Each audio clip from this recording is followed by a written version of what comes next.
everyone, and welcome to another episode of Pivy Does It All. Today is a very special day. I will be devoting 8 hours of my day to raising money for the Trevor Project. The Trevor Project is a foundation that is near and dear to my heart. For those of you who don't know me very well, let me introduce myself. So, my name is Ezra. Um, and I am a transgender man. My pronouns are he and him. I came out as trans very recently, but have had these feelings for quite a while. And before that, identified as a lesbian.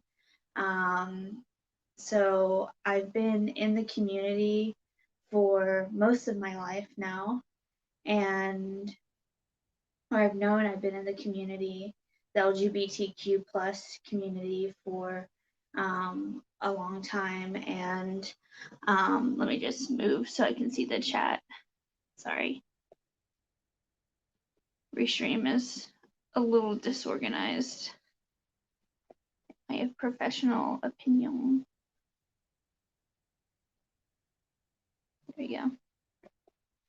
So, there we go. So, I am almost 30 years old. I am on short-term disability from work, which is allowing me to do this this long of a stream during the week, and I hope that people are able to come in and listen to the stories that are being told. I have two wonderful, wonderful people that I'll be interviewing, and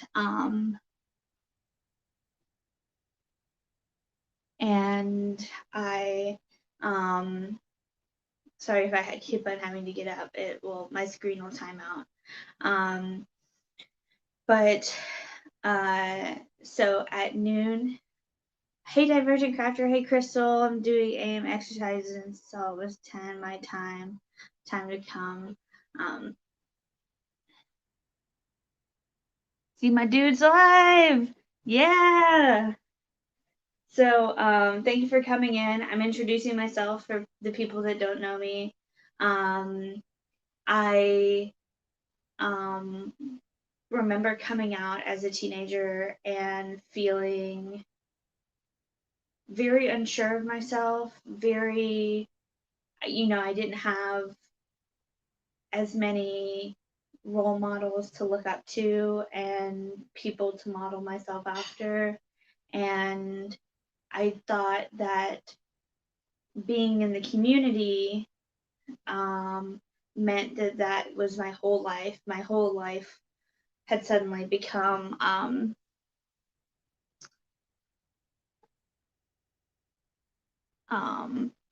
being a lesbian at that point. So I wanted to tell stories from people who are in the community, who aren't in the community, people who have been depressed and have had hard times. And hi, Jen's World. Watching from India. Oh, cool. Welcome in. I'm telling you a little bit about myself. My name is Ezra. And I am, hey, IBB. Welcome in.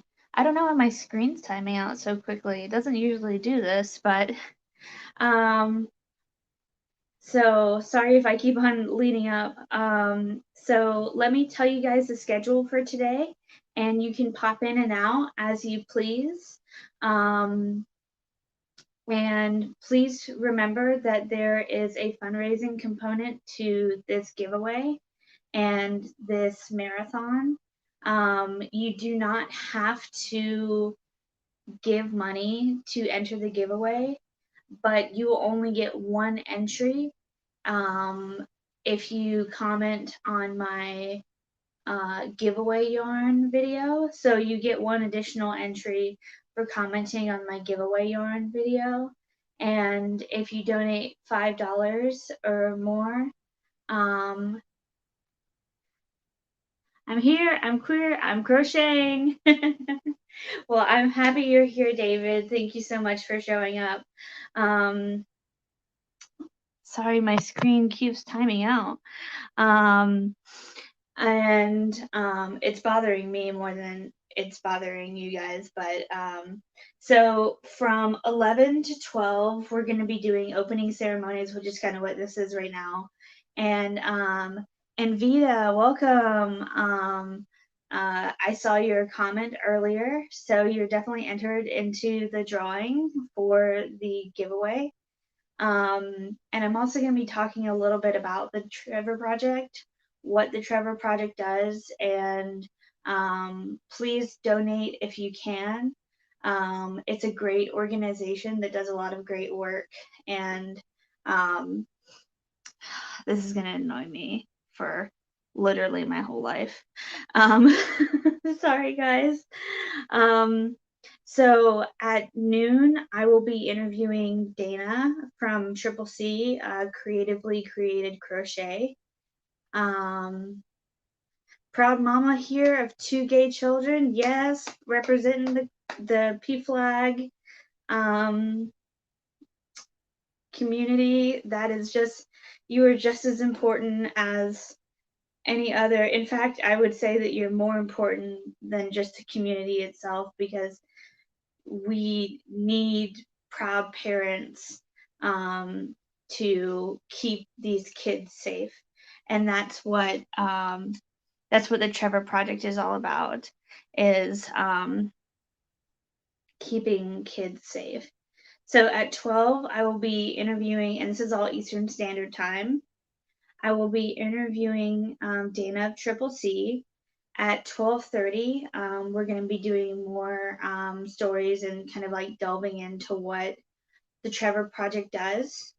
At 1 p.m., we'll be interviewing David of Bearded Yarn Dudes, and very excited for that as well. And after David's interview, we'll do a short intermission of about 30 minutes. Yes. I didn't realize that I had to, but I wanted to make sure everything was allowed. I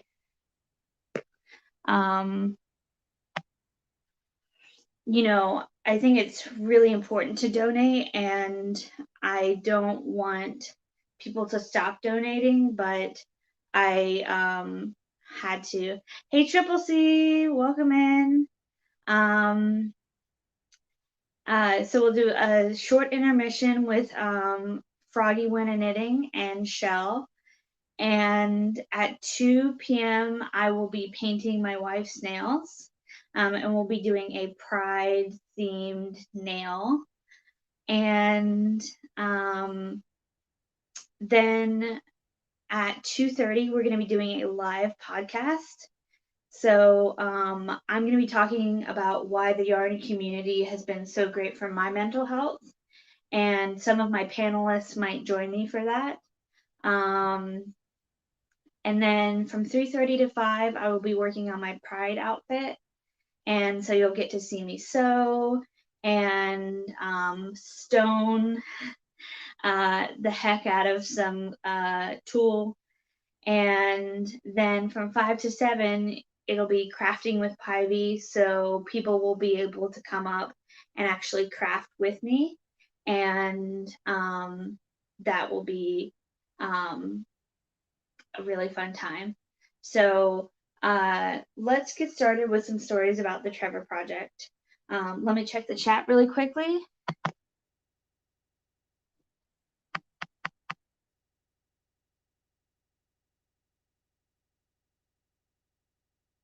Crystal, you did great. Okay, Jenny, yeah, I can tell you about where I'm from. So I am from the States. I am from North Carolina, which is on the eastern seaboard of the United States. I am kind of right in the middle. Um, so I grew up here my whole life, and I am a transgender man. I recently came out, but have had these feelings for quite a while. And I, before that, identified as a lesbian. And so I've been a part of the community, the LGBTQ plus community, for quite a while. And yeah, so I really want to go through some of the items of the Trevor Project and what it's all about. Um, so the Trevor Project was started after a film in 1998 called Trevor, where it talks about a kid's experience with bullying and how that affected his life. And it's only an 18-minute short film. It's available on YouTube. You can find it on the Trevor Project's website. So I highly suggest you watching it because I definitely did. And after this film, the makers of it were like, we need to have a more resources for these youth. So there's many resources that they have available, and I didn't want to miss any, so I wanted to have it pulled up in front of me. I won't have my laptop in front of me this whole time, so don't worry about that. But so their crisis interventions, they have three things. They have the Trevor Lifeline, which is the only national, and I'm reading this word for word because I don't want to get anything wrong at all. I want to truly represent this wonderful foundation for what it is. And so I'm not going to use my words, I'm going to use their words. So this might sound a little more calculated than I'd like, but I'd rather get it right than try to paraphrase what they say. So they say it's the only national 24/7 crisis intervention and suicide prevention lifeline for LGBTQ young people under 25. And it's at 1-866-488-7386. There's also the Trevor Chat, which is a free, confidential, secure, instant messaging service for LGBTQ youth that provides life help from trained volunteer counselors, and it's open daily. And then there's Trevor Text, which is a free, confidential, secure service in which LGBTQ people young people can text trained Trevor counselor for support or crisis intervention, available daily by texting START to 678-678. So then there's plenty of workshops on how to be an ally, how to step in and speak up, how to be a what they call a lifeguard. There's so many things that they do. They do coming out, a handbook for LGBTQ young people, and then they have a support center. They have many community resources to help people feel connected with people in the community. So let me check the chat really quickly and see where we're at.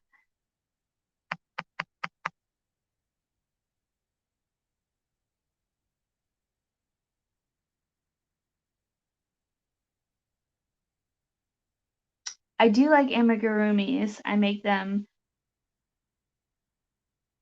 I know. Love is all you can give. If love is all you can give, then give love. That's the only thing that matters. So that is also great. So this isn't just about getting your money. This is not why I did this. I did this to bring awareness to the Trevor Project and let people know that the youth, hey, the Perkins Life 4, hey, James, how are you doing? I want to um, educate and share this information with people.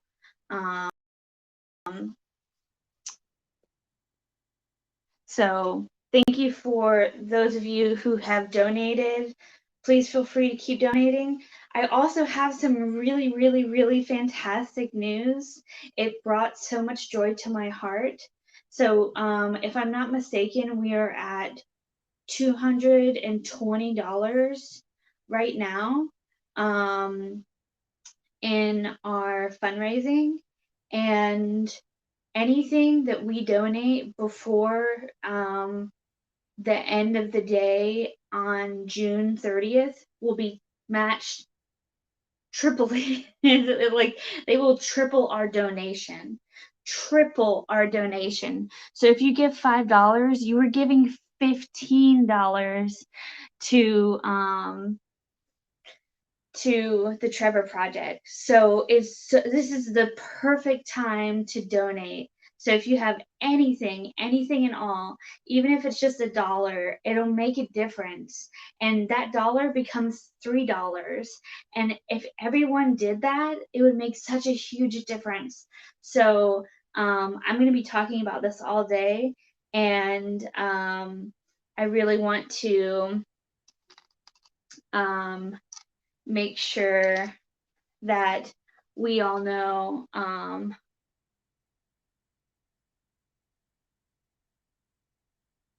regarding both Trevor and It Gets Better, I often questioned whether anything I could say would be of value.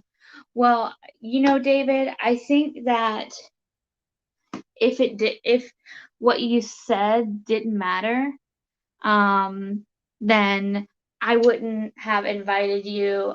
It's not my feeling now, but I have in the past wondered whether it would be of value for a miserable teen to identify with a miserable middle-aged man.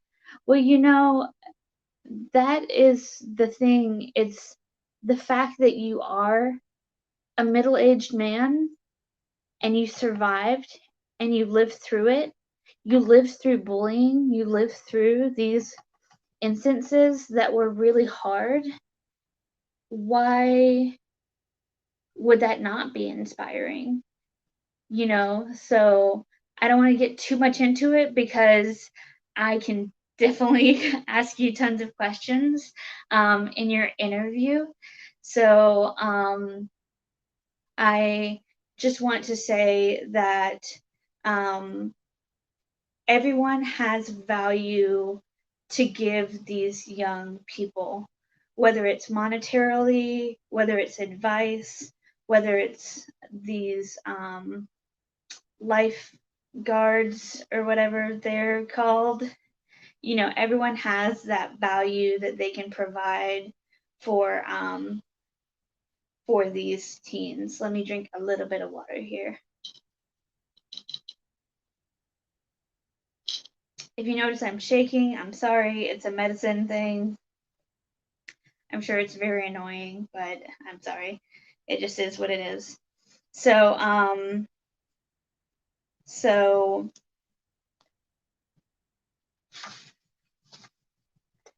I have my notebook for everything. So, I thank you all for joining me and for being a part of this day with me. We have a long day to go, but just keep in mind if you can donate, or if you have donated, that your donation will be tripled. And how amazing is that, that they're doing that for Pride Month? That is so incredible. I almost cried, and I'm probably gonna cry today. I already cried watching Trevor, the short film, and I know that I have a lot of emotions pent up for this day, because it's so important that um, we wait. What am I doing? The chat is up here. Sorry, I'm having a moment, guys. I put the chat.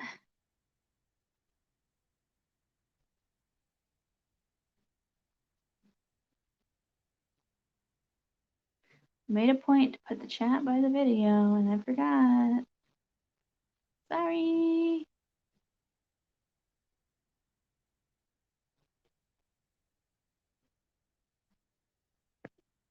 Chat overlay.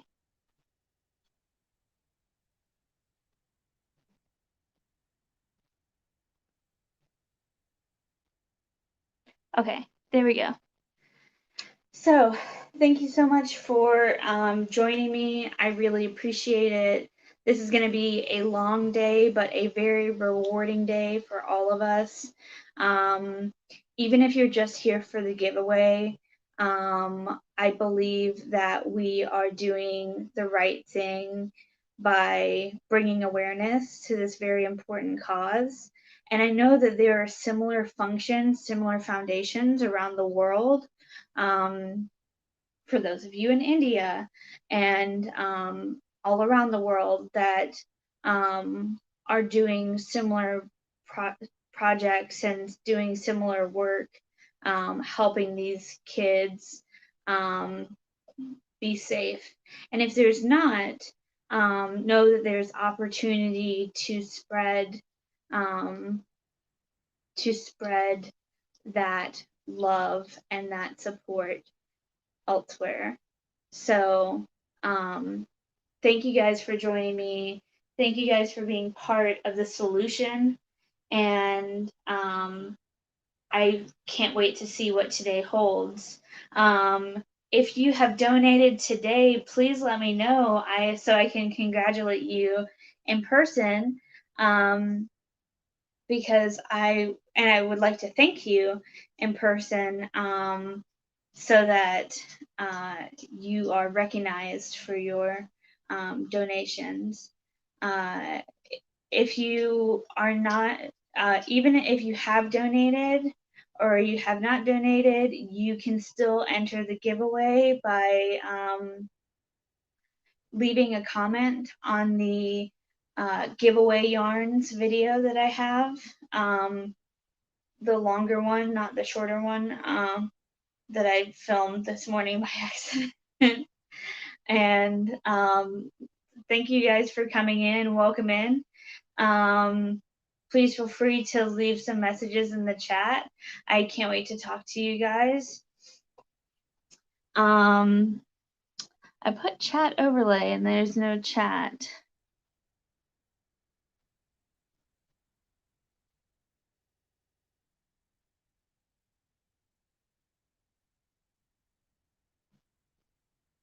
Maybe I pressed the wrong thing. Chat overlay. There? Nope. Sorry guys, I'm technologically challenged and not great at this. So thank you for being patient with me. I really appreciate it. Okay. Shouting out the Rainbow Railroad, an amazing organization that seeks to arrange refuge and exile for LGBTQ plus people from lands where they could be persecuted, prosecuted, or executed. Hi, Ezra and everyone in stream. Hello, welcome in. Thank you for coming in and joining my stream. Um, the Rainbow Railroad does amazing work. And thank you so much, David, for shouting out their work. And it is very important, and that is a life-saving mission as well. So I thank you for calling attention to that, and definitely is important to call attention to and support as we can. You know, I didn't want this. Um, I didn't want this stream to be all about money. And I said that before. I don't care if you give $5 or $0 or $100. If you can do anything to help the Trevor Project, you have done something amazing. And that means the world to me. Um, and David, you can't be mad at what you didn't do in the past just because of different reasons. You know, we have so much going on. Um, can you make a crochet tutorial video? Yeah, I would love to. Um, I have only been crocheting for 2 years, so I'm still pretty new, but I would love to create a crochet tutorial video. I have knitting tutorial videos just on basic stitches and how to do them. Um, Awareness is more important than money. Absolutely. My youngest gives and buys binders for friends, such a sweethearted kid. Oh, that's so sweet. For those of you who don't know what a binder is I'm actually wearing one now. It is basically a tank top or sports bra style, but it is used to flatten the chest of the wearer, and it is very gender affirming or non-gender affirming if you're agender or non-binary, um, and it's very affirming. How about that? And that is very sweet. That's a very sweet sentiment and uh, thing for your kid to do. You raised two good kids, or I think you have three kids, right? You raised good kids, regardless. I got very cynical in June. I'm an old guy. Forgive me. It's okay. It's okay to be cynical. And, you know, if you look around in the world, there's a lot of things going on that are crazy and are, um, you know, are, uh, I don't know, worth being cynical about. But we have to be the hope for these children that we needed when we were kids. And sometimes that means faking it till you make it, putting on a smiling face, and supporting these children. Um, and other times it means supporting people our own age, We, not just because you're not a child doesn't mean you're not suffering. And supporting people in the community is amazing work. Just like the Rainbow Railroad, um, is so important. I have two of my own and one I took in, but she left me last month. She's ready to live on her own. But she's still yours, you know. That's still love. So yeah, I was like I couldn't remember if it was two or three. So I'm glad that I was right on one of them. So, um, if you're just coming in, thank you for joining me. My name is Ezra. I am here raising money for the Trevor Project. I am preparing to have lots of drama and glamour today. And yes, this is a Golden Girls fan, if you were wondering. It's kind of hard to see with the light behind it. But and I'm gonna have some crocheting because that's the most important thing, right? That's why we're here. We love crochet. Let me see. I think I'm sitting on my project. Yep. Um, so thank you guys for joining me. Tell me what's on your hook and what's in your cup. What are you drinking and what are you working on?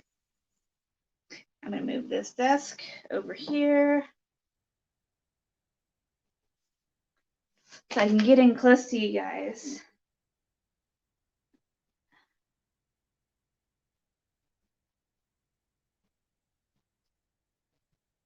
David, I'm trying not to make a dirty joke about that, so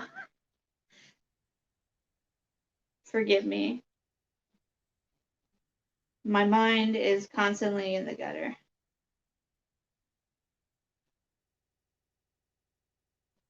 So right now I'm working on a rainbow beret.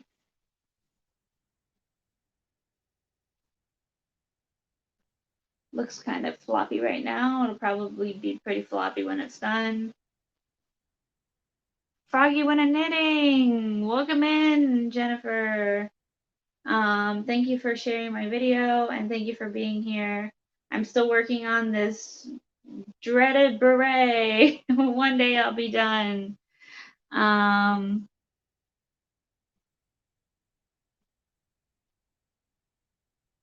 I didn't do the moss stitch challenge and I really regret it and now I really want to do it. So I'm gonna do a moss stitch next. I think that's my next project.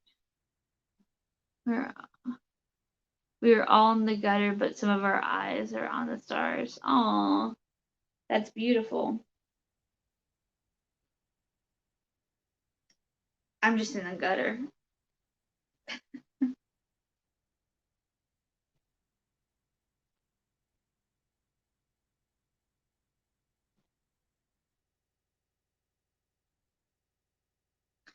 Everyone needs a voice or a hand up. Hey, Carrie. Once in a while. Most importantly, though, is acceptance so we can excel at our own rate. Absolutely. That's so important for us to be able to support each other and lift each other up. I always think of the analogy or metaphor, I don't know the difference to be honest, of crabs in a boiling pot of water and how they will pull each other down. And if we do the opposite, if we lift each other up, we can all get out of the boiling water. But we have to be conscious and we have to be mindful. Almost afternoon, Pivy, I'm having a lunch. Crochet right now, Coast Guard graph can. Ooh, that sounds very fun, Diamond Ring Girl. Ooh. What would you like the most, crocheting or knitting? I prefer crocheting. I think it's more fun and more relaxing. Knitting to me, um, if you drop a stitch or something, going back and trying to undo that mistake, it's just very difficult. So I prefer crocheting, and I find it more relaxing. Love that analogy, Ivy. Thank you very much.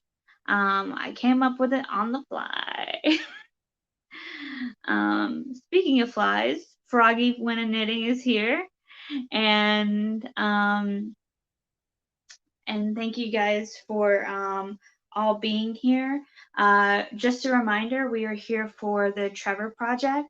The Trevor Project is a really amazing hotline for LGBTQ plus youth. They do amazing work for not only youth, but people who want to be allies to the youth. I I feel like they are doing fantastic work to help save children's lives, and that's something that I definitely appreciate. If you want to know the information for my GoFundMe, which is all going to the Trevor Project, you can find it in the description box below. Donating will get you $5 of donations will get you 2 entries into the giveaway. So doubling your chances of giving away from just commenting on my giveaway yarns video. If you comment on my giveaway yarns video, you will get 1 entry. I know this is a last minute change to the rules, but apparently how I had it set up before wasn't exactly allowed. So I want to make sure I'm doing things the right way, regardless of what other YouTubers I've seen do, and they seem to be just fine. I just want to make sure I'm doing things the right way, because I think if I didn't get a chance to donate to the Trevor Project, I would be absolutely crushed. Oh, no need to apologize. Yeah, and I'm so thankful to have people all around the world watching this video and learning about this wonderful foundation that we have here in the United States. Please donate if you can. This is a really important cause to me. The prize, if you watch the giveaway yarns video, I have 2 big bags of yarn that I am going to give one of them away, and one is more neutral and one is more rainbow. So I'm really excited to give away those yarns, and I am old school country, so I was raised, if you got anything nice to say anything at all. As a rebellious little shit, I say. And typically calling out racism but typically it's calling out racism and homophobia. Well, thank you for speaking up. We always need people to speak up against racism, homophobia, transphobia, any any any phobia that's not actually a fear. Because I believe it's a Morgan Freeman quote, and if it's not, then I apologize. But he says, "I hate when people call homophobia homophobia, because it's not a fear, it's being an asshole." And apologies for the language. I will have much more colorful language throughout the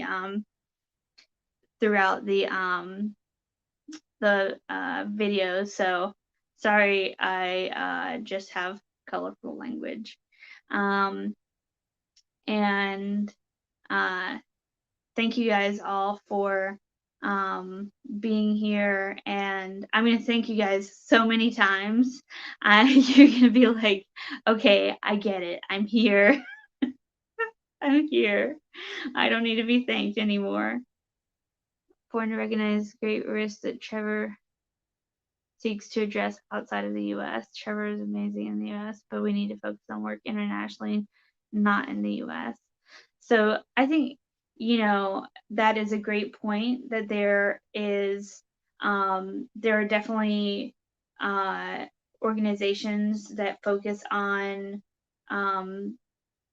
dealing with issues outside of the U.S., and a there are plenty, and there's legislation going on all around the world that is damaging to the community. And when I picked what project I wanted to hang my hat on, I picked the Trevor Project because, it's so hard because there's so many amazing, amazing organizations that I could have said, let's donate to this one, let's donate to this one.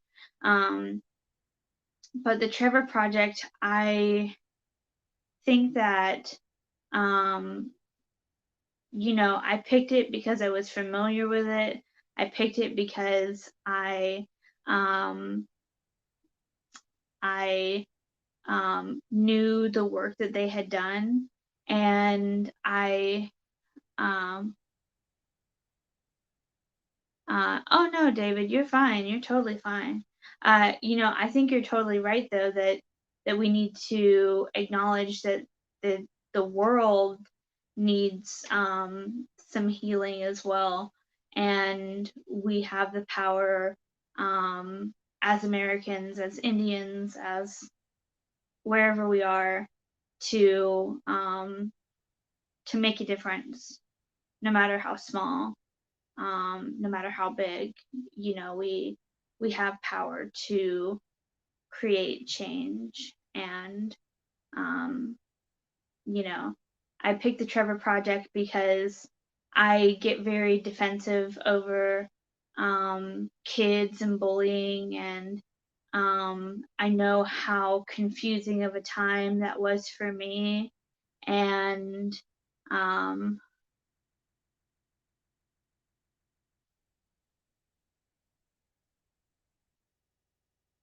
kids need to feel loved there.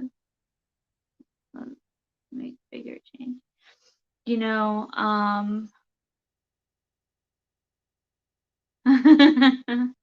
Well, you can sing it. I can't hear you. Um, so, um, just so you know, in about 17 minutes, or 16 minutes, we will have Dana of Triple C come up, and we will be doing an interview. I call it an interview, but really it's more of a conversation, because um, I know Dana. I love Dana. I am just going to talk to her like I've always talked to her. So I'm really excited to do this interview and to speak to Dana's experience, and we hooray for Dana! Yay! Hooray for Dana! She's gonna be on in just a little bit. So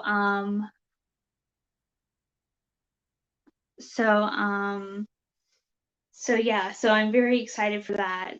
And we are doing great work. We've raised so much money for the Trevor Project so far, and please continue to donate to the Trevor Project. The link for my GoFundMe is in the description box below, and for every $5 that you donate, you will receive 2 entries into the giveaway. You get 1 free entry into the giveaway, just for commenting on my giveaway yarns video that I posted 2 days ago, I think now.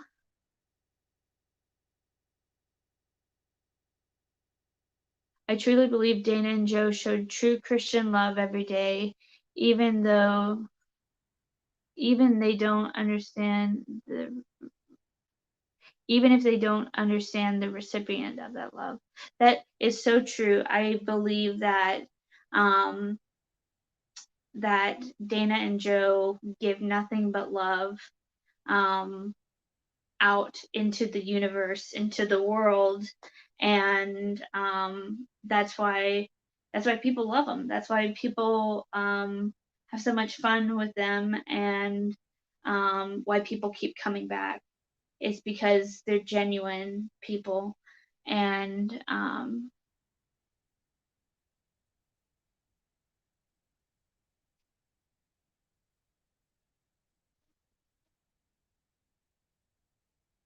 okay.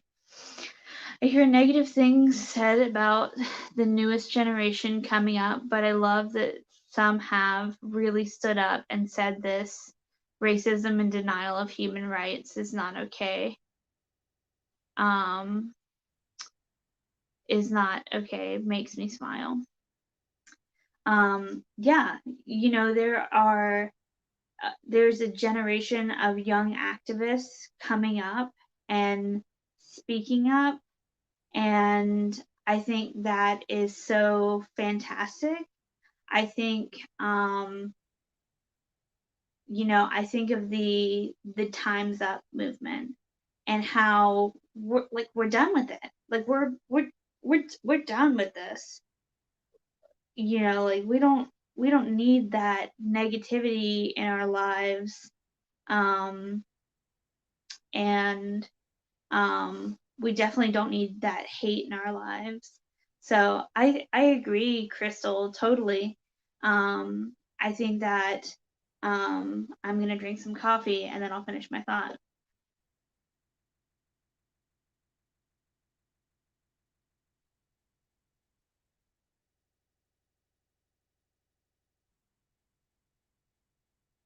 Damn the shaky leg. I'm not doing the stanky leg, I'm doing the shaky leg.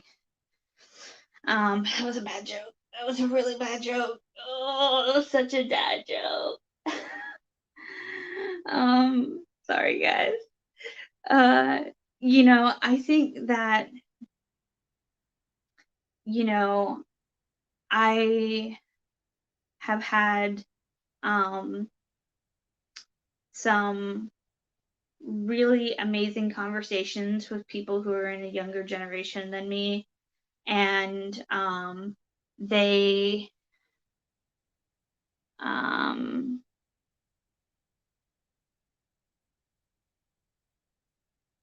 there is not still a lockdown, but it depends on the state, if I'm not mistaken.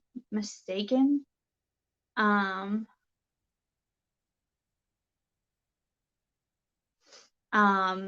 but I know that India is going through it. I have friends who are Indian who uh, tragically lost some friends and family members to COVID. I know this strain that ran through India is particularly um, deadly, and I hope that you and your family and your friends are safe.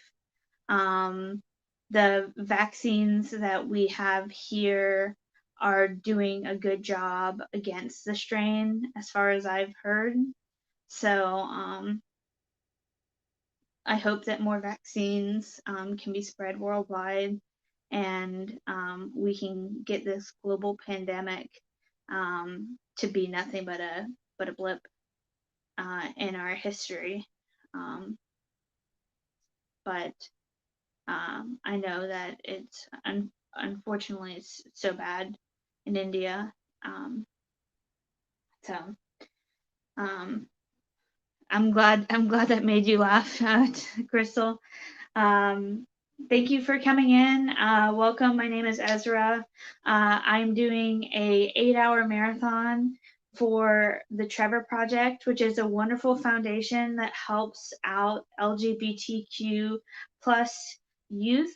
They serve as a helpline and hotline for kids who are suicidal or coming out and don't really have the resources to or don't know what resources are available to them.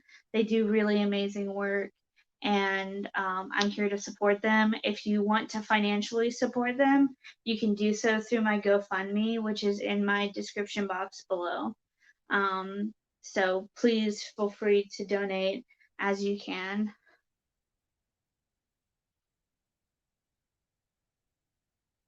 Safe too. Thank you so much. I really appreciate that, and I'm so glad that your family and your friends are safe. Um,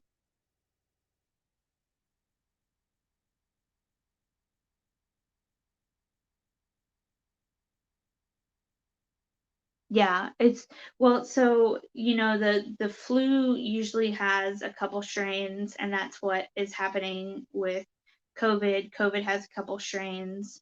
I believe one in South America. It's been so long, I'm not even gonna try to pretend like I know what's going on anymore.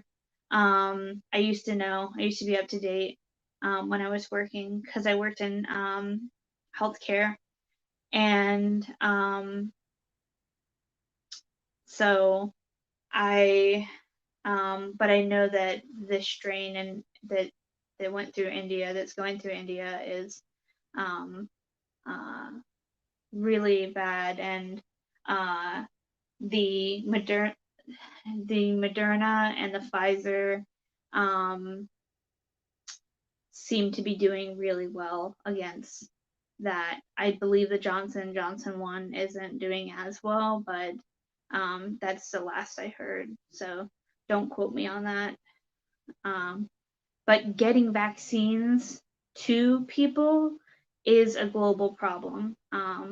So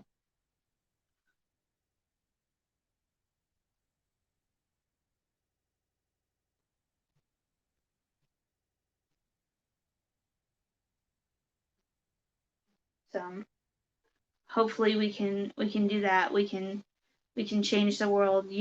There's so many issues going on. Honestly, we could sit here and talk about every single issue going on in the world, and you know, it can seem like um, this is a small issue, but really, this is uh, a major issue when we have kids killing themselves um, over being different and not understanding it, or understanding it but not knowing how to deal with it. They might be dealing with bullying. And of course, there's a lot of foundations for anti bullying, a lot of movements, the ABC movement, the anti bullying campaign, the Hat Not Hate from Lion Brand is also a really fantastic um, organization. So, Tilda, errands to do. Hope to hop in later. Well, we hope to have you. Thank you for coming in. We really appreciate it. By we, I mean me, but I'm sure everyone else in the chat really appreciates you being here as well. So, yeah, just a couple more minutes, and then we'll have Dana up and be talking to her about her own story, and how well, I don't want to spoil it, so I'm gonna shut my mouth. I'm gonna drink some coffee so I can think of something else to say, so I don't want to spoil my questions.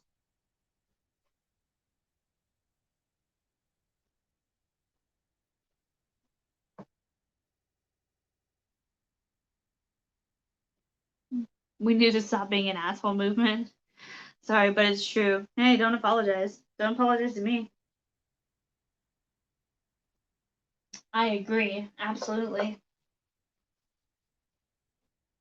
If that movement ever got some traction, man, the world would change. But who knows? Yeah. So what is everyone working on? What's on your hook? What's in your cup? I know everyone says that, but I love that question. I think it's great. Um, and if you're not crocheting, what are you doing other than watching me bumble around?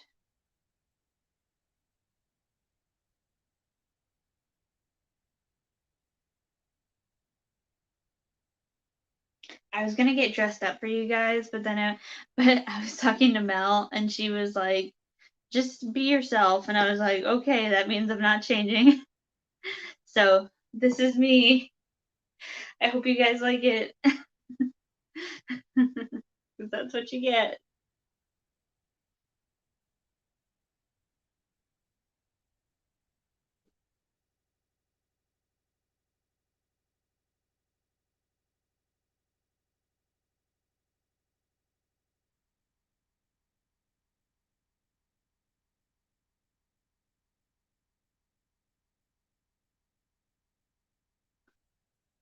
Second panel of moss stitch cardigan. Now I've reached the point doing reductions. I can't remember how I did it on the first panel. Yep. I'm getting ready to film later this evening. Very nice, very nice. Can we know the secret scoop on what you're filming? Water and trying to become a functioning human. So far, no success. Like a mess and still stiff. Drinking Mountain Dew, blah, fruit punch, and I am working on a polymer clay statue. Oh, very cool.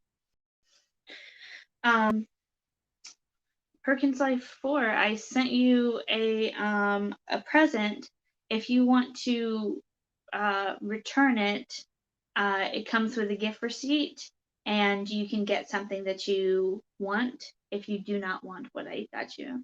I hope you like it because I thought it was really cool. So Diet Coke, I will be filming 2 reviews for products sent to me. Oh, very nice. I always love your reviews. You're so thorough, but you're so neutral about like everything is equally fantastic. You're like, isn't this fantastic? Look at this lipstick. Isn't this fantastic? Look at this color. Isn't this fantastic? But it's in a way that's totally genuine. Like, it's not fake. So I love it.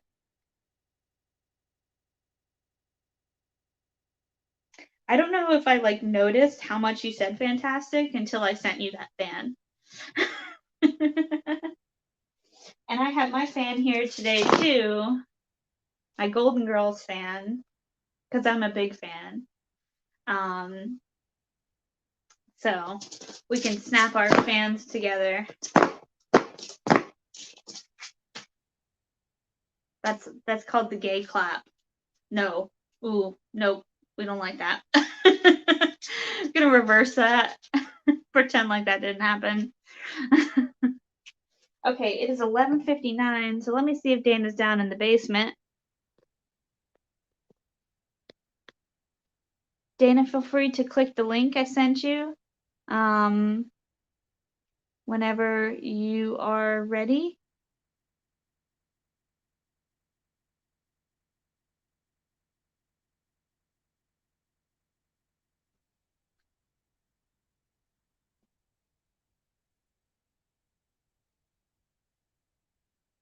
Very house I started 2 weeks ago.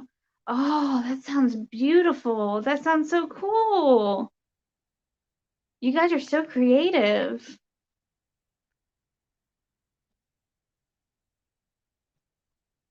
Dana, if you're still in the chat, I sent you a link earlier today that should be working, hopefully. So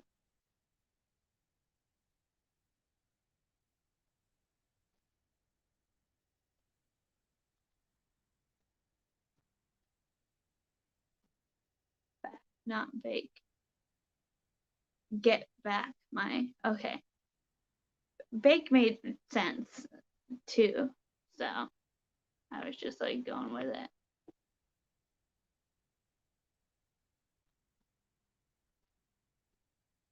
We have Dana in the house. Hello, how you doing? Hey, gorgeous. How How are you you? Can doing you hear me? today? Yeah, I can hear you just Okay. fine. Okay, thanks. Because I wasn't sure. I never used this before, so I had to go try to fix my camera because it wouldn't automatically use my computer's camera. And that my laptop camera, the webcam for that is really horrible. So I had to hurry up and switch it over. Oh, you're totally fine. It's totally fine. Restream is like not intuitive.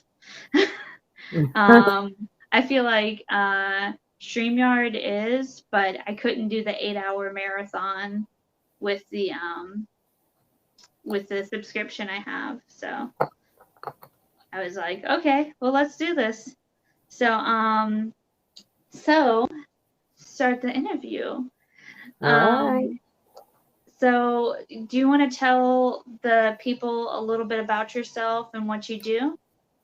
Yes, everybody. My name is Dana, and I am a crocheter of 23 years. I love to, like I said, crochet, craft. I'm a mother of 3, and I'm a wife of 9 years. And I love people. One thing that I've always loved people. I've always loved all personalities, nationalities, and just uplifting. I've always been an encourager. That's one thing I love to do. So it doesn't matter, who you are. But if I see somebody's feeling down or not feeling their best, I always try to pull on those gifts, and I always try to help people in any way I can. I mean, I'm not saying I'm the best at it, but in my own way, I like to help people be their best selves, or help people that don't notice something in themselves to kind of pull it out and just try to push somebody and motivate them or encourage them any kind of way. I like to be a cheerleader and like kind of like a pusher to people. Yeah. I can definitely see that in you, and I've experienced that with your love. I think that you pour your love into helping people, and that's definitely how you show it. Um, so I wanted to talk.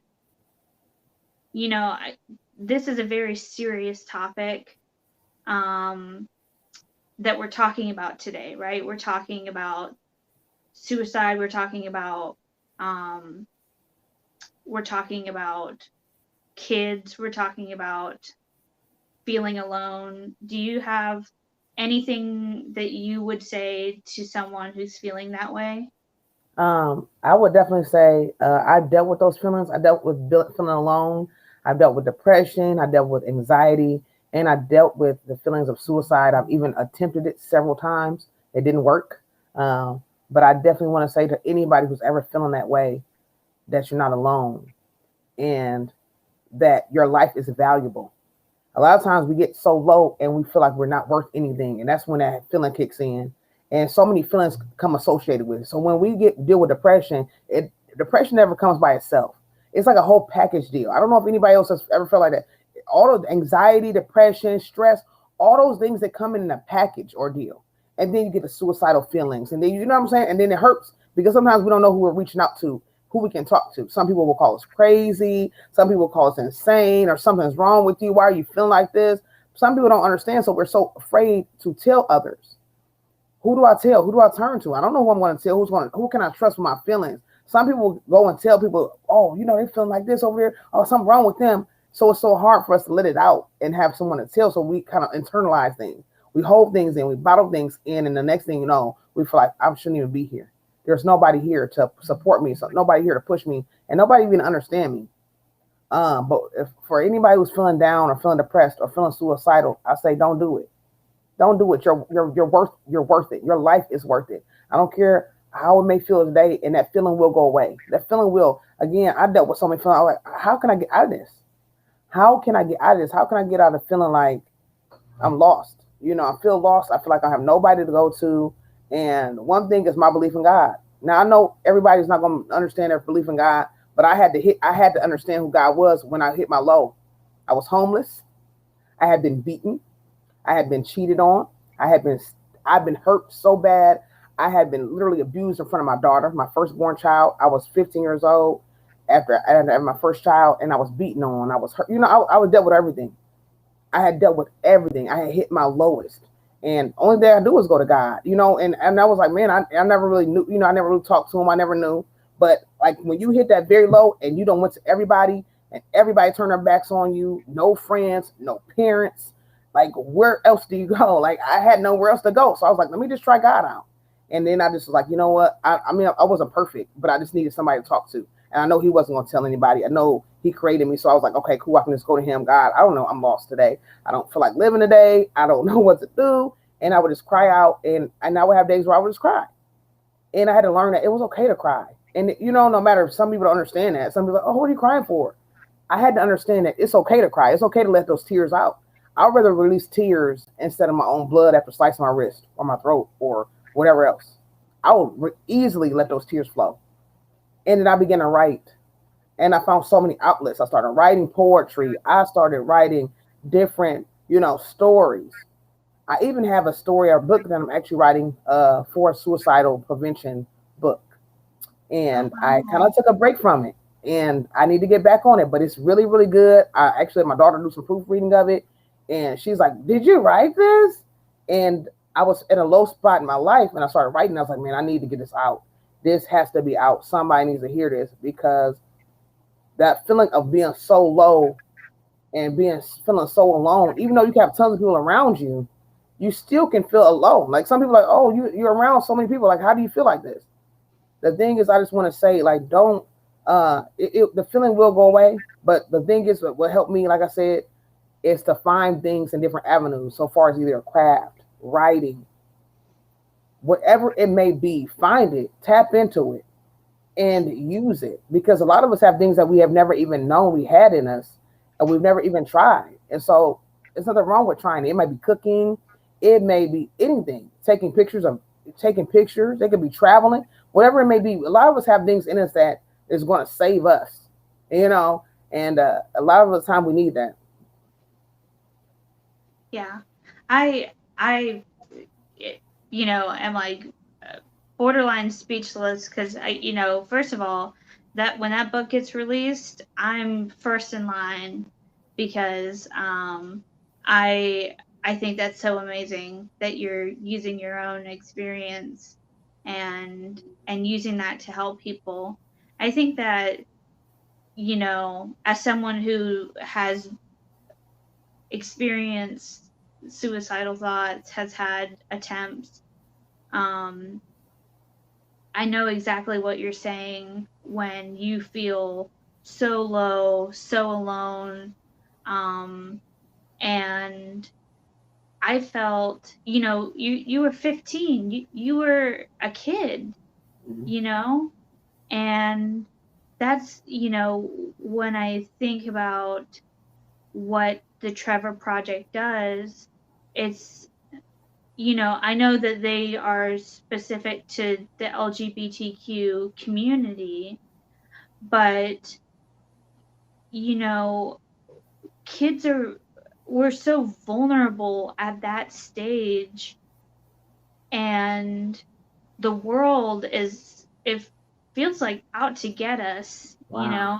it's such a isolating feeling, and Mhm. um yeah, I'm gonna be first in line for that book. um Oh, I appreciate it. yeah. Now, how do you feel like that influenced you as a mother? I think for me, that the feelings that I felt with, like I said, the depression, the stress, anxieties, for me to help me as a mother, it helped me to know how to love. Things that I was missing, the voids and things that were just like all these open spaces in my life, in my heart, in my mind, I was able to try my best and still am to try to make sure I fill those voids in my children. You know what I'm trying to say? Like if I know when you go through that puberty stage, Hormones are everywhere. Sometimes we feel ugly, sometimes we feel pretty. You know what I'm saying? We need those extra motivating words. We need those extra affirmations. We need that extra. It's never too enough. It's never too much to say, "Oh, you're looking good today. You're so beautiful." So my thing is, and I stress it so much, is to make sure I'm complimenting, making sure I'm, getting involved. How you doing? Asking about my children's days. I feel like that's a big thing. I didn't have a lot of that after a certain amount of my time. I didn't have a lot of that support to say, "Hey, how's your day? How are you feeling today?" If I'm sitting in my room for so long periods of time, I'm sitting here by myself. I never got anyone to pull me out and say, "Come on out of that room. Get out of here. You've been in there too long. You've been by yourself. Come on out. Let's eat a little bit. Let's watch a little TV show, whatever it may be." I had to learn that when my children are in your room too long. Hey, nope, come on out. You know what I'm saying? You're in there too long. Let's come on. Let's get some fresh air. Whatever we got to do, get out of that. Because sometimes you never know. I'm an overthinker. I've always been an overthinker. So when I get into that alone space, I'm too long and I'm too closed in, thoughts will begin to come in, and all those type of things are coming through my head. And so I know I can't be by myself too long into a closed space. Let me get out. Let me move around a bit. Whatever I got to do. So I don't think about the bills. Think about this that has to be done. Things that I haven't finished yet. And that begins. Those are unnecessary stressors. So all those things that I felt, it helps me to be a better parent, is because I can try to help, love my children a little bit more, push out, reach out to them a little bit more, and comfort them in different ways that I wasn't things that I didn't receive. I'm able to give. So everything that I always have wanted, my goal is to give to my children, either it be, like support, whatever they're doing, enjoy it, be there for them. I didn't when I did any type of programs, I didn't have anybody in the back or in the in the bleachers rooting me on. I didn't have anybody like that. So my goal was like, okay, I'm gonna be that person when it comes to helping with homeworks or goal setting, making sure education is valued. I'm like, okay, yep, make sure, hey, yes, education is very valued here. Like whenever it comes to anything, feelings, you're feeling, you don't feel. That's not a dumb question. That's not a dumb thought. Whatever you're feeling, I'm understanding about it. If you need to cry, whatever you need to do, lean on me. Let's talk about it. Whatever else. I never want my children ever feel like they don't have anybody to talk to. That's my main thing, because I've dealt with that, being so lonely and feeling like I have nobody to talk to, because everything I say is going to get judged. Everything I say is going to get put down. It's going to get ridiculed. That's the worst thing ever, to want to talk to somebody and just automatically, the minute you open up your mouth, your words are going to get judged, or you're going to get looked at a certain way because you feel a certain way. I, and that when that happens, we don't need anybody to say anything back. A lot of times when we need somebody to talk to, we just need somebody to listen. And so that's what I need. I need somebody to listen. Like, you don't have to agree with anything I'm saying. Like, you don't have to say anything back. You don't even have to just sit there. I just need to pour out to you. I need to be able to trust you with the way I'm feeling. I need to be able to pour out. And at the end, yeah, you can give me a hug if you want. You can, wrap me up a little bit if you want, and whatever else. If you don't want to say anything, just say, "Wow, I can't believe you're going," whatever it may be. But I just, so now my goal is just to be a listener. I want to be an ear to hear, and I just want my children to be able to say, "Hey, whatever you got, whatever you have going on in your mind, just say it." Like, there's no judgment zone here. You know what I'm trying to say? Because you came from me, so I know whatever I've been through, you've been through it. You're going through it, and you might even be going through more because of this new time now. Back in the day, I always tell my children, back in the day, if we went through certain things, we said certain things, we could keep secrets easier. A lot of times it was on paper. We could tear the note up, whatever else. Nowadays, we screenshot everything. Everybody's screenshotting. So the minute you say certain things, you post it online, there's a screenshot of it. There's this permanent record of what you said, what you've done, and now it's spread it everywhere. I'm going to spread it all over this person's channel, this person's website, this person's text. I'm spreading it everywhere. And so now people have this record of what I've said or what I've done, or a picture of me, whatever it may be. And now my name, no matter what, I can't sleep this off. I can't wake up the next day and now it's gone. No, it spreads to somebody else. It's getting bigger, And so I feel for the youth nowadays, because a lot of times people are fueling the fire instead of trying to put it out. Back in the day, we would put things out a little bit easier, and we were like, okay, it's over with. We'll be back friends again. Nowadays, a lot of times people are liking to have these screenshots or receipts, as they call it, to have things to hold over people's heads. There are more tear down tactics than build up tactics these days. So my thing as a parent, my goal is just trying to push and motivate as much as possible, and to be the best. Like I said, I'm not perfect, But when I see a cry for help, like I need to, I make sure I'm near. Like, okay, I'm here. You know. Hmm. And I'm sure that they know that, and um,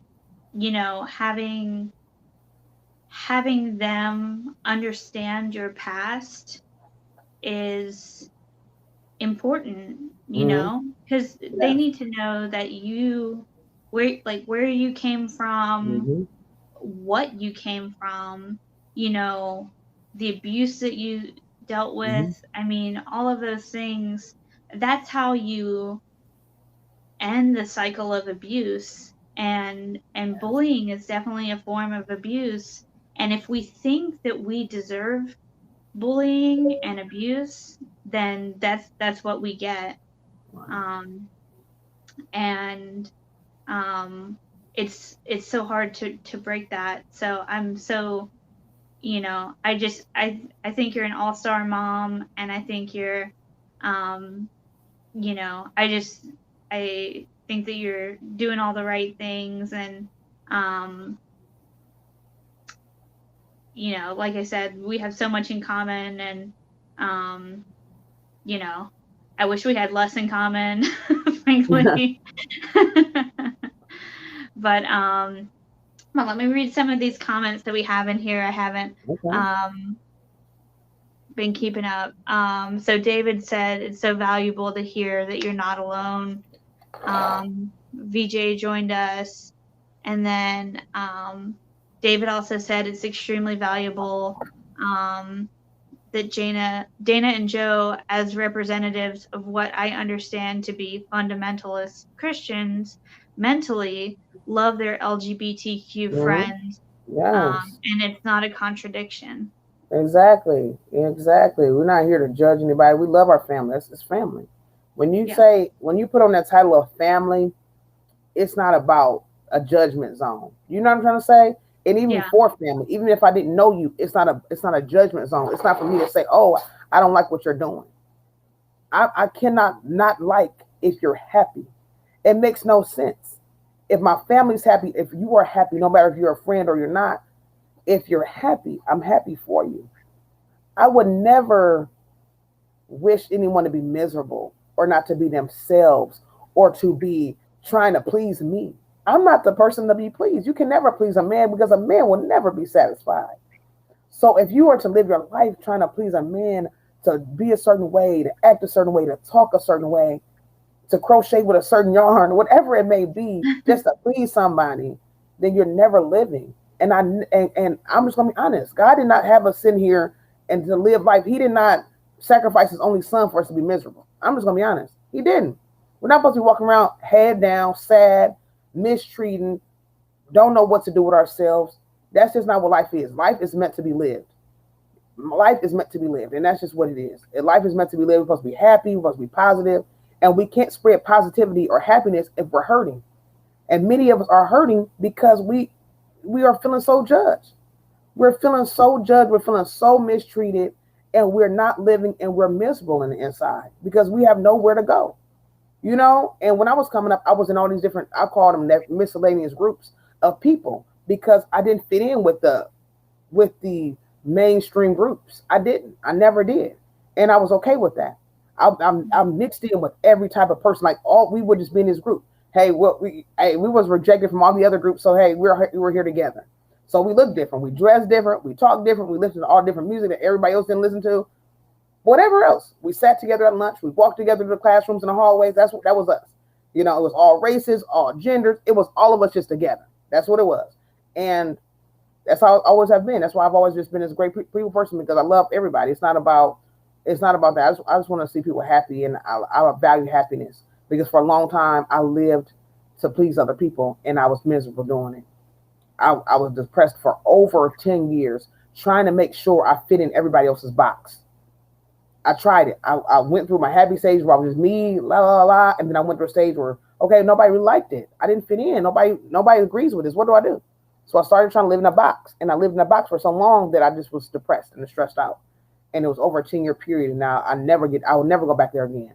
I would never go back to that period again. So like I said, Me trying to please everybody else, uh, that's just not.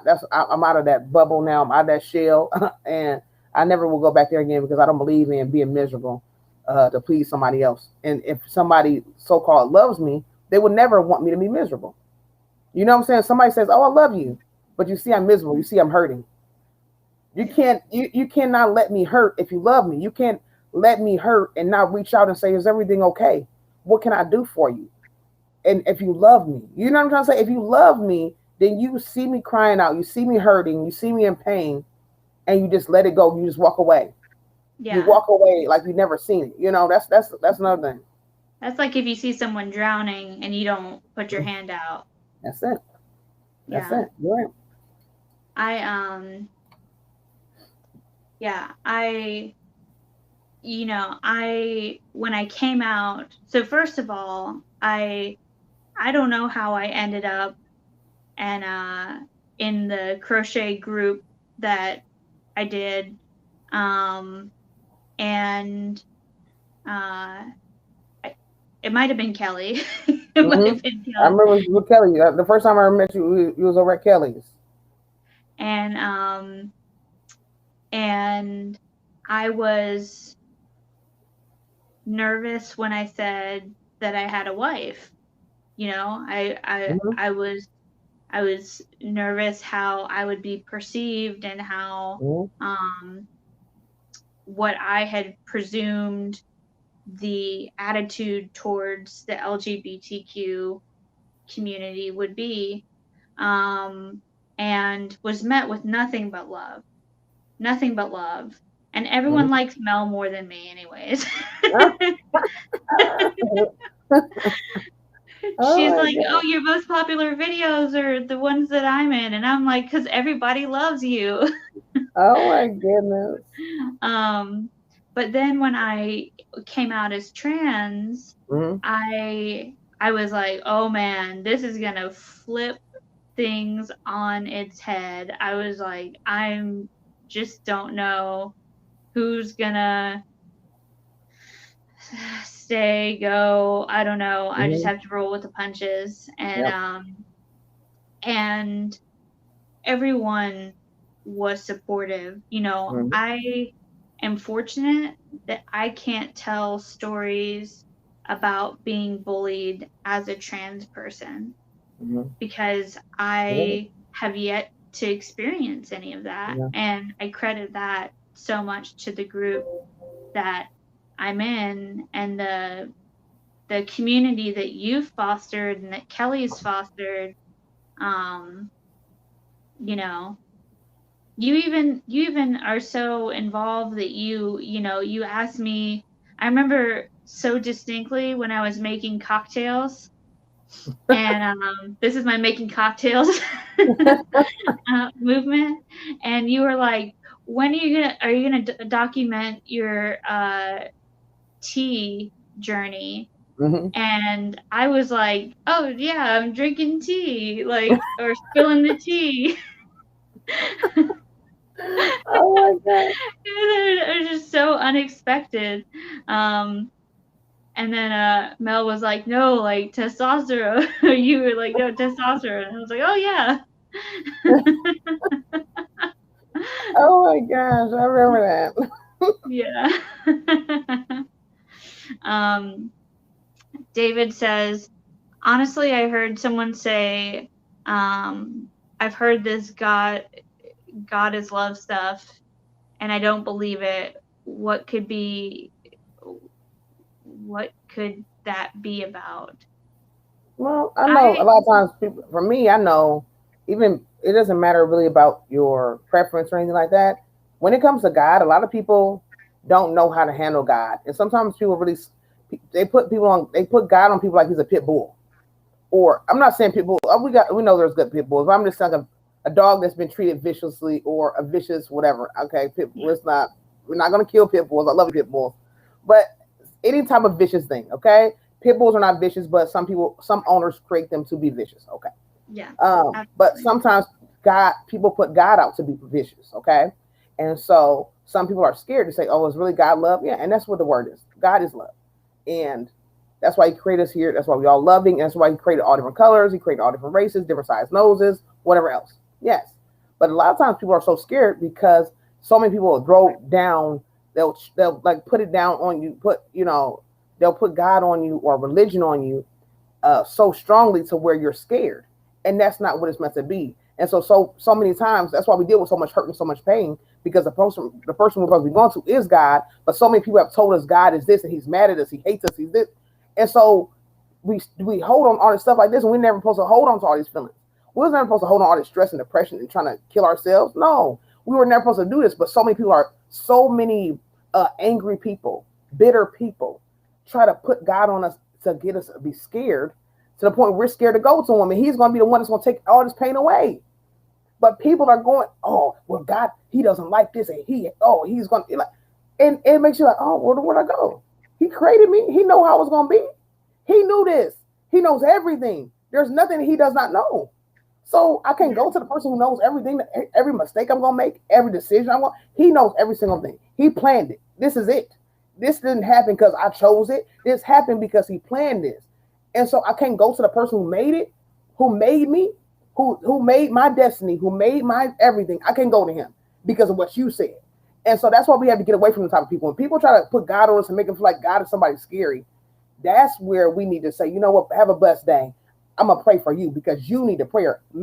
Unfortunately, you've heard the wrong things about God because of God. I know He loves me because He wouldn't have created me. I'm gonna be honest. I wouldn't be here.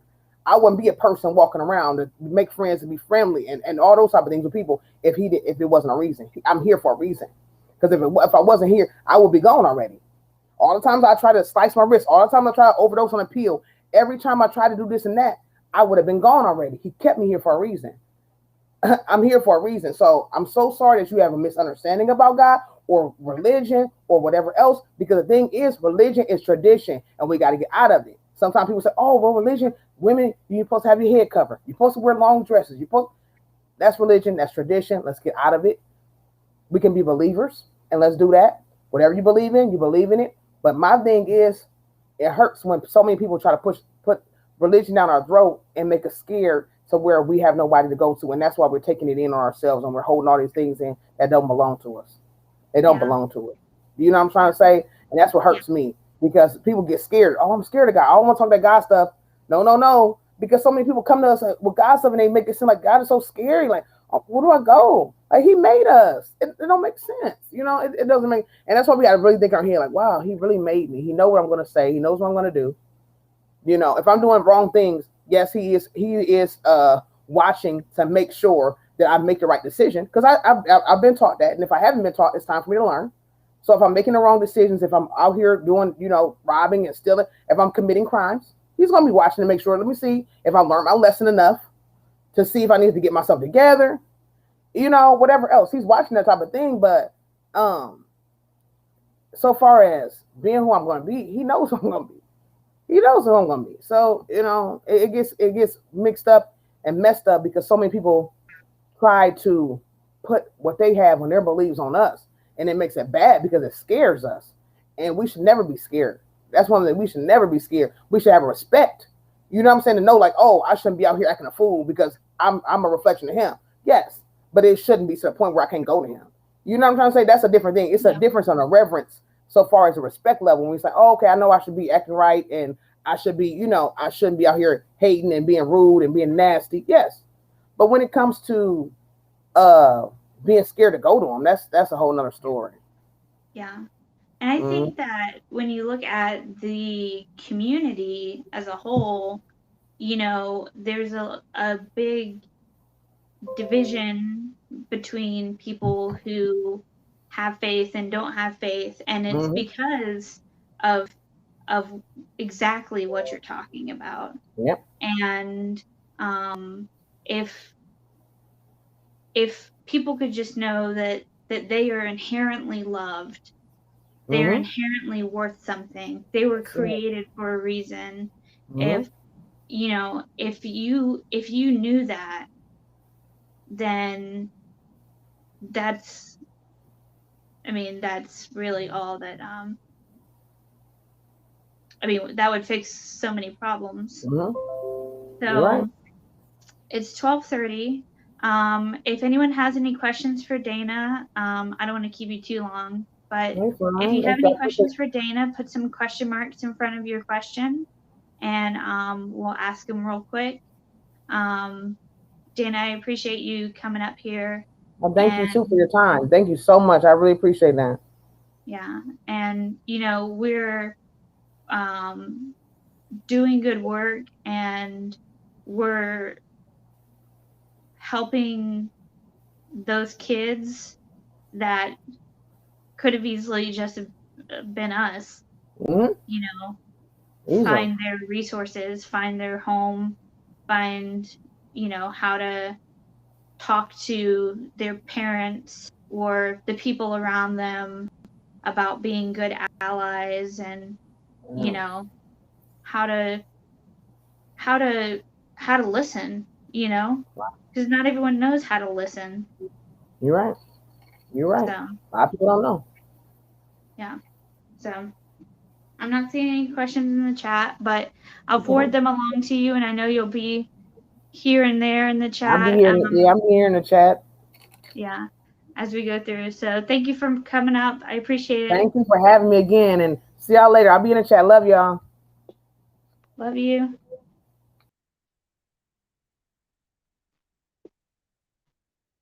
That was awesome.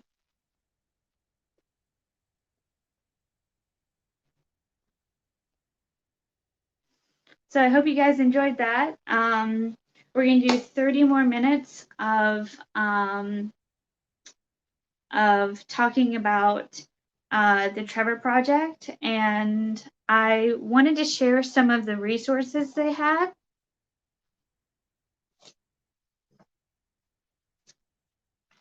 Just so you know, if you have an LGBTQ plus youth in your life, what resources are available for them and for you. So if you go to the Trevor Project web page, there is a resources tab, and there is all types of things. I'm just going to read a couple. I might read them all. I don't know. So they have a support center, and it's a place where you can find answers to commonly um, asked questions.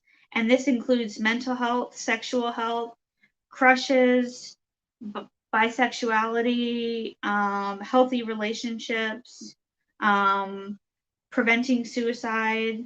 Um, they have a coming out handbook. So um, if you have people who are coming out in your life, and I think that this is important to address. They even have supporting Black LGBTQ youth mental health, which is important to um, add to the conversation, because there's a whole cultural dynamic that sometimes is not addressed. So this how LGBTQ youth can cope with anxiety and stress during COVID-19. Um, Intersectionality between Black and LGBTQ, how to support bisexual youth, coping with intense emotions around the election, um, uh, you know, these are so important. And then being an ally to transgender and non-binary youth.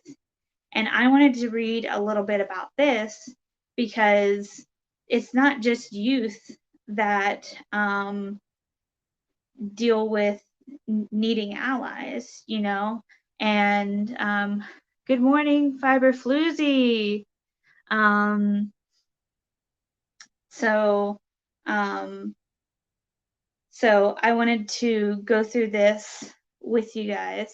So this guide includes the difference between sex and gender, the basics of gender, identity, expression, and perception, forms of address that show respect, so names, pronouns, and honorifics, like Mr., Mrs., Mix, helpful tips to increase understanding, and then common mistakes and what to do if you've made one, which I think is fantastic. I want to like hand this out when I like go places. I'm like, okay, I printed it out. I print it out and I'll be like, okay, this is for you, this is for you, this is for you.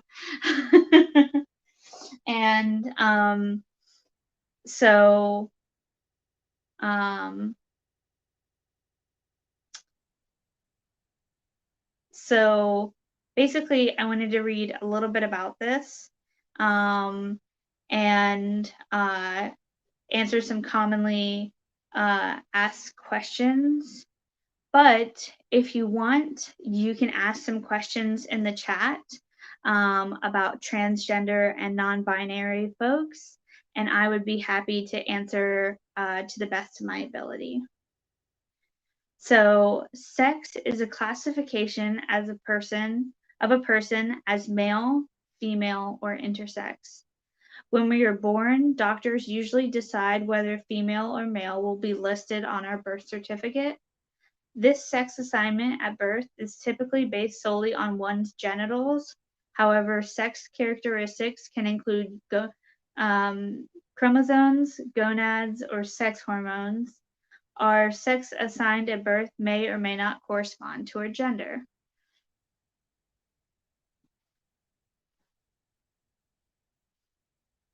So, and they talk a little bit more about intersex. So if that's something that you're interested in or you haven't heard of, that's the I in LGBTQIA. So they're definitely included in the community, and we want to acknowledge them.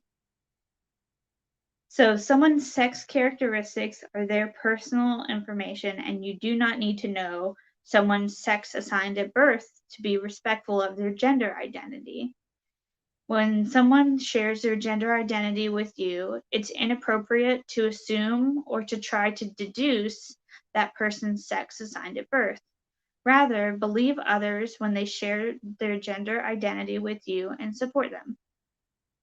All of this seems like it makes sense, but I think we all are inquisitive and are curious, are you transgender? Can I support you? All those things, but it's saying it's pretty inappropriate for us to ask about someone's birth gender or something like that. So, gender. So, gender describes our internal understanding and experience of our own gender identity. Each person's experience of their gender identity is unique and personal and cannot be known simply by looking at a person. Common genders include cisgender, people whose gender identity aligns with the sex they were assigned at birth. Sorry, let me get some coffee.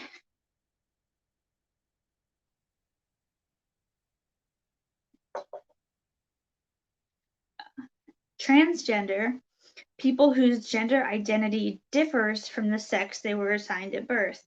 Many transgender people will transition to align their gender expression with their gender identity. However, you do not need to transition to be transgender.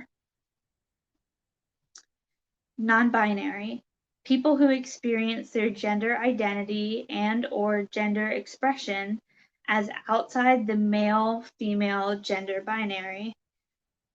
Many other words for identities outside the traditional categories of man and woman may be used, such as gender fluid, gender queer, polygender, bigender, demigender, or agender. These identities, while similar, are not necessarily interchangeable or synonymous. Two-spirit. So this is a term created by First Nations, Native Americans, and indigenous peoples whose sexual orientation and or gender/sex exists in ways that challenge colonial constructions of the gender binary. These terms should not be appropriated to describe people who are not First Nations, Native American, or indigenous members. Hi, Michelle. How are you? Hope you're doing well. Hope you're doing well, Michelle.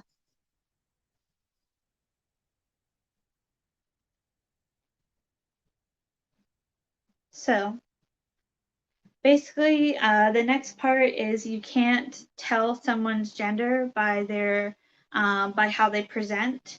So you can't look at me and say that's a man or that's a woman or anything like that. You can't assume because you never know. So it's better to ask people their name and their chosen pronouns.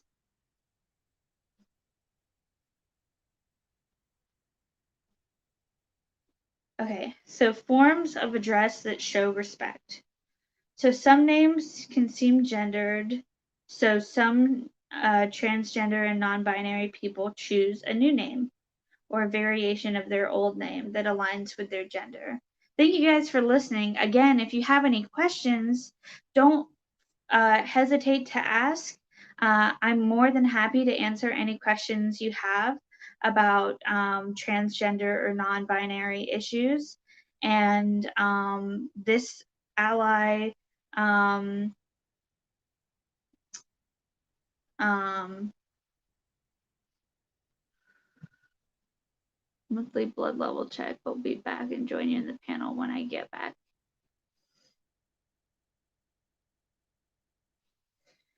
So, great. Ezra, are you working or studying? I am currently on disability, but I work normally.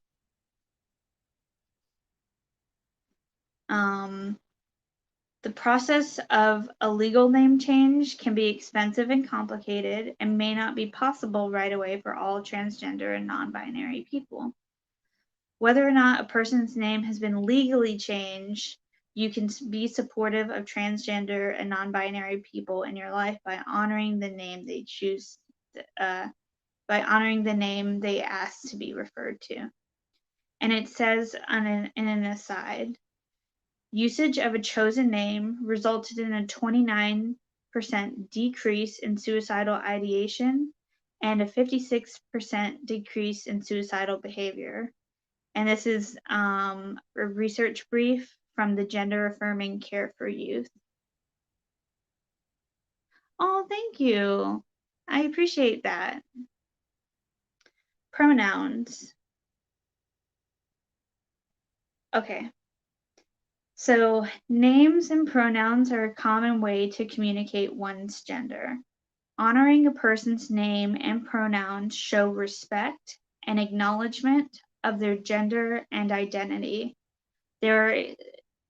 And they show some examples. We cannot assume someone's pronouns in the same way that you can't assume someone's name. I'm happy that you found my channel too. I'm so glad you're here. We cannot assume someone. Sorry, let me drink some water.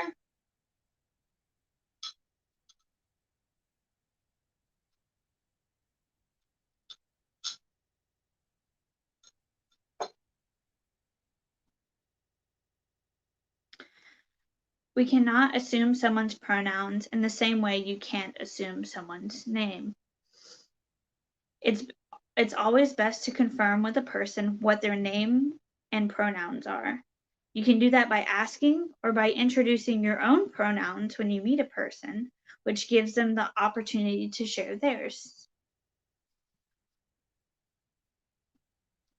So this is something that I have a hard time doing because I am still very newly out, and so there are people who know me um, as my dead name and my um,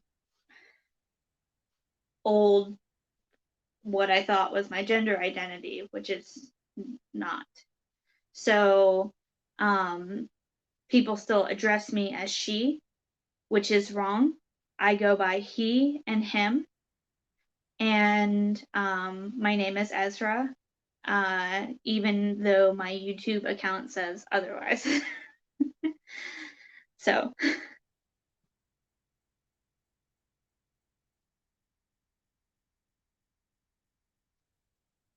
do you play the guitar? I do.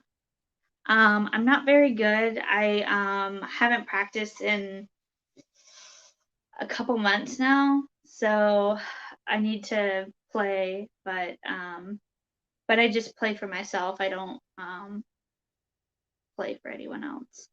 Not anymore. So it has some best practices here. Thank you for letting me read um, these to you guys. Here's an interesting fact.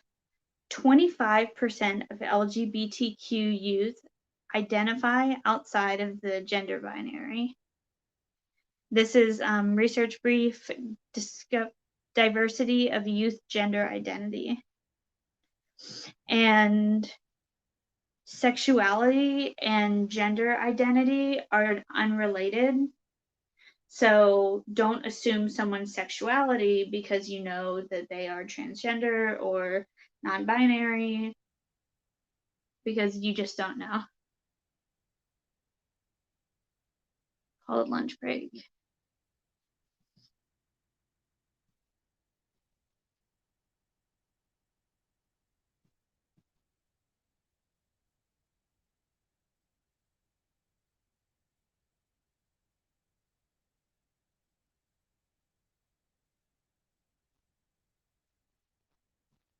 BJ, Ezra, I'm going to apologize to you now.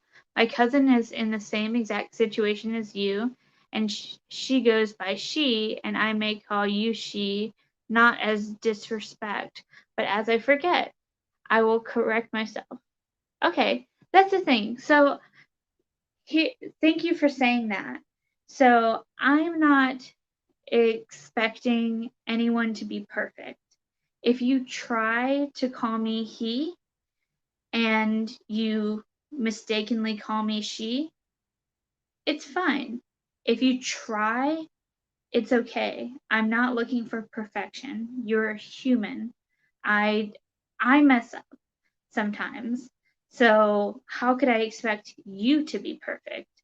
So so I don't expect perfection, VJ, and thank you for apologizing in advance, although I don't think it's necessary, because if you happen to make a mistake and you catch it, sometimes you don't even catch it.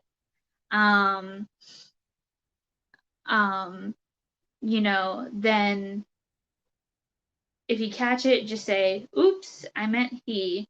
And that's all it takes. It doesn't take a big deal. Don't make a big deal out of it. Um, so it's okay, David. Like it's fine. But I'm like I said, I make mistakes too.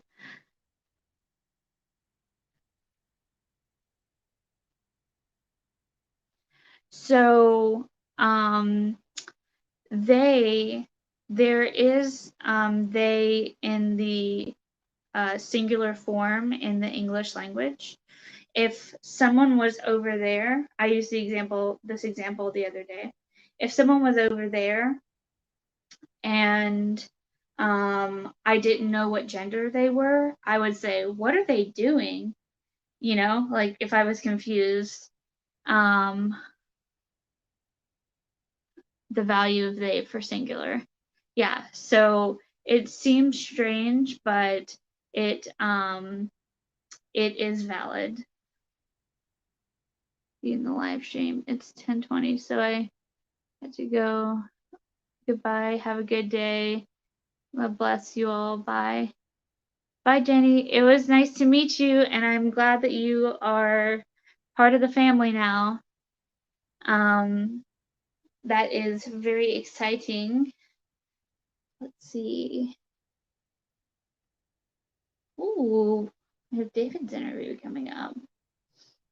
So exciting. So in 9 minutes, we will have David coming up and doing his interviews. So everyone get excited for that. That will be at 1 p.m. Eastern Standard Time.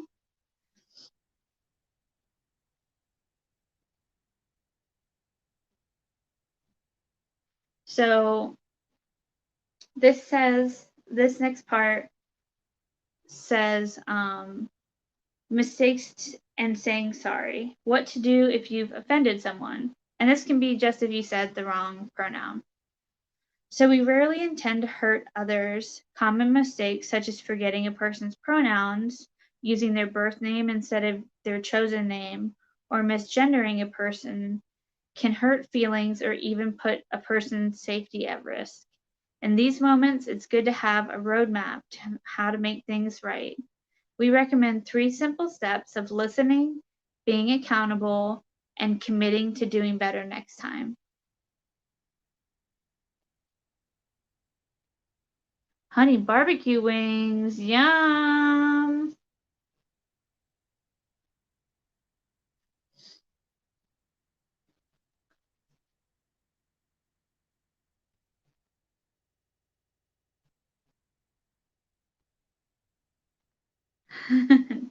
David is amazeballs. So, so listening, being accountable, and then committing to doing better. And I'm just going to read committing to do better. Treat it as a learning experience. The most authentic apology is meaningless if there is no change or if the behavior is repeated consistently in the future. Show you care by doing better next time.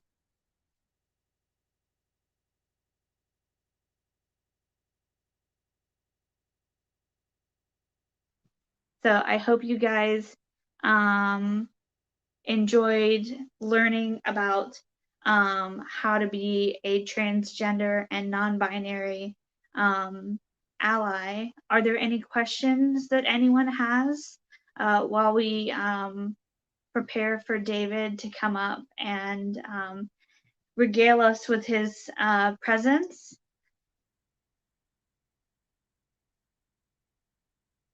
And I think he promised to sing too, so.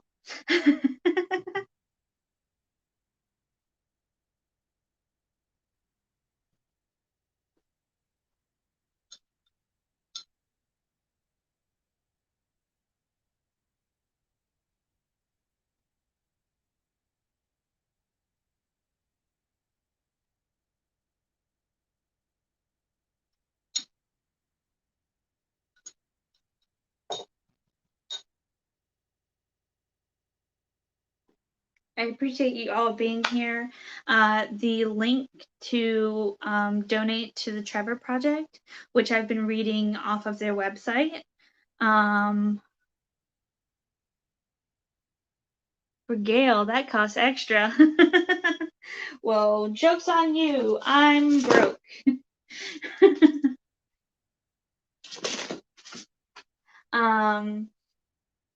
So, oh no, don't pull on the cord. My dog is insisting on coming over. You would come over? David would love to see you. Come here. Can you see him?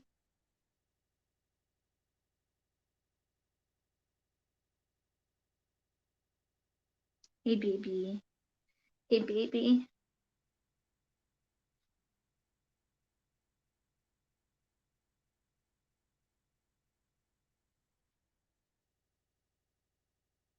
Okay. Now get your butt out of here. Get out of here. There's not enough space.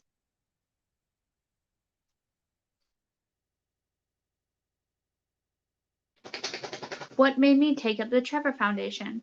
Well, it was a foundation that I was familiar with, and I have a extra soft spot for LGBTQ youth, particularly the youth aspect of it. And this is the only, they said that they're the only hotline available that is solely dedicated to LGBTQ youth. So I know that coming out when I was younger was a really hard thing to do. And I felt very alone. I felt like I didn't have any resources available to me. And so I think that the Trevor Project really checks all the boxes for me. And also, they talk about intersectionality with Black youth, and they're talking about like AAPI, like Asian and Pacific Islander hate, and they really have their finger on the pulse of what is needed in the community. And I didn't know this until yesterday, but they announced that they will be tripling, you heard that right, not doubling, tripling all donations given by the end of June, which is when this giveaway ends. So please, please, please donate to the link below. And it's really important because just giving $5 will get you 2 entries, and it will be $15 for the Trevor Project. And that is a huge deal. So please, please donate if you can. You will get the 2 entries into winning the Hobby Lobby yarn that I'm giving away. So please, please, please check them out and donate if you can. If you can't donate, you can still enter by you can still, sorry, it's like scrolling and it's distracting me. I'm ADHD. You can still enter to win by commenting on my video called Giveaway Yarn, and it will give you 1 entry to win. So please donate. It makes a huge difference. Like I said, triple the donation. That's a huge deal. So I'm so excited to hear about that. With that being said, let me drink a little bit of water.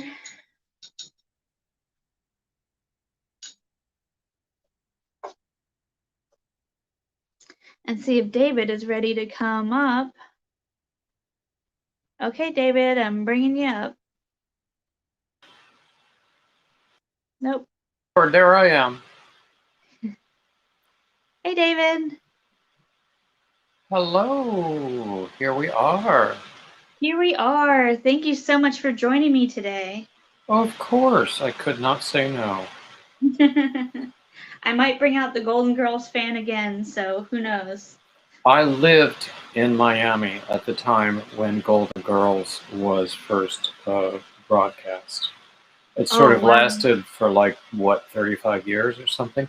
But yeah, so I knew the neighborhood in Miami where the exterior of that house was filmed, because it was just an exterior, and the rest of it was a sound set in Hollywood. But and so I I knew a little bit about Florida at that time, so it was interesting. Dana says, "Hey, David." Hey, Dana. So I'm a big fan of yours. Aw. You probably know that by now. Just like I'm a big fan of Dana's, so I Oh, well, was. I certainly could not be compared to Dana I in, think in that terms of comparison is the stature. thief of joy. Well, So, you're um, very kind. so I was hoping you could tell us a little bit about yourself and what you do. Okay, about myself. Oh, gosh, where do I start? So, I studied many years ago, uh, first to be a music teacher, then to be an opera singer. Then, um, when I went to New York to actually pursue that dream, I wound up doing a bunch of different office jobs, and one thing led to another, and I sort of wound up in technology that way. And I wound up doing a lot of writing, and then I had a friend who is actually a very, very good fiction writer and has published quite a few novels. But we worked in the same office, and he was telling me that I should write. And at that time, I didn't know what I should write about because I didn't really have the inspiration. But then, because of my background, I started writing about opera. And lo and behold, I started gaining respect of real people in the opera world because they could see that I knew what I was talking about and I had a few skills where it came to writing. And then, so the whole business writing occupation stayed with me for quite a while. And then, I don't know, a few years ago, I was laid off and I thought that it was time to start something new. And so I failed in 4 different states as a real estate agent. Um, and basically, here I am now. I crochet, I write, um, and um, I don't do much else, really. Michelle wants to know what you're working on. Actually, I'm working on 2 different things. I had an idea. I saw somebody else's tutorial on YouTube showing a stitch I had basically forgotten about. And I thought, ooh, I could find a great way to use that stitch. And so I think I have, but I really need to work more with it before I can really show it. So it's going to be a shawl because I tend to do best with shawls, and people tend to like my shawls the best. But also, for some reason today, I had the inclination to pick up a moss stitch cardigan that I started when Granny D was doing her moss stitch challenge. Was it in May? I think it Yes, was. May Okay. Moss Stitch Challenge. Yeah. So I started it then, and then I set it down for a while. I did a few other moss stitch projects, and I'm actually very pleased with my moss stitch pattern, moss stitch shawl pattern. And actually, Fiber Spider did a great tutorial for it. Mm-hmm. And then he turned around and did his own version that looked better. But so yeah, I'm doing this moss stitch cardigan as well as this shawl. I'm not ready to show even the shawl in its very early state right now because I don't even know that it's going to work out. It might, it probably will. I'm also doing blue hats all the time. Mm-hmm. I had to take a blue hat break for a while Yeah. because I was a little bit burned out on blue hats. Actually, I was a little bit burned out, period. But then I did 2 blue hats yesterday, so I guess I'm no longer burned out. Mm, So that's there we really go. cool. Yeah. Well, I think that sums it up. Well, bye. No, I'm just kidding. I'm so um, glad we have this time together. so I wanted to know, I want to know so many things about you. Um, when did you come out? It was a gradual process, as I think it is for everyone. Um, for the most part, among my friends, it was when I was in college, and that actually came about through a rather unfortunate misstep. Um, in basically developing a crush on someone I shouldn't have, and saying something about it, and then after that it really was a gradual process. There was no, at least for me, there was no um, light switch moment where, okay, everybody, here I am. Yeah, you didn't kick the door down. No. Yeah. And how long before that did you know that you were gay? Well, aside from periods of denial, I probably knew since junior high school. They don't even Mhm. say junior high school anymore, do they? They say middle school. I think it depends on where you are. But Like, I think I knew, and I think a lot of my classmates knew as well. Um, but I knew that early, mhm, even though there were periods of denial. Um, but I knew. yeah. I think that's I think that's normal. Um, how did And that also, I will also add, I always had a feeling of being different. Even before, when you're in your early teens and you start thinking about things in sexual terms, I still recognized that I was different in some way. yeah. Um, it wasn't as difficult as it was for some other people. I mean, we were talking about bullying, and honestly, in those years, I considered it my job to be as invisible as I possibly could. And I saw other people being bullied. And to this day, I regret not stepping forward to be any kind of a help to them. Um, and it doesn't even matter whether that was the reason they were bullied, but they were bullied anyway. Mhm. Um,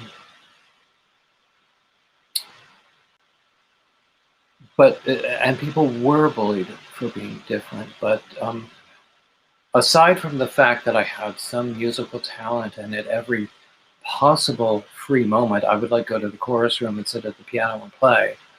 Um, um, I always knew I was different in some way. I think that is a commonality between a lot of Oh, LGBT plus. Froggy just made a very kind comment. Yes. Your blog is awesome. That is very kind. I have 3 blogs, by the way. Wow. One is crochet, one is opera. The opera blog is the first one that I did because that was where I first found my writing voice. And then I also have a third one that is more about general topics that are probably going to offend everybody. But that's what I do. Yeah. Just ask Dana and Joe. Keeps life spicy. What? It keeps life spicy. Indeed. Indeed. Yeah. So, yeah, but I think the commonality of feeling different before you have those sexual terms is very real. Mm-hmm. And Exactly. I've heard it from so many other people as well. yeah. And I think that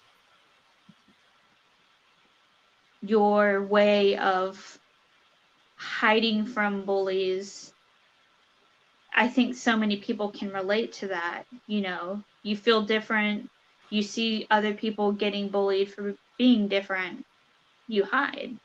Mm-hmm. And Now, you know, sometimes I could rely on my humor. I'm told that that comes from my grandmother.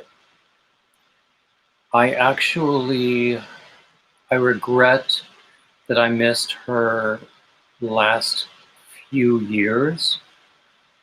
But she was always very warm, but as is everyone, she was also flawed. Yeah, I just wound up missing her last few years, and so people would always talk about her humor. So I would always be able to, well, very often, be able to make people laugh, and I've been able to use that. Not always to my benefit, and not always successful, but that's it, the curse of humor is it's it. not every joke lands. It's the shotgun approach. Something's gonna hit. Daniel is in the room. Oh, hey, Hi. Daniel. Welcome in. Yeah. Divergent says yes. Hiding was a survival technique. Yeah, especially in the 70s. Yeah. Oh, and if I had come up even earlier than that, in the 50s or 60s, or even earlier, it would have been torture. Absolutely. But at the same time, there might have been more safety in cultural ignorance, if you understand what I mean. I think I do. But I think that there are pros and cons to each time period. Oh, of And course, of course. I think that if you had grown up in the 50s or 60s, as an adult, you would still be in a time where it was less acceptable. Whereas here you are now, and It's still less acceptable. yeah, but more so than it's ever been. Yes. Yes, To that some is degree. true. Yeah. Um, yeah. At least now, people are beginning to see the differentiation between what they believe and other people's actual rights as an American or as a citizen of whatever country they're in. Yeah. And there is a huge difference.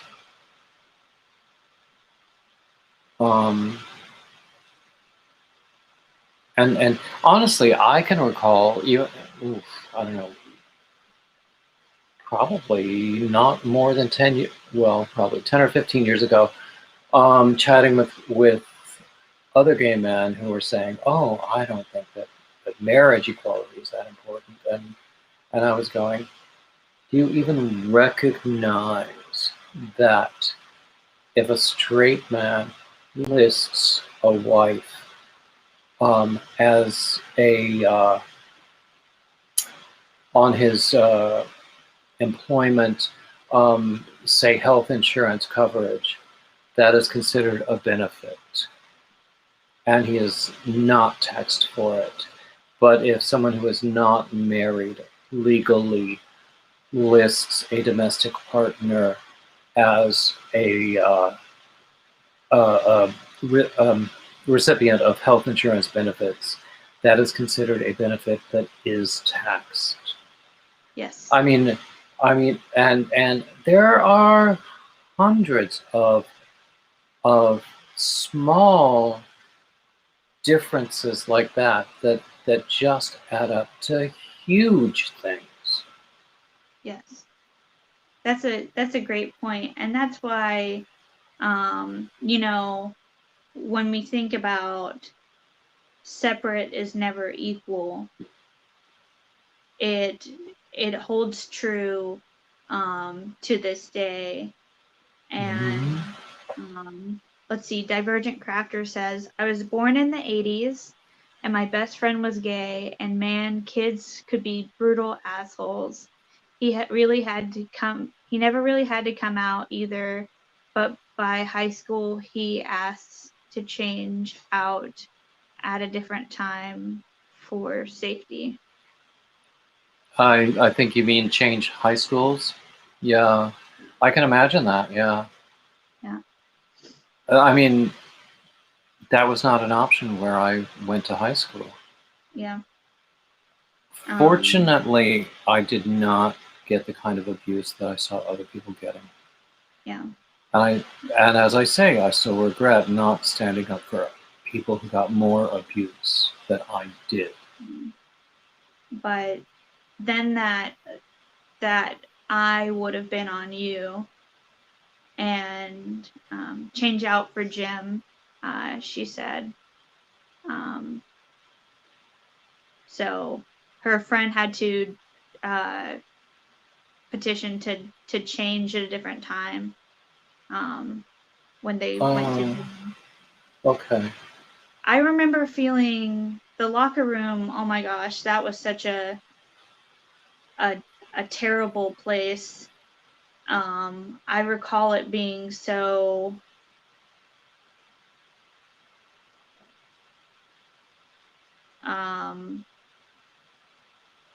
I felt so wrong for being there. I felt wrong for having a gaze that went anywhere else. And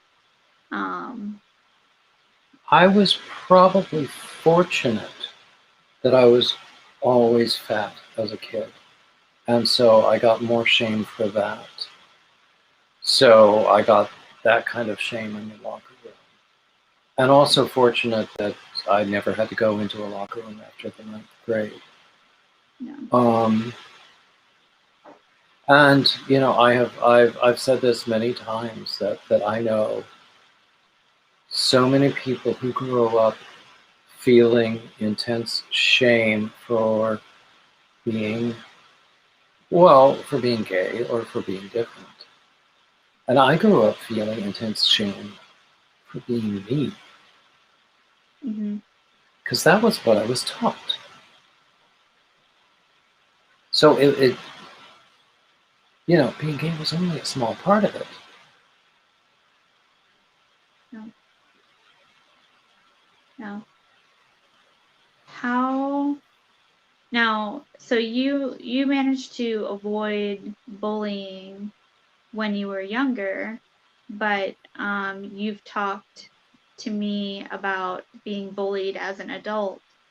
Could you?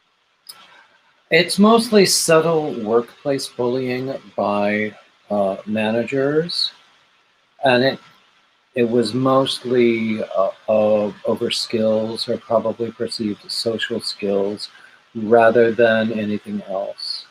And honestly, I was in a few roles that I was not well prepared for. Um, So it's not that I ever deserved bullying, but correction would have been a good course of action. Hmm. Now, if you had felt that shame that you grew up with as a child in like the age that we're talking about with the Trevor Project, what resources would you have had? At that time, there probably were some, but I didn't know of any. No, actually, when I was in high school, I recall reading about, and this was like a revolutionary thing at the time in the mid 70s.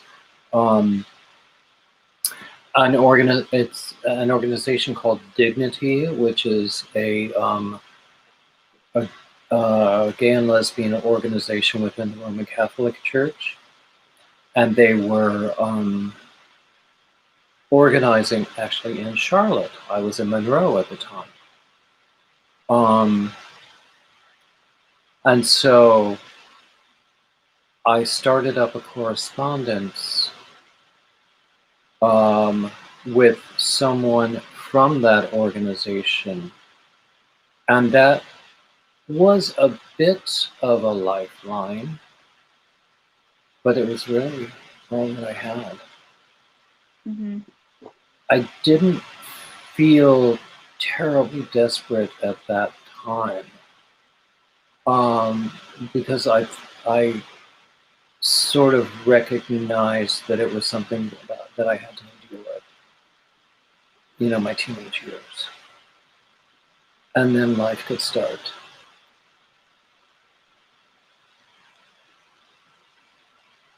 Does that make sense? Yeah, absolutely. Yeah. I was looking at the time. We have 7 more minutes. Mm-hmm. So if anyone has any questions for David, put some question marks in front of your question so that we know that it's a question. Although we'll read it anyways. So I think you've talked about some other organizations that are really amazing. Nowadays there are lots of organizations that are incredibly valuable to the kids of today, whether or not they're gay or lesbian identified. Um, I I think that organizations like the Trevor Project are immensely valuable to every teenager, whether they are gay or lesbian identified. Mm-hmm. I think that things like Covenant House, which is basically an escape for um, homeless teenagers, and homeless teenagers almost always are homeless because they're escaping abuse. And things like Rainbow Railroad, which is all about offering or finding refuge and asylum whenever possible for people in other countries where they can be persecuted or prosecuted or executed for the mere perception that they might be lesbian, gay, trans, or non-binary in any way. Yeah. Um, We have some questions in the chat for you. So Divergent Crafter says, David, what changes would you like to see in the future for gay rights? I would like to see gay rights, period.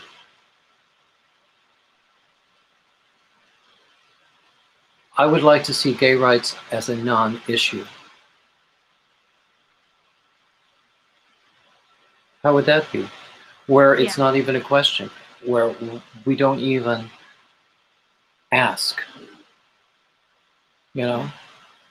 I see that Dana's asking, would, I don't know whether it's me or you, would we start our own organization? I think it's you. I've never thought about doing that. I think there are so many really, really valuable organizations out there that I don't want to duplicate anyone else's efforts. And potentially thereby dilute the attention that they might gain. I would rather lend whatever aid I could, and I don't always have a consistent belief in what level of aid I could offer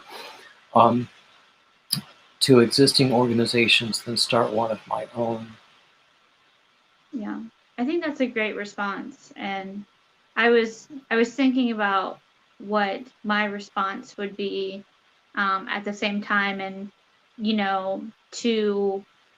if I saw a gap in what is currently out there, Mm-hmm. then of course I would want to do that.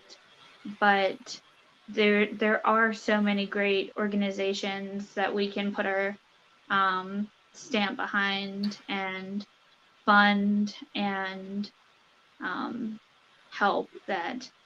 Even in the business world, that's a basic practice, is you have to find out where there is a gap before you determine what you're offering is going to be, what you can offer to meet a need that you find. And if that need that you think you are best suited to fulfill is already being met in some way, all you can do, I think, in the world of this kind of organization is add whatever assistance that you can. Divergent says that my organization would be puppy related. Of course it would. It'd be like a dog for every gay. What's wrong with that? Oh. I've always dreamed of having a senior dog sanctuary. Actually, my uncle, who actually died last year, so I should say my aunt, now owns my grandfather's farm that's about an hour away from here, with quite a few acres, and it would be a perfect place to have a dog sanctuary, a rescue dog sanctuary. There's even an existing barn there. Probably has a ton of snakes in it, but I'll pay someone else to go in there and clean them out, because I'm not going to do it. But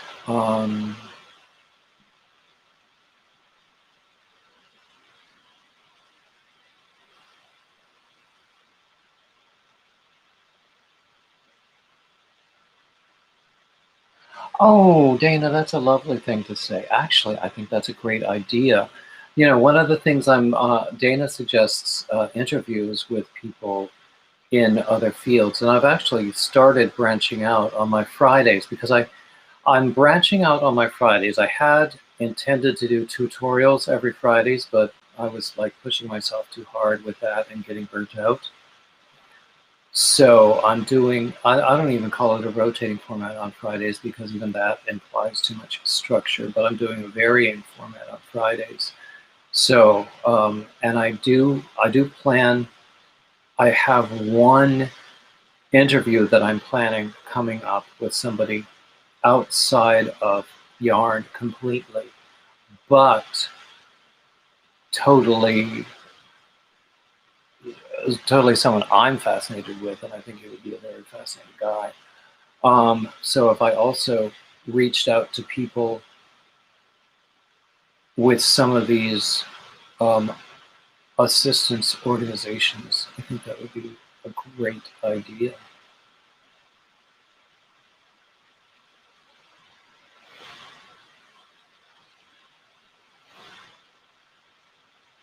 Oh, Joe, I've heard what you're saying. Um, I've heard that mirrored in actually very, very many ways. Um, yes, exactly. Mhm. Um, in fact, the most concise way that I ever heard it is when two men don't get along and one of them is gay, you can bet dollars to donuts that the other one is gay also, regardless of what you know about him. Yeah, But that is going to be the issue. yeah. So, um, And that's how, if we eliminate shame from the equation, then that doesn't need to happen. yeah, I think that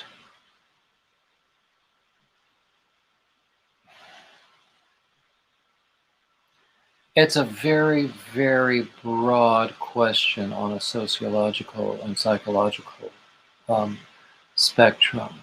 I think that if you just remove the factor of actual sexual contact from the concept of different sexual identities, because honestly, they are two completely different things, um, then it might be different. Because historically, people have thought of straight couples in terms,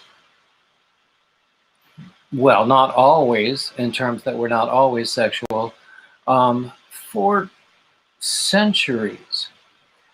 Because many times it was like, especially in the gentry, it was an economic arrangement or a political arrangement or something like that. Mhm. But so if you just stop thinking about penises, that's all I've That got to say. well, on that note, I will let you go. Oh, Um, that's quite a note to leave on. it was too perfect. I had to. Um, I will let you go because we have a brief intermission coming up, Okay, and okay. I And have literally been on the edge of my seat this whole time. So, it has been a pleasure being here. I mean, I will also remind people that I have a live stream at 2 o'clock. I wouldn't tell anyone. I wouldn't dream of asking anyone to leave you to come and see me, but I wouldn't stop them either. people can be all over the place. I'm okay with that. I Yeah, 8 hours of me is a lot. I I can know. barely get my wife to do it. Yeah, when I do marathons, I tell people it's always fine to come and go as you please or as you're able. So, Yeah. speaking of which, I have a holiday marathon coming up on the 4th of July. Ooh. Just thought I'd mention that. Yeah. Well, good luck at your 2 o'clock stream. Thank you. And we'll talk to you later. Thank you so much. It has been a pleasure, and thank you for having me. Of course. Bye. And up next, we have Froggy Went a Knitting. I don't know if I can follow penises. Well, that's okay because we don't need that. Wow.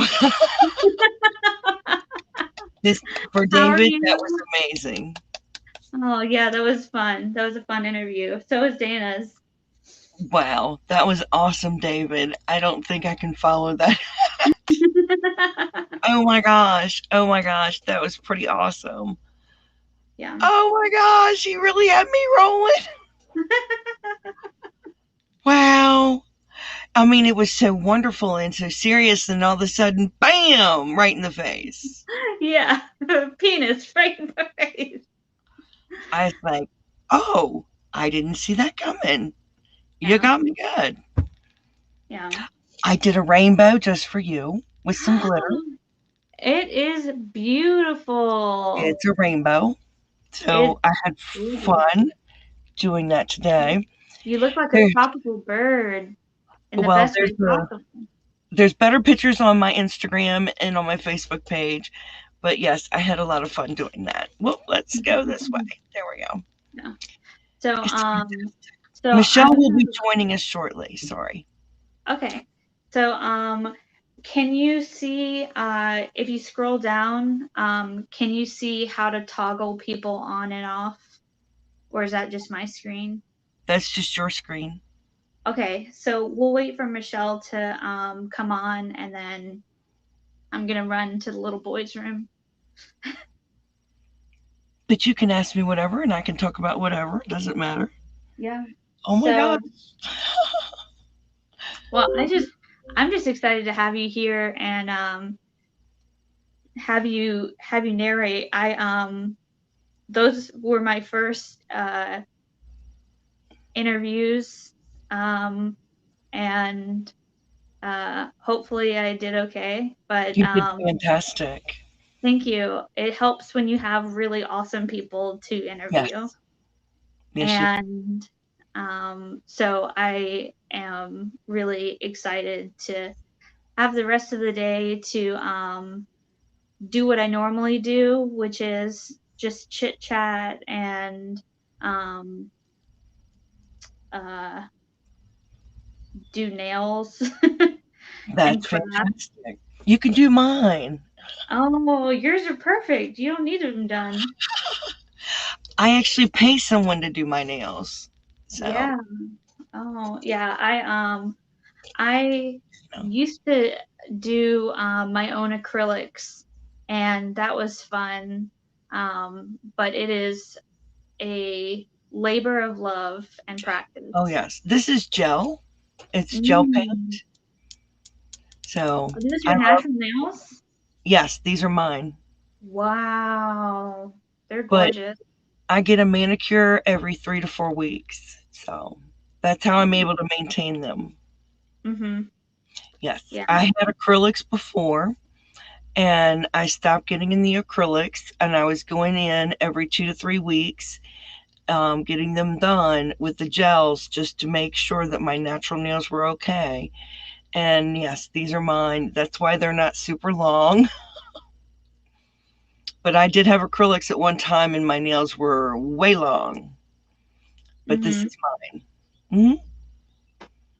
Yes. I can't do them myself because of the visual impairment. Mhm. So now I pay to have someone do them, but it's a fun, pampering thing to have done. Oh yeah, definitely.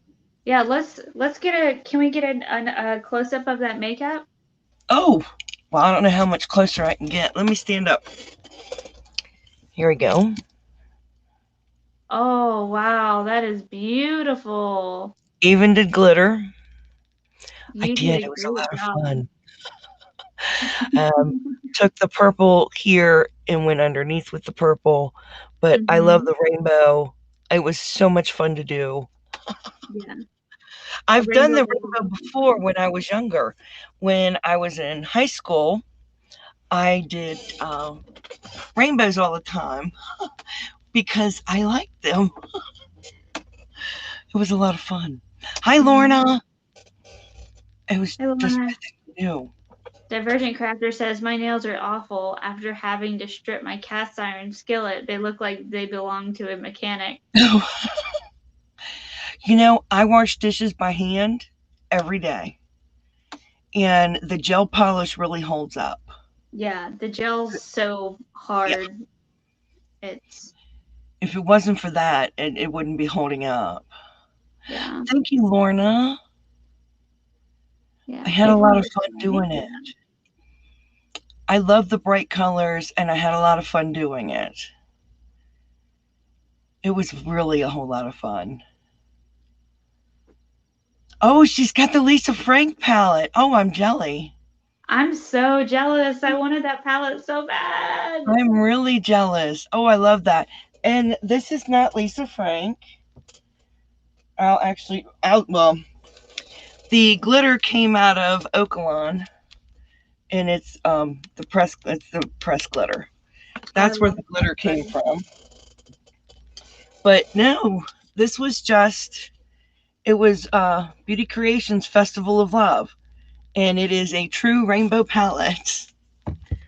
I had to have a rainbow. Yes, for Pride. I love the rainbow, and it was so fun. That's awesome. You should do rainbow looks more often. I'm going to. I love it. It had me so excited and happy. I was like, I'm going to do this more often because this is so fun. Yes. I like the bright colors and it just makes me happy. Why not do it? Why I not? Life mean, is short. I can do the neutrals on occasion, but I just like the rainbows. And if it makes me happy, I don't see why not. Yeah. You know, Mm-hmm. it's worth it. Yeah. And all of you need to go donate to the fundraiser for the Trevor Project. Yep. I donated, and I'm tickled pink that they're tripling it. They are tripling it. How cool is that? Oh my gosh, that takes mine I'm to well over $150. yeah. I'm so excited when you said that. I was over here froggy dancing. I got super excited about it. I was like, they're going to triple my donation. I got excited. Mm-hmm. I was like, oh no, you don't realize how much that's going to be for mine. Yeah.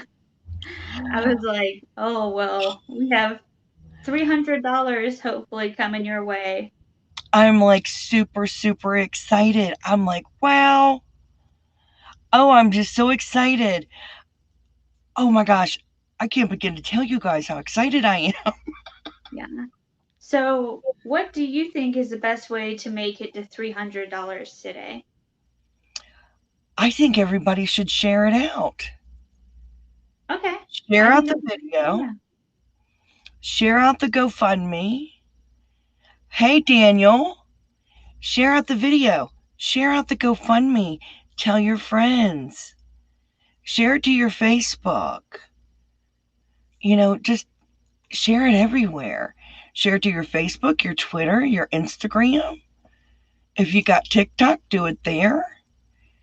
Let's get this up.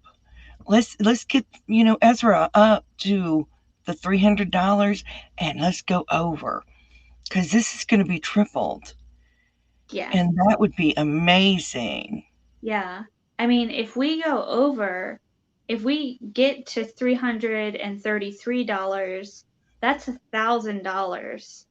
That would be $1,000, and just think how many lives that could save. Yeah. That's That's what I'm looking crazy. at. You're going to be saving lives. You know, do donations close tonight or tomorrow? Donations close tomorrow. There you go. Oh my gosh, it just, when I sit back and I look at it and I'm like, they're going to save lives. They're going to save children who would normally have wanted to commit suicide. Mm-hmm. And we know how I feel about that, having lost a child to suicide due to bullying. And that's what gets me. They can save lives. And isn't one life worth it? Yes. And they could save dozens, hundreds, and thousands of lives. And that to me is worth every penny.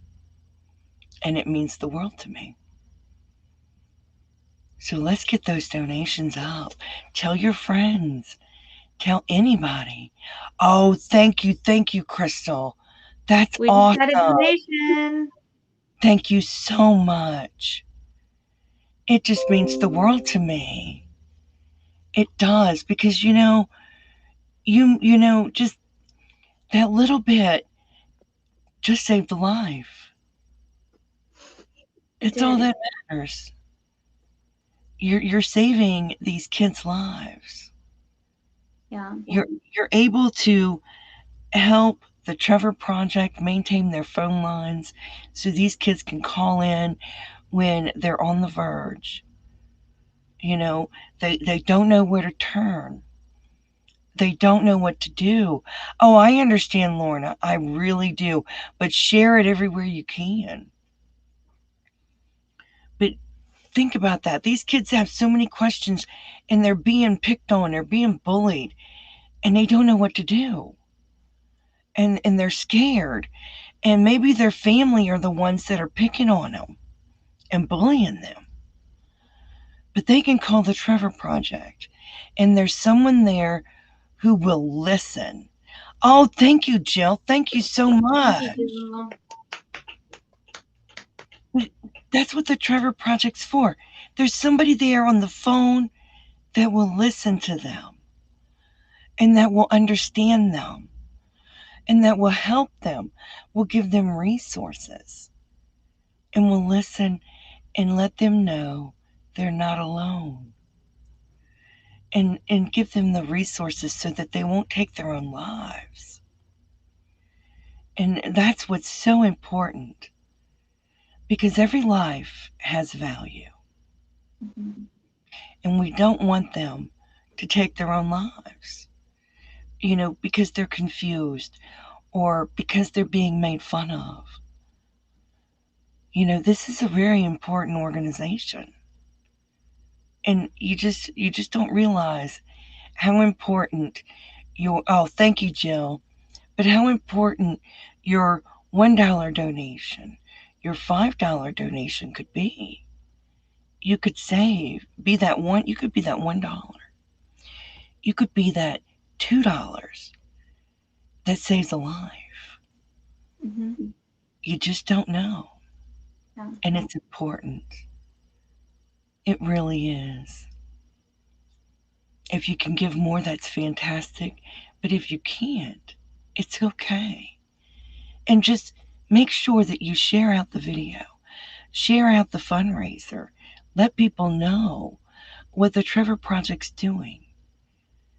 They're helping people and they're saving lives. Oh, I'm so sorry. I didn't mean to make you cry, David.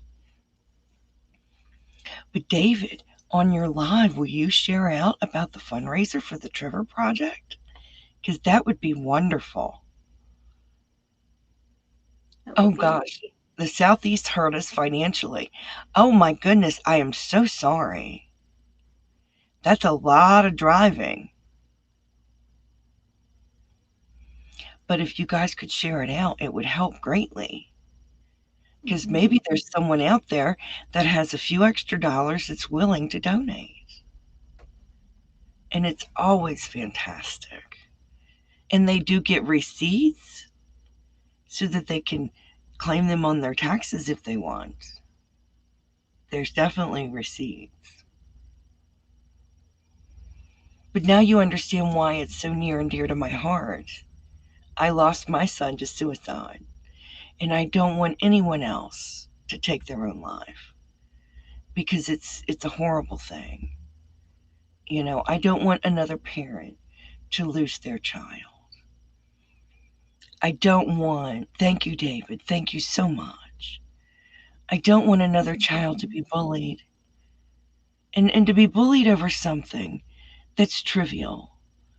We should not worry about what someone's sexual orientation is. It's trivial. I don't care what someone's sexual orientation is. That's their business. So bullying someone over that is ridiculous. It's their business. Oh, it's Queen. It's Queen. It's Queen. Oh, that would be wonderful, Crystal. I would love that. I wore this, but then I just realized, what if Bag a Day shows up? Then Back in the day I'm would love wearing that. Queen. We all But know that Freddie Mercury, the lead singer of Queen, was mhm. gay. He was actually bisexual. Well, yeah, he was bisexual. I'm sorry, I apologize. Remember, he was married to a woman, and then he had many male lovers, and he settled down to just one man. Hmm. I love Queen too. Yeah. I love Freddie Mercury's style. Yeah. Absolutely was fantastic. I just, you just don't, I think it's really silly, not to say that someone's sexual orientation is trivial. It's not, because that's important to them. What I'm saying is bullying them for that is ridiculous. It's just ridiculous. I've been bullied for being blind. I mean, that's just stupid. I've been bullied because my channel grew and I was accused of buying subscribers. I don't even know how to buy subscribers. I've been bullied for all sorts of things. And I think it's ridiculous and it's just, dumb. Oh, that's wonderful.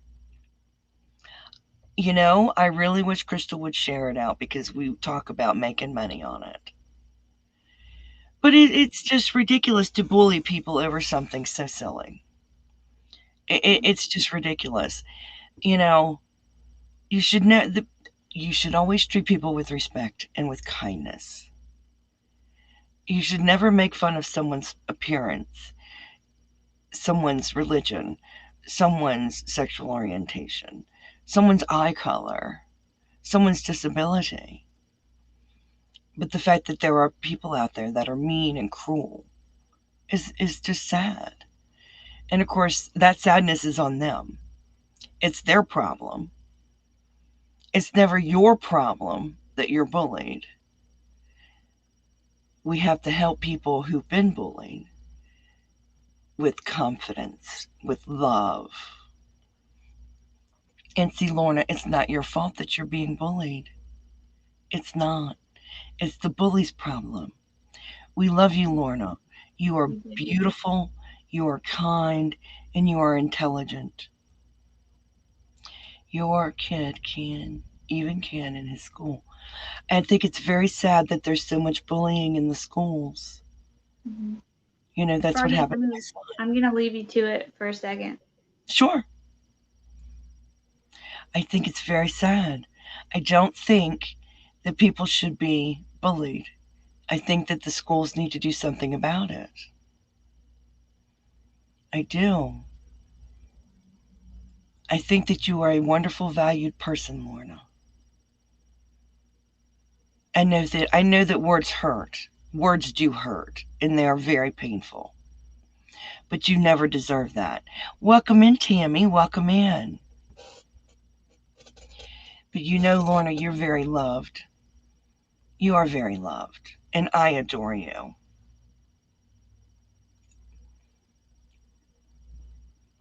You were the anti-bully in school. I saw that you stood up for people. I've never gotten out of that mindset either. But my son was bullied, and my son took his own life for it. But I never knew my son was bullied. He never told. He never said anything. I wish that he had.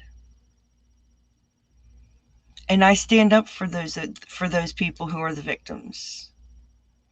I stand up for the victim. I speak for the victim. Even though I have been bullied, I ignore them, because I just ignore them. There's no reason to acknowledge what a bully says. It's just, they have their own problems. That's their problem. That's their insecurity that they need to pick on me. It's not my problem. But I have that mindset and I have that confidence that I can say that. But we have to help Lorna. Poor Lorna. I love Lorna. I don't like that people bully Lorna. It's not fair to her. It's not. But this Trevor Project is so great because it will help those that are being bullied, and it's terrible. Oh, Tammy, I'm so sorry. You didn't deserve that. People who are bullied don't deserve it. And you know what? The problem was the bully's problem. It was never you. It never was you. But this Trevor Project is fast. It's just, It is a fantastic organization. That's my favorite word, fantastic. Because they help out the youth who are being bullied, who are struggling, who don't know where to turn. Because maybe they're being bullied by their family. They don't know where to turn, they don't know what to do. And they can call the Trevor Project, and the Trevor Project will help them. And yes, exactly, Crystal. Oh, Lorna, I'm so sorry. I'm so sorry. But don't talk to the bully, ignore the bully. I know that is easier said than done. I know that. But please remember, you've got me. I'm here. I'm in your corner. And I do adore you. You are a very smart, beautiful, intelligent woman. And I know, I mean that. I know that. You're fantastic. You are. And Dana and Joe, aren't they wonderful? They are beautiful people. They are. I just ignored my bullies. That's how I got rid of them. I did. Yeah, they do need to stop pulling others down and do the work. And it was obvious that my bullies weren't doing the work because my channel grew and theirs have not grown. My channel is over almost 5,200. Theirs have stayed the same, which is kind of fun. It basically makes me sit back and say, well, there's my vindication. I'm still growing. But I don't pay attention to them. I don't watch them. I don't go to their channels and stuff. I don't. I only know where they're at because other people tell me.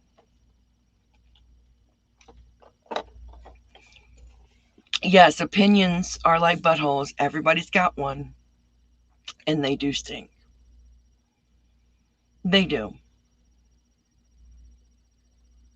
Yes, social media has made it very difficult for everyone because social media is 24/7, and it's made it extremely difficult for people because they don't unplug. And sometimes you need to unplug. Yes. Sometimes you just have to unplug from the internet because the social media goes on 24 hours a day, 7 days a week, and it doesn't stop. And it's difficult. And I just can't imagine being a teenager in this day and time. My son got it at school and he got it on social media, so it was 24 hours a day, 7 days a week, and it just never stopped. Unfortunately, we didn't know about it. I wish I would have known. Because if I would have known about it, I would have intervened. And I would have homeschooled my son. And I would have controlled how much internet access he had. But hindsight is 2020 and you can't really do anything about that. But what I can do is I can advocate for those who are being bullied. And I can help out organizations that help out those that are being bullied, that help out those who with suicide prevention. And that's what I do. So I work with the Hat Not Hate organization, and I work with obviously the Trevor Project, and I work with the to prevent cancer because my dad died from cancer. But there's also another suicide prevention thing I work with too. But that's what you have to do. And I think the Trevor Project is very worthy. I think it's fantastic. I love it. I've read all about it and everything. Yeah, and I think that's wrong, Crystal. I think it's wrong. You should never feel self doubt to stand up for yourself. Children need to be taught confidence to stand up for themselves. They need to know that they can just unplug. and they need to know that they can stand up for themselves. And parents need to be more engaged. There are so many parents that are not engaged in their children's lives, and that is very scary. That frightens me with the number of parents that are not engaged. There you are, and give a few minutes for Ezra, and Ezra will bring you up. But the number of parents that are not engaged in their kids' lives is scary. You know, I was engaged with my child on a consistent basis, but he just wasn't telling us. He showed no signs of depression at home. And, the sheriff's department's investigation showed that he showed no signs here, but he did show signs in school. And the school actually was neglectful in what they didn't do. No, they may not want to hear it on streams, honey, but honey, you don't have to. You can say what you want on your streams. It doesn't matter what people say to you. You say what you want on your YouTube channel. It's your channel for a reason. Just like I say what I want on mine, you say what you want on yours. And Lorna, you know how to get a hold of me. You do know how to get a hold of me. But yeah, you should be able to say what you want. You know, I started out with completely being knitting and crochet, and now I do unboxings. So you do what you want. You want shell with cream? I love that, Crystal. That's awesome. I think that's fantastic. I do. I think it's wonderful. Yes, it does. Bullying happens because weak people need to prop up their ego by beating up or humiliating others. That's exactly what bullying is. They do. Yes, James knows what happened to me. And yeah, James, you're absolutely correct. You saw it happen firsthand. Yep. That's true, Lorna. You can kick them out. You just kick them right out. Time them out or hide them. But you can get on your stream and you can say whatever you want. That's your stream.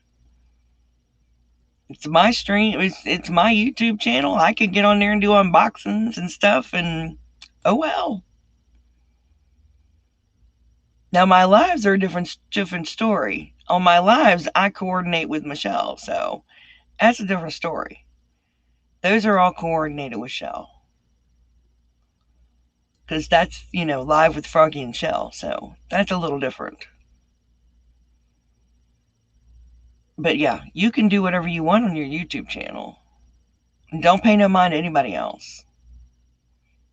And for those of you that don't know, Lorna Jones does some amazing videos. She has the most prolific coin collection I've seen in my life. She has coins that have characters on them, dinosaurs, frogs, which Froggy loves. I mean, ships on coins, on a coin. She's got coins with color. Color. She didn't color them either. I mean, I have never in my life seen coins like she's got. You went no contact. Yes. Yes. I don't blame you. Not at all, Crystal. Not at all. I don't blame you. Exactly, Shell. Exactly. I know exactly what you mean. I actually had an adult family member call one of my children fat, and I had to bring them to task and let them know that they could not address my child as fat and needed to keep that opinion to themselves. Now, that was many years ago, but I did let them know that it was none of their business if my child was fat. My child was a little plump, but the child ended up hitting a growth spurt and wasn't plump. It just happened that my children, for some reason, would get chubby and then get shoot up in growth. And then they'd get chubby and then they'd shoot up in growth. And just they saw my child at one particular moment and brought up the fact that they were fat. And I said, "You don't call my kid fat because it's none of your damn business." It's not like I was feeding my kids junk, but you don't do that. So I don't agree with the bullying part because I felt that was a bullying behavior. So they stopped. Oh my word. I would cut off contact with them too. Yes, I would cut off contact with that person. No, I wouldn't put up with that. I would not put up with somebody telling me I was a liar.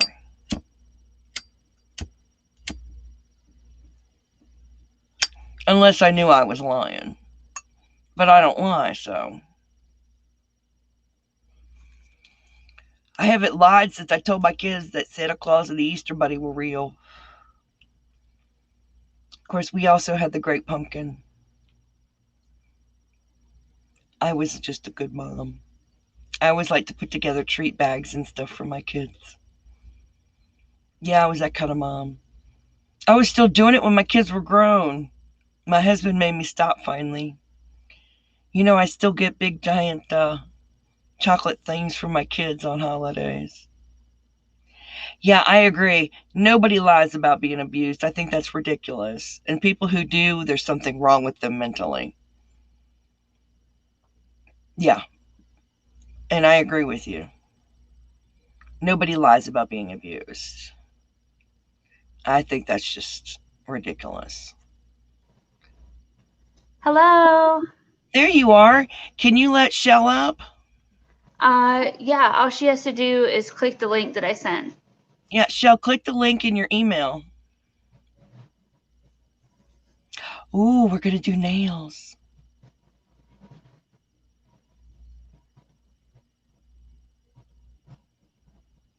I'd love for you to do mine. Ezra's I pretty have a good. long drive. Like I I have a, said, yours are already perfect. I have a long drive to get mine done now.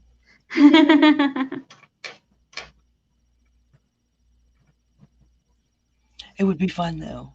I would Yeah, love to get a rainbow done on my fingernails. that's what we're doing today. I'm Jelly. No, you're Jenny. I'm both. A Jelly Jenny.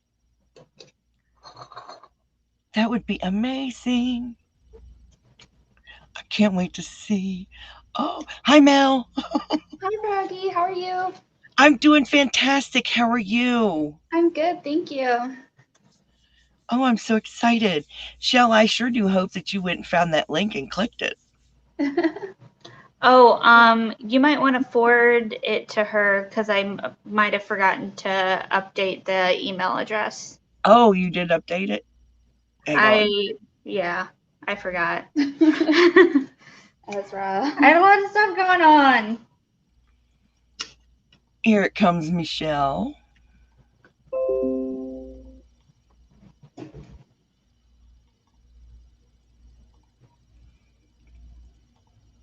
There it is, Michelle.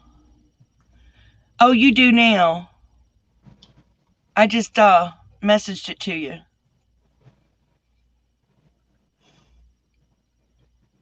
Oh, there we go. How about now, Michelle? Did you get it? Can you give me a picture? I sent it in Messenger.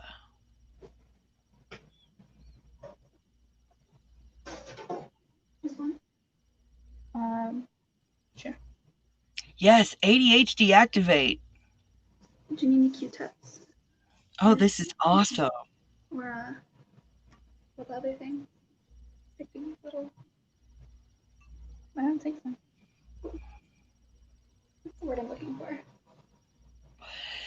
I can't be patient when it comes to my co-host.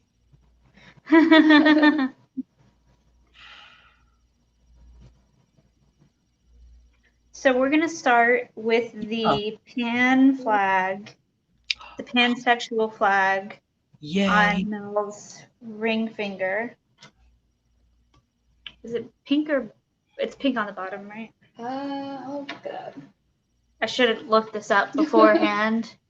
I know the Yep. colors, I just don't know the order.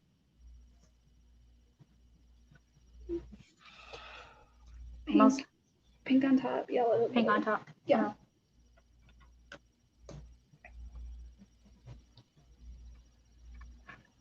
Froggy, do you have any fun plans for the 4th of July? No. I know that we're going to be grilling out, and I think our kids are coming over. Nice. That's awesome. I feel So like to me, simple that's is not the fun. That's not fun to me. best. It's not.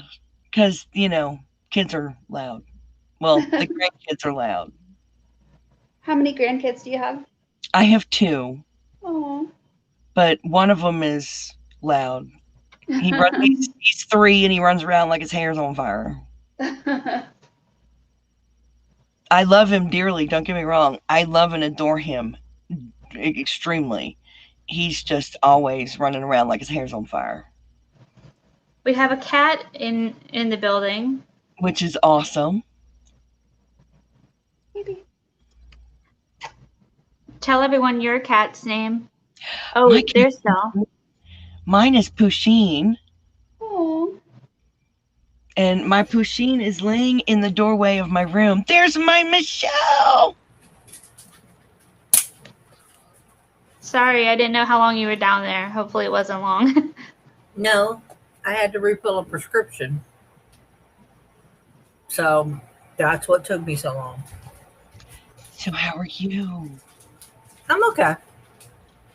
I'm so excited to see you. I see a cat or a dog. I'm not sure which. It's a kitty. Mine is around here someplace. Mine's laying in the doorway of the room. Mine is over smacking the dog in the head. Oh my word! And the elusive is laying in there with the daughter. Actually, no, she's eating. Oh. So she's fine.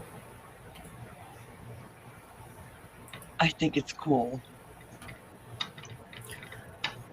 So So my where are blood you level was going? low. Oh no. Well, it's okay. They just have to play around with the medication. They have to do it all the time. And that's true. This is just normal.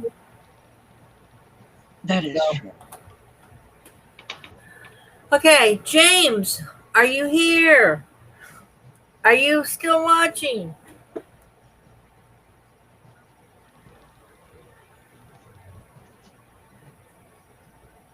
Oh, that's gorgeous.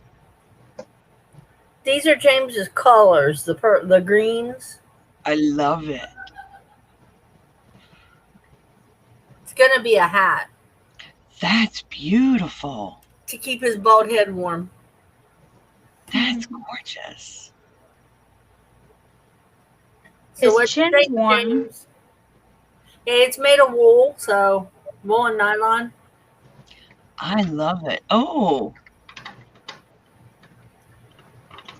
Oh, happy anniversary, James. Did you see the colors? Did you like it?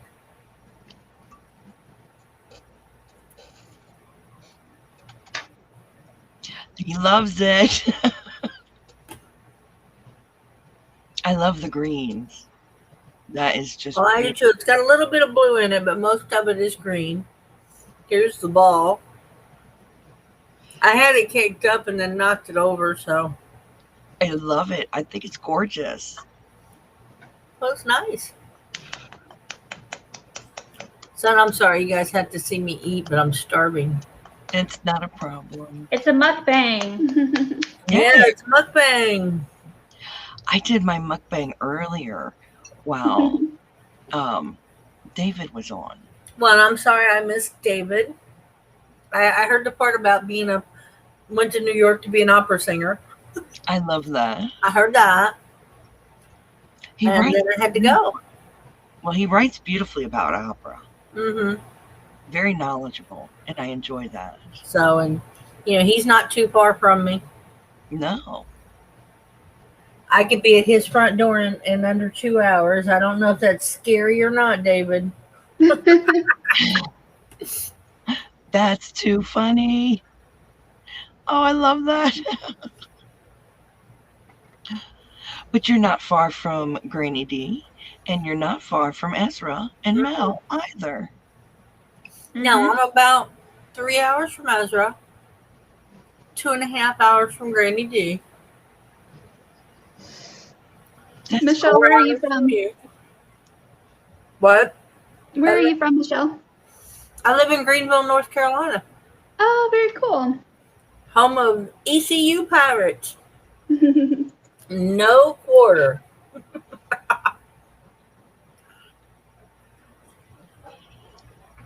Yes. So when I visit Michelle, we have to visit Ezra and Mel. Yes, And definitely. Ezra, I am 19.3 miles from the front door of Spin Right Yarn Factory Ooh, I love in that. Washington. So, I love that. and then I also have a friend who is a manager of a Comfort Inn and Suites across from the hospital. So when Spin Right has their sale, we can get a deal on hotel rooms for those who need it, and we're going to party. Ooh. And we're all going to go to the Spin Right sale. That will be fantastic. And anybody that wants to learn to knit, I will be available to teach them to knit. Mm-hmm. I do have some knitting 101 videos on my channel. Oh, yes. I love those Knitting 101 videos. Because I'm like, Awesome. Did you Oh, talk yes. yarn behind some of your chart? Yes. Perkins is in Cookville, and Divergent Crafter is next door to Cookville. So they're like neighbors. They are very close to each other. I think that's so cool. Somebody just needs to put Lorna in a suitcase and ship her over here from UK. I would love that. I would So love it. what I'm doing here is I'm doing the pan flag, the pansexual flag. Uh-huh. No.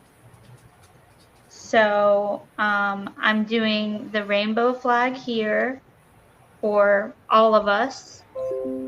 And then I'm doing the trans flag here for me. And this is her wedding ring finger. Awesome.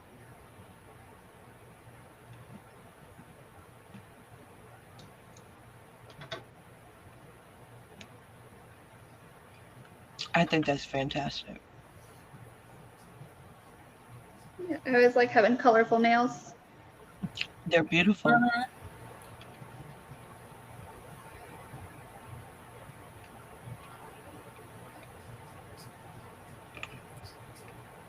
Oh, Lorna, it'd probably take a couple days. Yeah, she could fly over here In a day. in a day. Oh, gosh, yes, Crystal. You can come too. Mm-hmm. Party! Well, everybody can come. Oh, yes. We had wanted to do it this year, but unfortunately, Spinrite wasn't going to do their sale. They couldn't get over the border to set it up. Yes, we want to. Mm-hmm. And look at that. Sandra Trester won't be that far either. No, not at all. Oh, you're going to have to change your vacation next year. Make it to North Carolina. Mm-hmm. So you can come hang out with us all. Woo! Mm-hmm. We're going to send the men to go do something else. Hey, I would like to be invited. I'm meaning my husband. We mean the non-yarny men. Because we're Just not going mine. to send David to do something else. That's true. You know, The non-yarny people can go do something else. They can help Mater put my engine in. Yeah, because James will want to be there with the yarn too. But I mean, like my husband, who's like not really interested.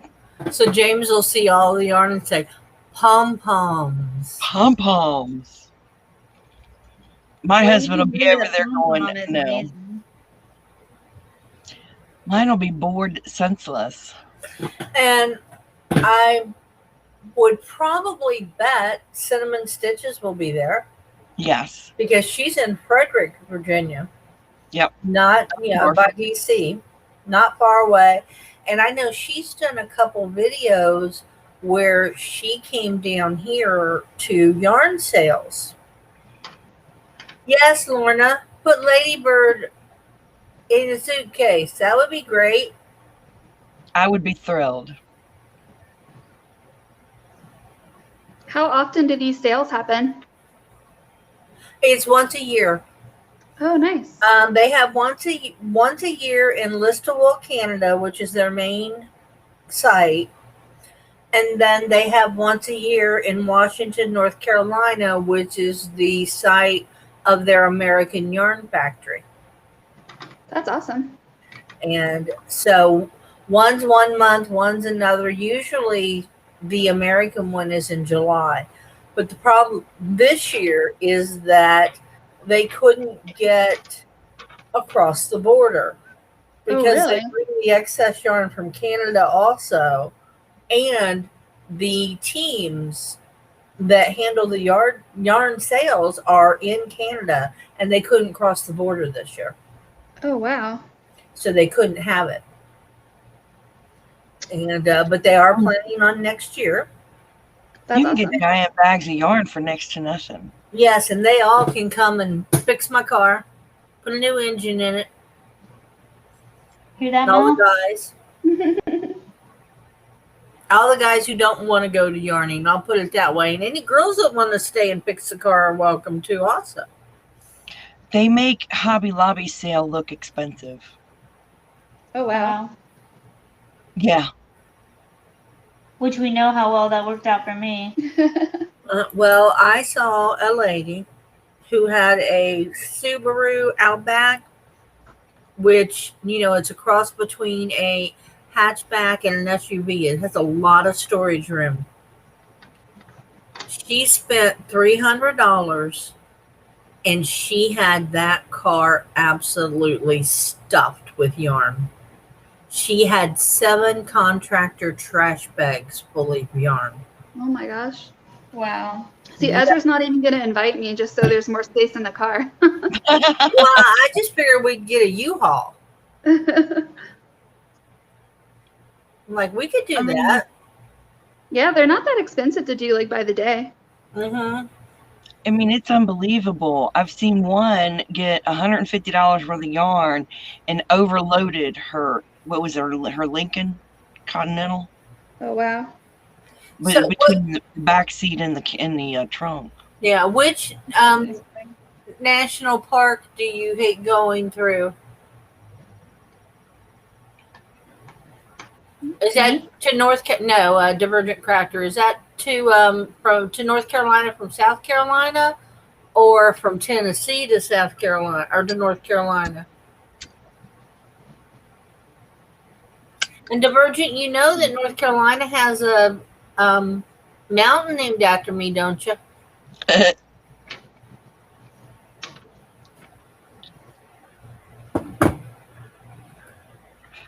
Look what I got. Yum. Let's wouldn't push mind this some of down that. real easy I so we would don't not get mind. grounds in our coffee. That would be really good right about now. What is it, a cup of coffee? Oh, it's I a can't French see. press. It's got French full cups of coffee in it. coffee. I could go for a coffee too. Okay, I love this French press. Latte. And between my son and I, we can make 8 cups of coffee in 4 minutes. From Oh, wow. Tennessee to North Yeah, Carolina. from Tennessee to North Carolina, yeah. Well, the mountain named after me is Chunky Gal Mountain. Oh my gosh. because I'm a chunky gal.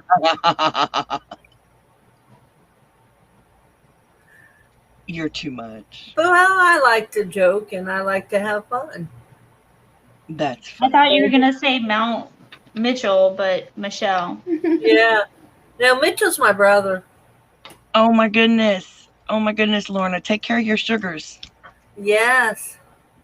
Oh, Take care Lorna of your just sugar reminded me. levels. Well, Lorna just reminded me to plug my pump in so it'll charge. Yeah.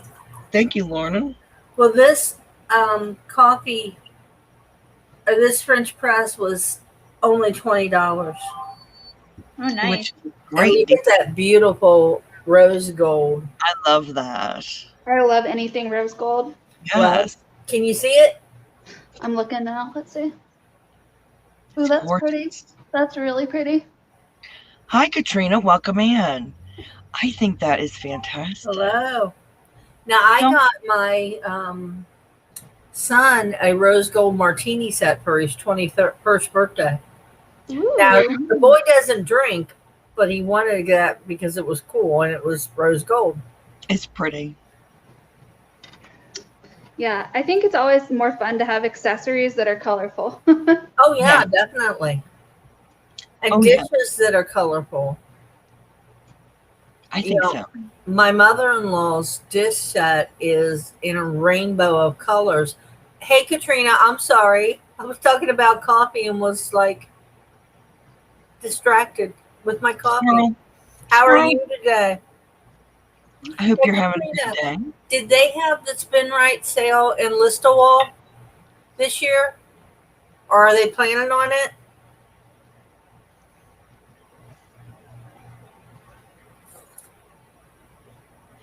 Because Katrina doesn't live too far from the factory in Ontario. Oh yeah, the Survey Mountain. Mm-hmm. Yeah, with the high speed limits. Exactly. Yeah. Oh, I love my coffee too.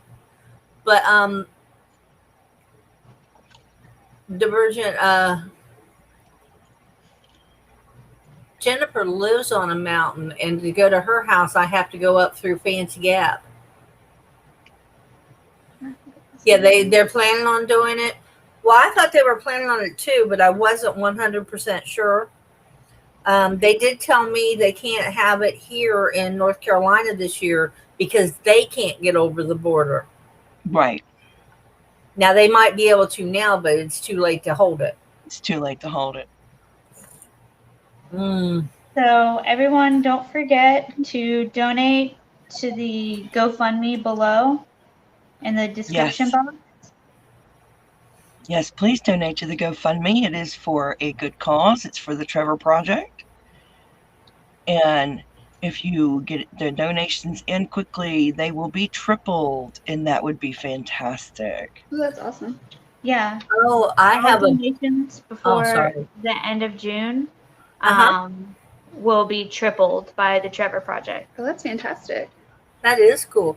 Now, Divergent, I have a couple old floral serving bowls that were my husband's grandmother's. They are beautiful. And then I have one that was my grandmother's. I will take a look when I get home from getting your shot. Okay, thanks. I really That's appreciate fantastic. it. Be careful with your shot. Yeah. Of course, I don't think she's getting Johnson & Johnson. No, I don't think anybody is now. But are you getting the one shot or the two shots? And is it your first or second shot if you're getting two shots? Because, my son didn't get sick with his second shot, but I know quite a few people who their second shot that first day, they felt like they had the flu, not COVID, just the flu. But then they were fine. Ezra had a harder time with the second shot, and I had a harder time with the first shot. Right. Now, my son had just very sore arm. Okay, so Katrina's a one shot. Well, that's good. Well, I'm hoping that you don't feel like crap at all. And I say that because I know some people have and some people haven't. So I'm hoping you don't. Yep. I hope you don't feel terrible, and I hope it goes well. But I have a friend who had the Johnson and Johnson shot, and then 2 months later had a stroke. Well, I know that there's a, bunch of people who have had complications with vaccines before, but Yeah, well, Johnson and Johnson, that's why they pulled it off the market, was because people were having strokes. And now the Moderna and the Pfizer, which, yeah, I figured that's probably what you had, Katrina. And that's great. Now, I've only heard of people having that feeling like they had the flu for a day or so Yeah. with those two, not having other bad, like blood clots or things like that. So, yeah, I'm glad it's Moderna or Pfizer. Now, my place gives Moderna, and my doctor still won't let me get it. She says, with okay. the medications you're on, I want to wait for a while. Very cool. Pull your hand back just a little bit. Up towards you. Towards you. No, yeah, there you There go. you go. Cool. So we have blue, magenta, red, and orange. And then we have the pansexual flag. Then we have a rainbow flag. And then yellow, green, the trans flag, and purple. Beautiful. That is. Yes. I don't blame you, Crystal. I wouldn't trust them after the baby powder incident either. No. Oh, yeah. Well, Katrina, take a little comfort in the fact that with those two shots, usually the side effects is you might feel sick, but 99% of the people who get it don't ever feel sick. Right. They might have a little bit of pain, not pain, but arm soreness, and that's it. So that's not bad. No, it's not bad at all. Yeah, I know. I have a friend who, well, my husband's friend works for J&J. We don't buy J&J products. Mm-mm. No, Oh, yeah. not anymore. I tell you, the Aldi has the best coffee creamer. It's not too sweet, and it doesn't give you an aftertaste. Wow. And it's cheap. It is okay, if it's not on sale at the grocery store, it's like $2.99 to $3.39, depending on which grocery store you go to. It's $1.69 at Aldi. Okay, so it is 2:33 here. So Yep. I think we're going to do the mental health podcast. You guys Sure. are welcome to stay on and podcast with me. It just takes me a second to get set up. Okay. Sure.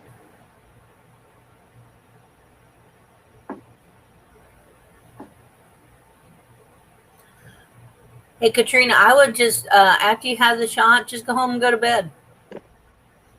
Yeah, rest is important. And takeout or good food. Mm-hmm.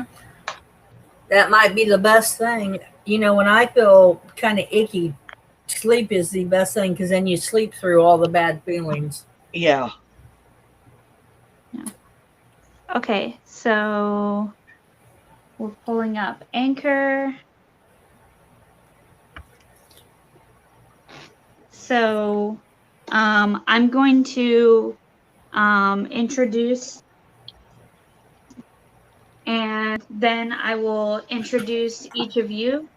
Actually, do you want to introduce yourself? I'll kind of say, okay, and next is Jennifer.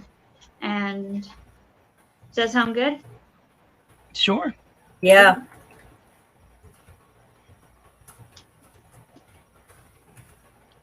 And you'll have to speak up just a little bit. You guys are fine now, but to record the podcast, we are using a different phone. Sure.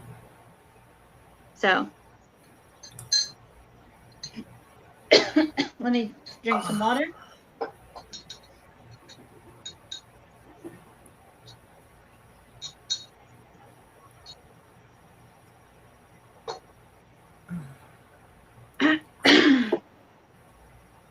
Okay, and here we go. Hello everyone, and welcome to another episode of Mentally Chill. Diagnoses, neuroses, and everything between.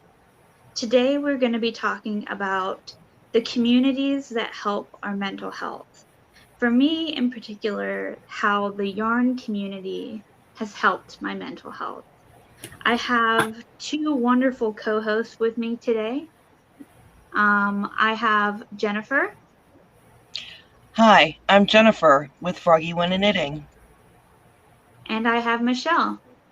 Hi, I'm Shell, and I'm the co-host at Froggy Winter Knitting, and I'm Cal Winter Crocheting. Nice. Hi, Carrie. So you guys are in for a treat. We are doing a live marathon for the Trevor Project today. So not only are we recording this podcast on our phone, but we are recording it on YouTube as well. So you might hear us shout out some random hello, welcome in type noises, and those are just us being on YouTube. So fear not, you're not going crazy. It's just fine. It's not the voices in Ezra's head this time. And that was Mel, of course, my forever co-host. And we just finished doing her nails.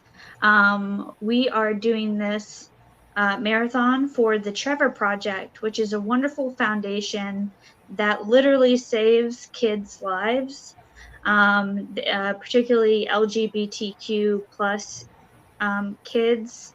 They have a suicide hotline. They have resources for kids who are questioning and need some further help. And they have resources for parents on how to be a good ally. So I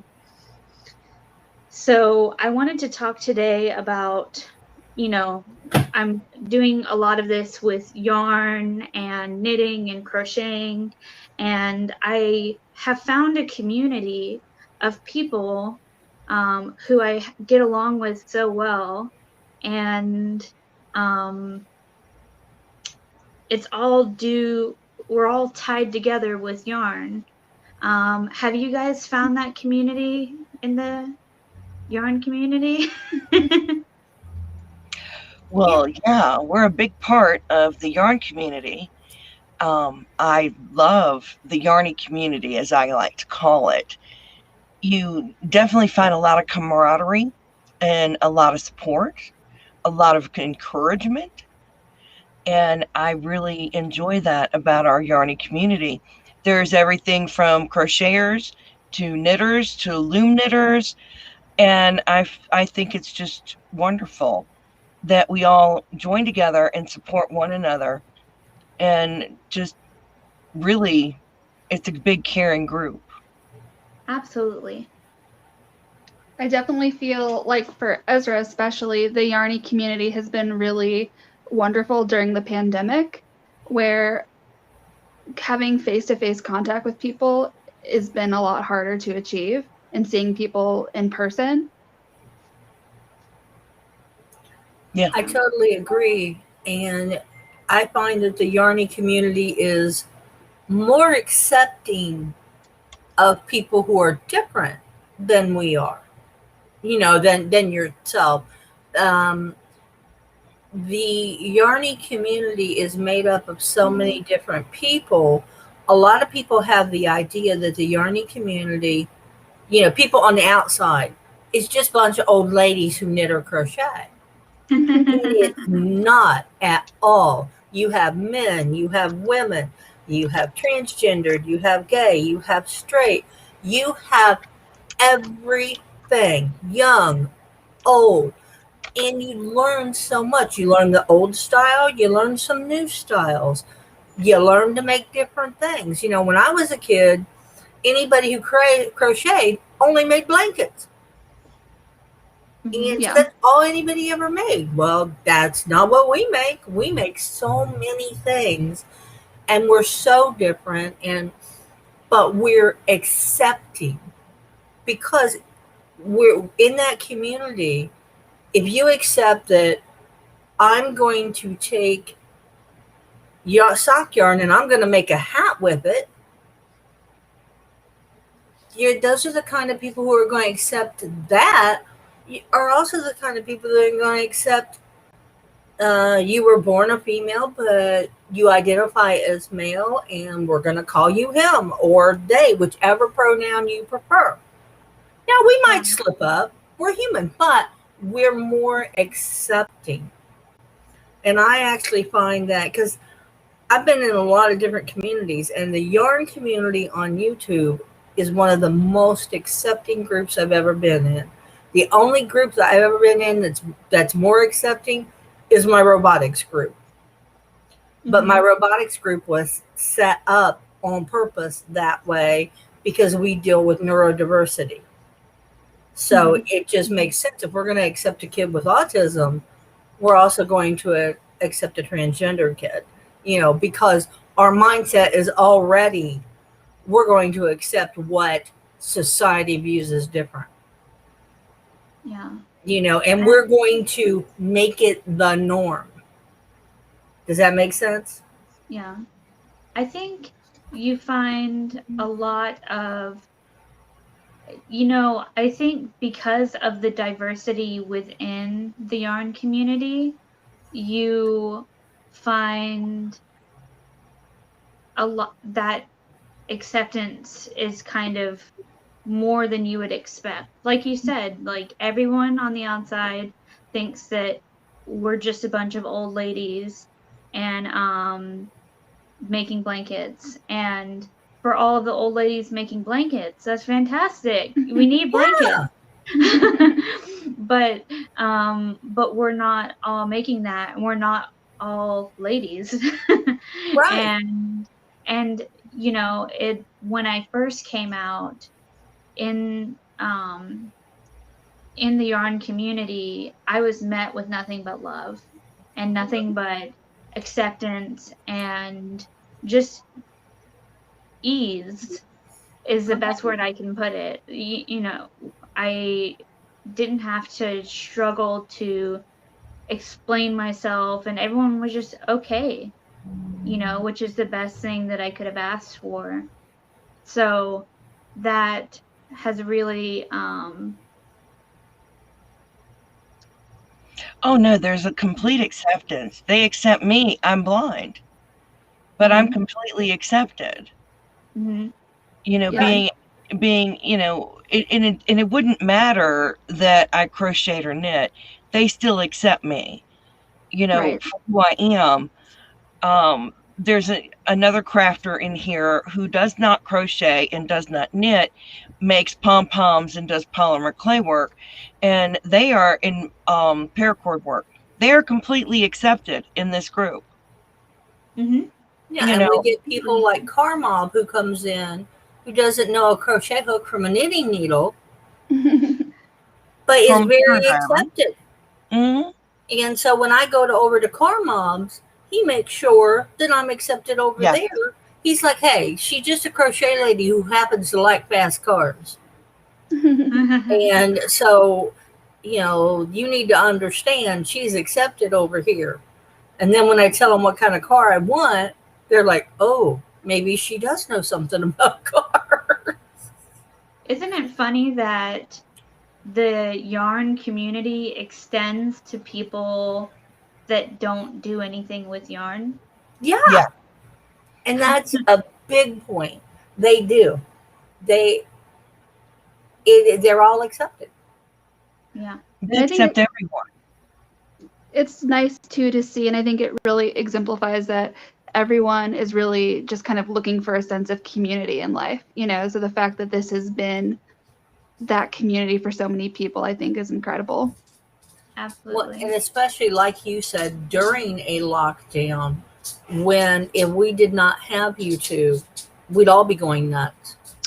Yeah, I definitely saw for Ezra a definite increase in happiness when he joined the Yarny community, which for him was during the pandemic that kind of he sort of happened upon this community. Yeah. And so just it kind of filled that need that wasn't getting filled anymore, to interact with people and to just be around like-minded and people who enjoy similar things. Yeah. Mhm. So I have a funny story for you guys. Oh yeah. So today I went to a new primary care doctor, and I went because I wanted a referral to a new psychiatrist. And like they have like systems where you have to go to this system and you have to have primary care in this system to go to a psychiatrist in this system, all that political stuff. But so I went to this primary care physician, and the last time I had been to, I don't want to say the system name because I That's don't okay. want to, but like it's hard because it just would be easier. So the last time I was in the system, I was in the ER with suicidal thoughts and a plan for what I was going to do. And so they had quite a bit of information on me and my mental health. And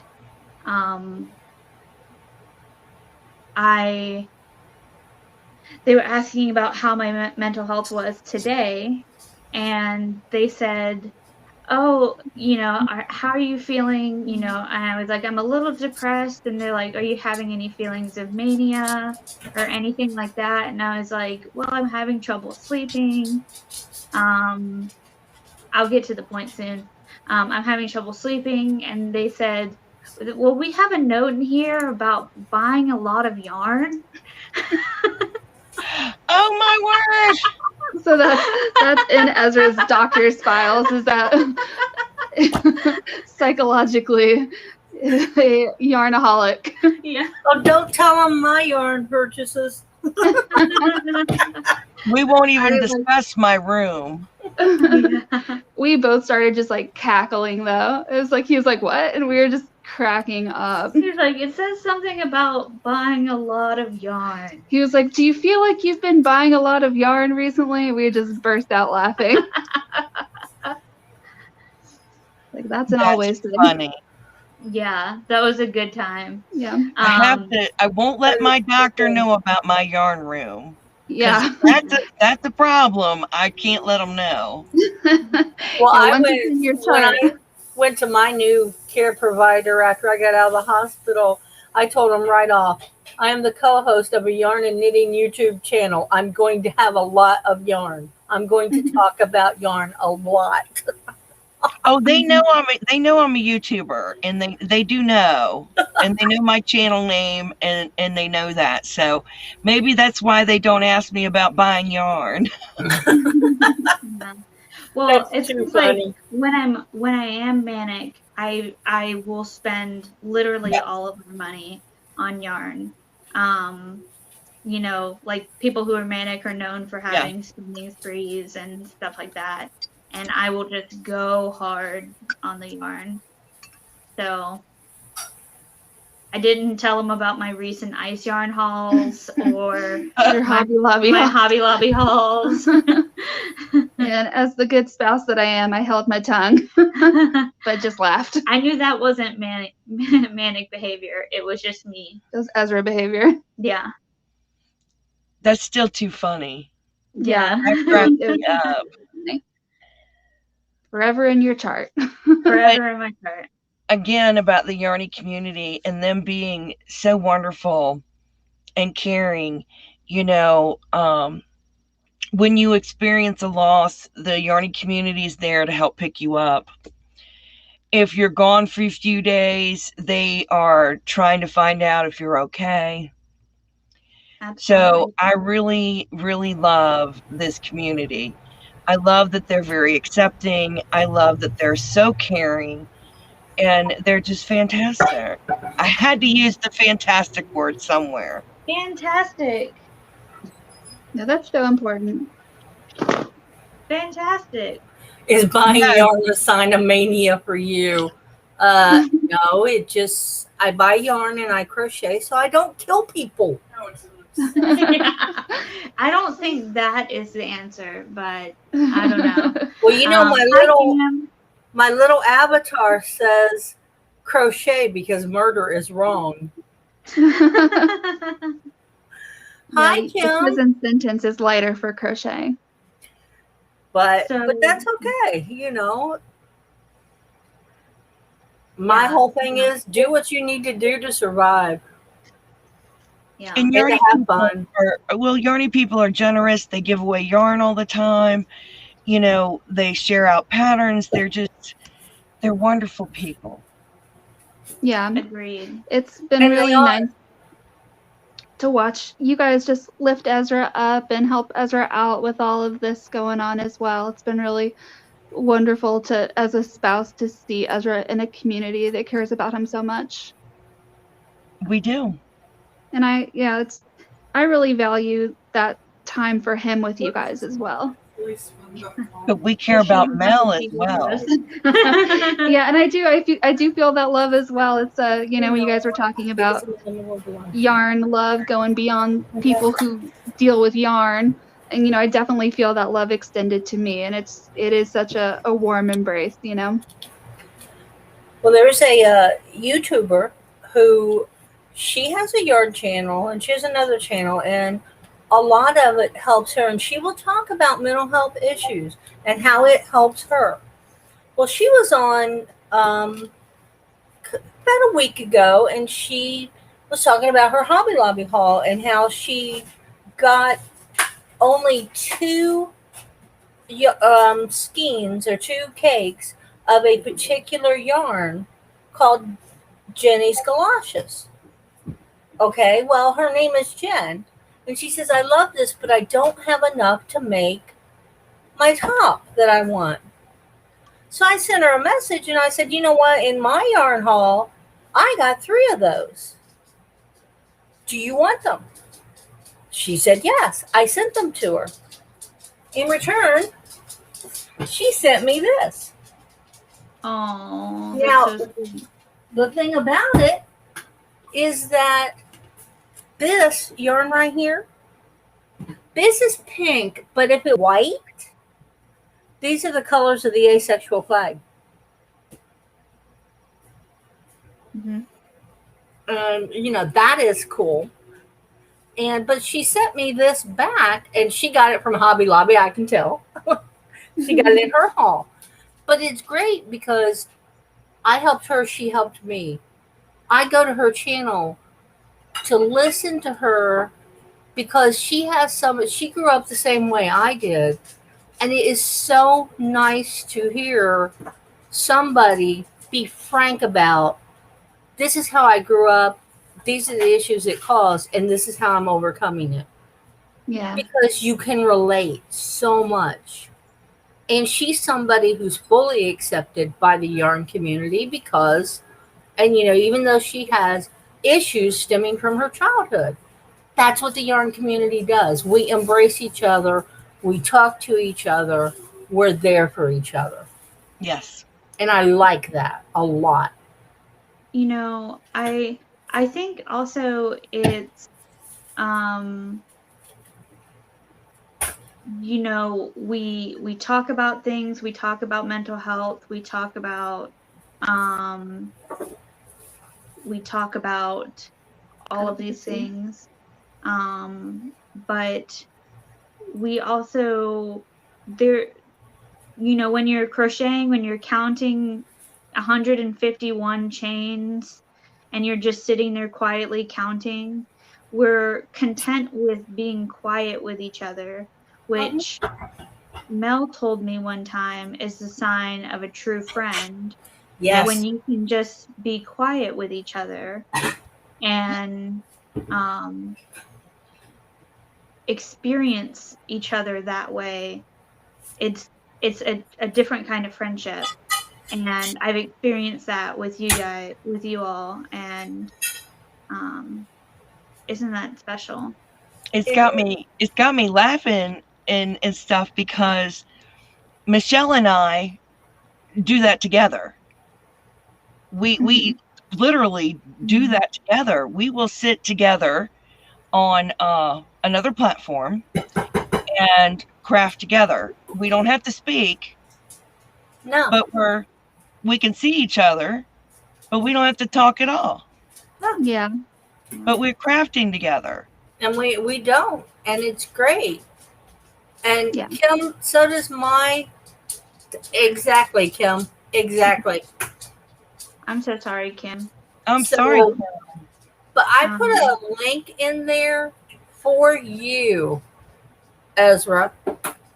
And it'll be in the live chat link. I didn't see it come over here, so I don't know if it did. But it is a link to the Pride collection of yarn. Oh, So That's it's in the live chat, and I'll send it to you on Messenger. Gage just showed it to me. Oh, I need that. And well, I'll send it to you too. You have to message me because I'm going to need that. Yeah. Because that would make some beautiful hats and scarves.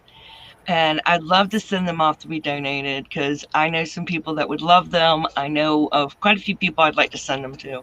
Because thank you, Michelle. That would be awesome. That would be gorgeous to do. No, I said The Gage. fundraiser is up to 237. Yay! Gage wants to know if she's chopped liver. Gage is a superhero. Gage Yes. is not top liver, and Gage is welcome if they want to come and speak. Now Gage is over here cooking something. So Gage is a superhero. yeah, Gage is my superhero. Oh, Everybody needs a superhero. Yes, and anytime I need coffee, Gage will find me a cup. That is a superpower. That is a superpower. Bringing whole caffeine is a superpower. And the whole idea behind the crafting is very meditative. Mhm. So it really does help with mental health. Mhm. And I think that too is why it's so easy for so many to share their stories while they're crafting, is because there is something just very mentally relaxing about crafting and doing something with your hands. And I think it makes it easier to like release some of those sort of emotional pieces of oneself. Oh, yes. I agree. Now, I've been on YouTube for many years, but I didn't start making videos seriously until I lost my son. And he had wanted to be a YouTuber. So I said, you know what? I'm going to be a YouTuber for my son. You know, and that's what my drive was behind doing it. Yeah. And this community has been so accepting and so supportive and so wonderful to me that I just can't begin to express how they've been and how wonderful and just I can't express it in words. Yeah. You know, and Michelle, who is a Yarnie, offering to help me with reading the chat because of my blindness. I was so overwhelmed and I could not believe that somebody would actually help me. You know, I couldn't believe it. I was like, oh my gosh, I can't believe somebody's going to help me. And Yeah. she is now my co-host. Bless you, bless you. Michelle is fantastic. She is superb. She is my superhero. You know, if it wasn't for her, I wouldn't be able to do lives. She has actually helped me beyond words. That's incredible. I love hearing stuff like that. that's so sweet. Oh gosh, yes. And she was just a Yarnie. And a coffee nut. Don't forget that part. Oh, definitely a coffee nut. Oh, the best thing was the day I came on and went, Yes. She's like, wait, coffee first. don't talk to me yet. Kim, she will be in my prayers, honey. she will be in my prayers. And Sandra, so your son, Oh gosh, yes, Sandra. Well, and I want to make a statement too. We all suffer from mental health issues. Some of us just admit it. Yeah, sure, 100%. I agree with that. yeah. Michelle's we is a all coffee have- addiction. What addiction? Yeah, we're all. And a yarn addiction. What But I'm addiction? not You guys judging are for that. nuts. Yeah. Yeah, I think it's Oh, I know important. you want to fix it, but you can't. You can't always fix things. All you can do is assist them and to help them to cope. I know as a parent you want to fix it. Believe me, there's a lot of things I wish I could have fixed, but you have to just assist them, maybe help them overcome some things, but just be their number one supporter and show them love. Yeah. And that's what you have to do. I would also definitely suggest listening to Dana's interview that we did, because she made some great points on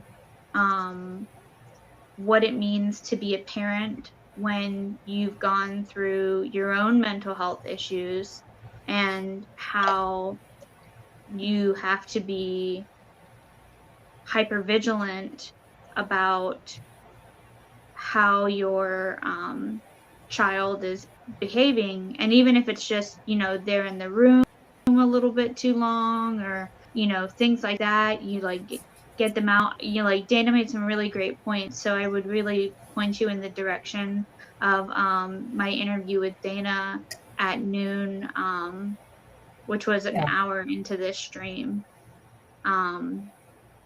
That I interviewed her, and she really talked about it. I thought that as someone who is bipolar, and as someone who suffers with anxiety and post-traumatic stress, that I would never find a community that I fit so well into. And like you said, like we all have our issues, and for some reason yarn just brings our issues out. Well, it's Or a comfortable setting, and when you know you're accepted, you are more likely to talk about things that are bothering you, especially if you know that other people in the community are going through not the same thing, but similar things, and their life is being affected similarly. Um, and the more that somebody else will talk about something and not be afraid to talk about it, the more apt you will be to feel like you can talk about something too, because you're not going to be ostracized. You're going to be accepted. Definitely. Right. For sure. And when people tell me certain things, my response, like somebody comes to me and says, I'm bipolar, my response is, and? Yeah. Doesn't matter. It's like everyone has their. Because you're bipolar doesn't mean that you shouldn't be accepted. No, that's BS. And I'm just using bipolar as an example. You can put anything in there. yeah. So that's not what defines you. Yeah. And I've seen It is part of you, but it doesn't when define you. Sorry. No, I'm sorry.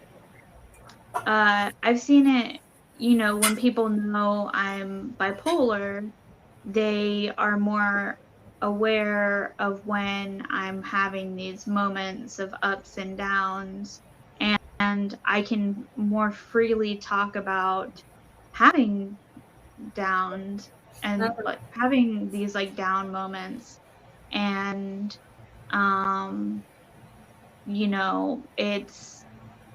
an honor to be a yarn channel, quote unquote yarn channel, and be able to get on, just turn the camera on and talk about my mental health status and how I'm feeling and get nothing but love towards me. I think that shows how special the community is that it doesn't have to be yarn involved for us to support each other, to have each other's back. Right. You have a new message from unknown. Message is Yankee Candle. Don't worry about my phone. Okay. But and I agree An with you. ad for Yankee Candle. Sorry. Gotta get those deals. All my text messages are read out loud because I can't read my text on my phone. Sorry. That's okay. No, you don't need to apologize. But the yarn community's been there when I needed it. Yes. When I was in the hospital and they were driving me nuts and I had to basically hold a mini rebellion, people were behind me. They understood what I was saying. Yeah. And the day I told the nurse, "You're going to let me or I'm going to," I knew I had support. Yes. And the nurse went to the doctor and said, "You better let her or she's just going to do it anyway." Yeah. Well, Sometimes you gotta I was in manhandle there them. for 9 days. They wouldn't let me take a shower. Oh, And man. I'm like, "You either let me take a shower or I'm going to take a shower. We're done." Yeah. Yeah. And the doctor's like, "You can't do that." I said, "Watch me. If you want me to do something, tell me I can't do it. Because I'll do it just to spite you." But I think that in itself too, finding a community that supports you, not just when you're having good days, but also the bad days and bad weeks and months, Right. Yeah.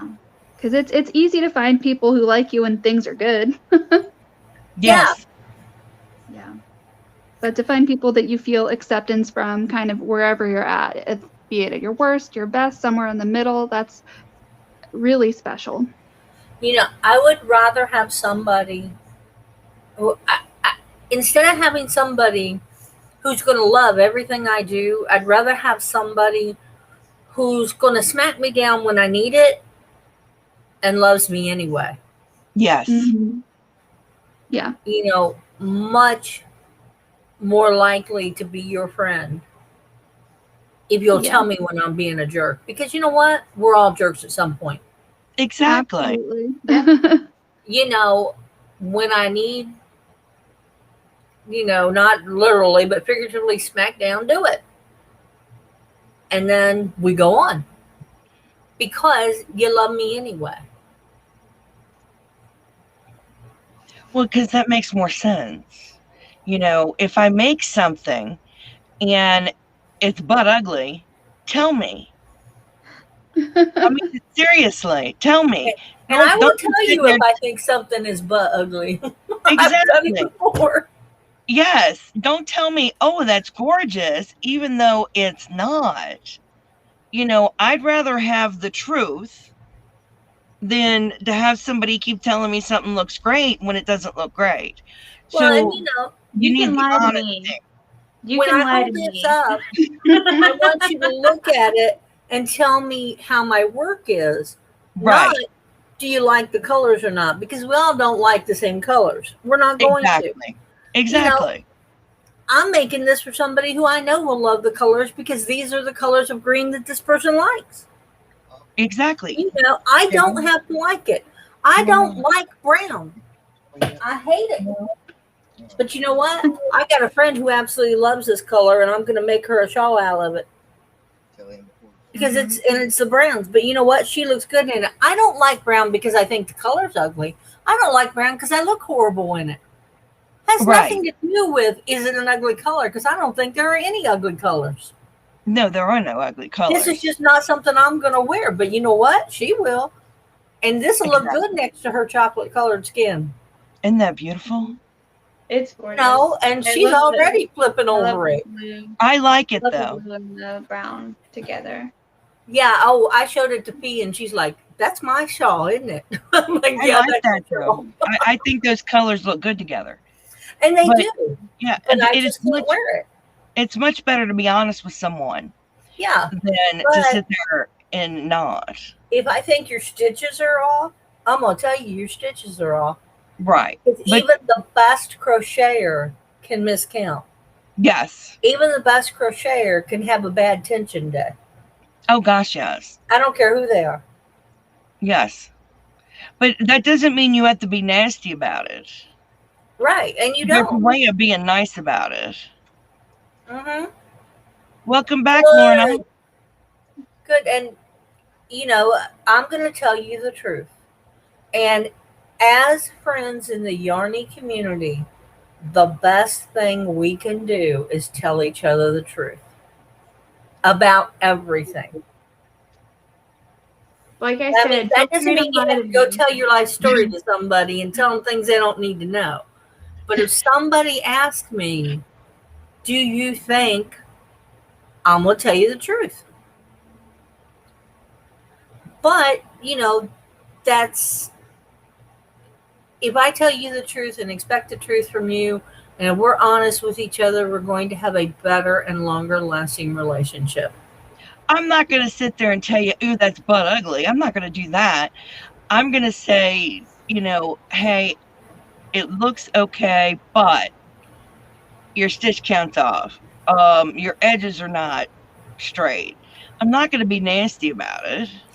Well, and instead of telling you your edges aren't straight, I'm going to say, hey, a way to prevent this from going, getting all whopper jawed is to do this. Yeah. I don't chain 3 and turn when I No. make anything. I chain 1 turn and make a stitch right in that first stitch. So Because I then want I don't have to get us these back big on holes. track a little bit. Yeah, Yeah, we'll get I'm back on sorry. track. So, and I might end this just a little bit early so I can start working on my pride outfit. Yay. But if we're thinking about young LGBTQ plus kids and community, what advice would you have for them? Jen, do you want to start? Be yourself. Yeah. I know that for a lot of younger people, it's very hard to come out. And once you come out, you sometimes will feel strange around your friends and your family. And it's hard, but be yourself. Just like other people feel like they should not have to change to suit you, you don't have to change to suit them. If you like, and this is not just LBGT, it's everybody, but specifically LGBT, is children too often, and especially teenagers with all the peer pressure they have, will conform to the crowd. If you don't want to conform to the crowd, don't. The goal should not be for you to fit in to be accepted. The goal should be you're accepted whether you fit in or not. Yes. That's a great way to put it. And, as an adult, I know it's easy for me to say that. But if more adults would have that attitude, we would have less children self-harming, committing suicide. Love and accept your children from the adult side, but from the young LGBTQ, just you are yourself. Accept yourself. And this is something I say for everybody. If you don't love yourself, you will never love anybody else. You've got to love yourself. And you're so worth love. We all are. We are so worth love. And, What you said. I don't care if you're purple. I love you anyway. Don't care. And I would just say, be yourself. Love yourself. Celebrate differences, because as a human race, we are more alike than we are different. And if we only celebrated our likeness, we would have a very boring world. Don't be afraid to be different. Yes. True. I love that. I love that. Yes, exactly. So Do you? that's my advice. Yeah, do you. Be you. Be happy with you. And if you're struggling, if you're having problems with it, then seek help. Mm-hmm. Don't struggle alone. Yes. No. Seek help. You know, that's my advice. Seek help. There is help out there. And, you know, just seek help. You know, don't get into that rut where you're struggling alone. Yeah. But definitely do you. Be happy. You know, that's what you need to do. And that's for anybody and everybody. I don't care if you're LGBTQ plus, doesn't matter. But that's everyone. Do you, be you. Yes. Yeah. You know? And I And think- like she said, you need to be happy. And don't be afraid to seek help. Don't. And help Don't be isn't afraid. always the It's a sign of psychiatrist. strength. Sometimes help is the robotics mentor. Sometimes help is the robotics mentor. Sometimes help is a parent. Sometimes help is a teacher. Sometimes help is just a friend.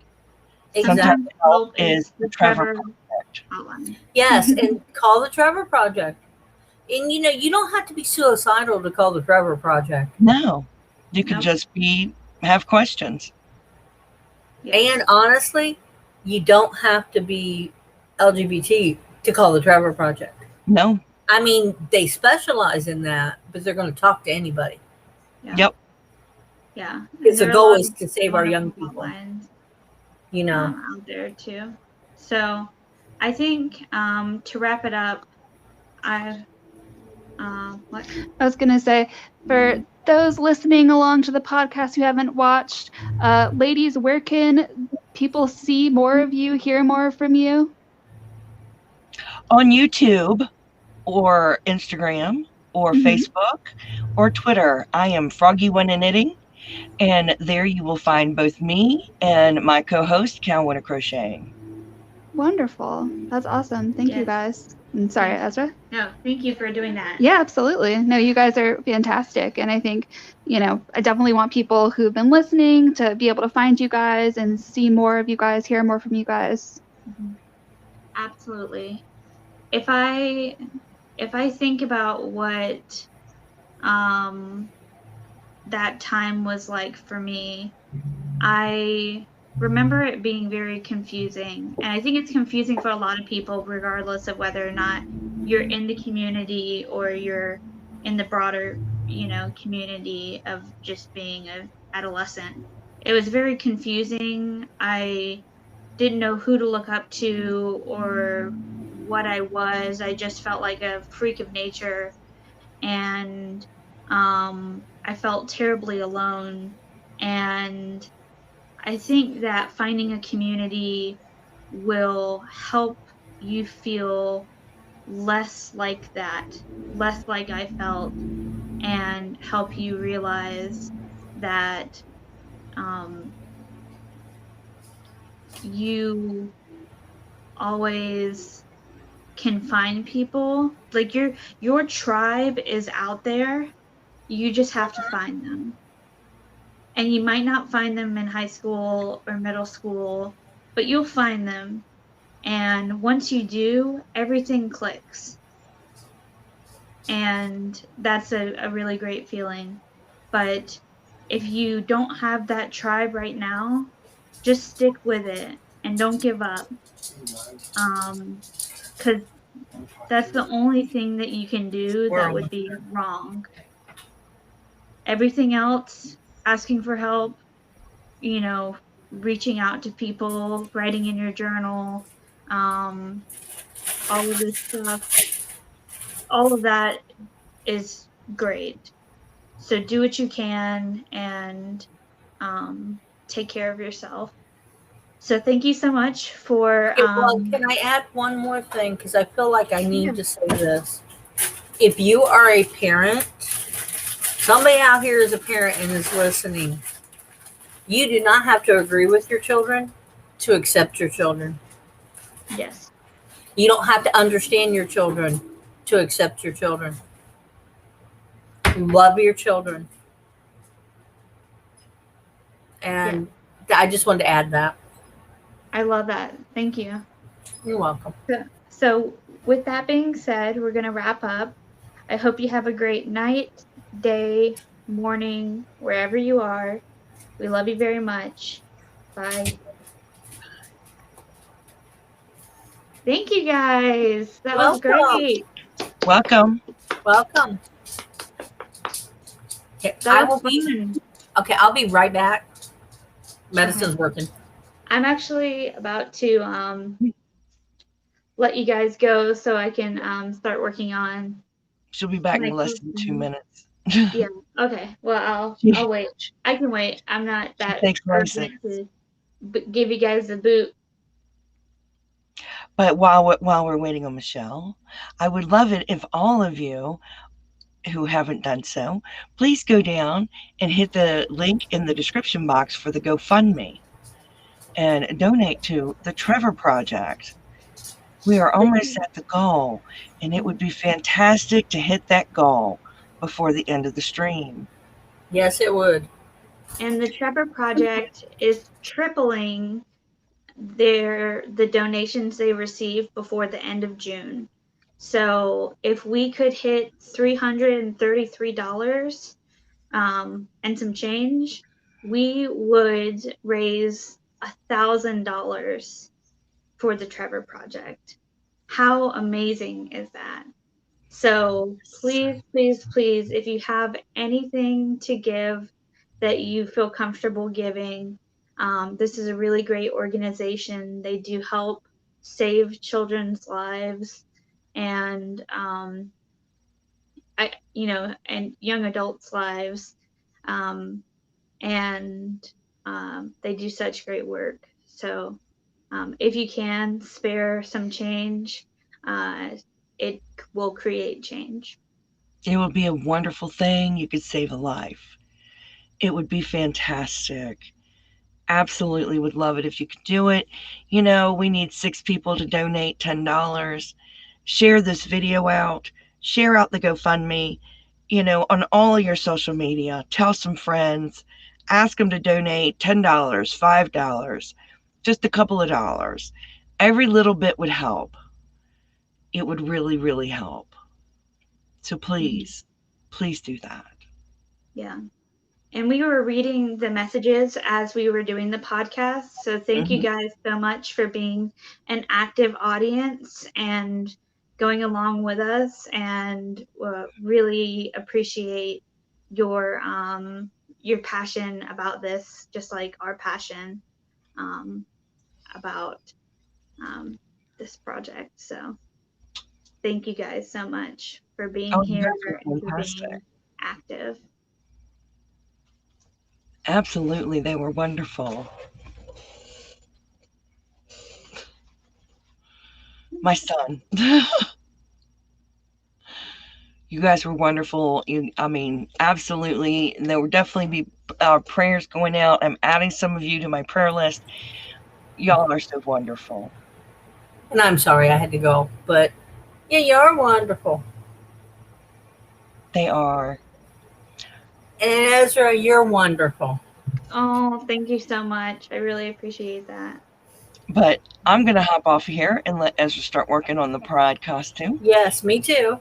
Thank you for having us. Have a great one. Thank you for being here. And thank you. Bye now. Bye.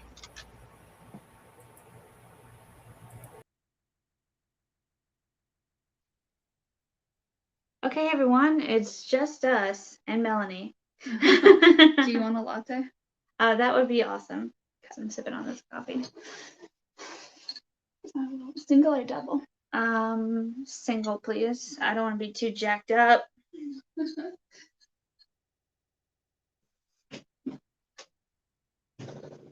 Okay, I'm gonna stand. Everyone, let's do some stretches.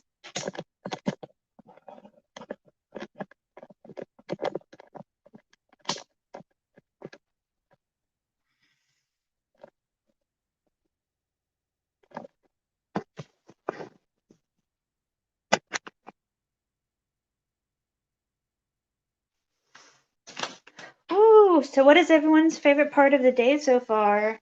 I know we've been doing a lot of different things. We've had interviews, we've read things from the Trevor Project, we've done a podcast, we did nails. What has everyone enjoyed the most thus far? I thought that was a great podcast. I've loved the interviews. The interviews are really great. Doing nails is always fun, a little crafty, because I haven't been able to crochet much this entire time. So I'll be able to crochet from 5 to 7. But now it's time for me to work on my train.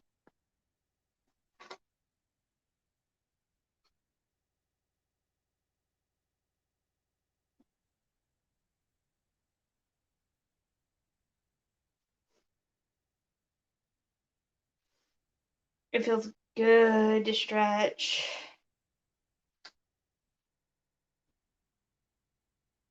Podcasts and interviews so far. Yeah, those have been great. Those have been wonderful. Okay. So, getting my tool.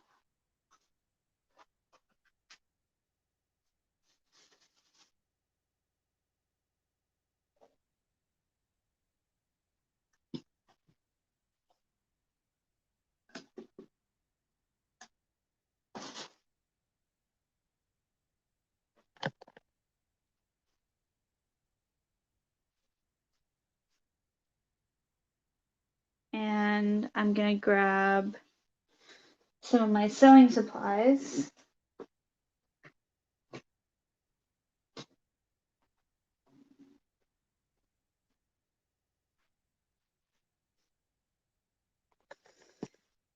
So what are you guys up to right now? Just watching the podcast?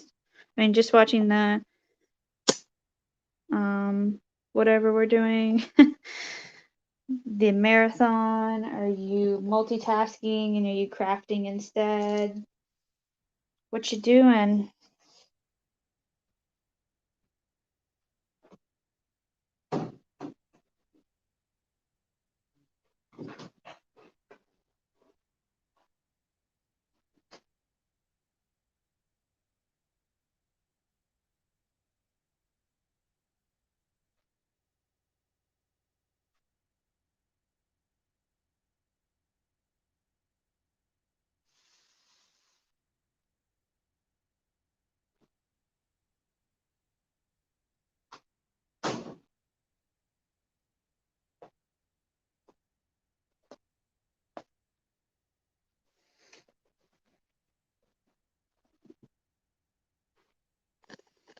We're gonna take it all the way down and figure out what I'm gonna wear as a mom.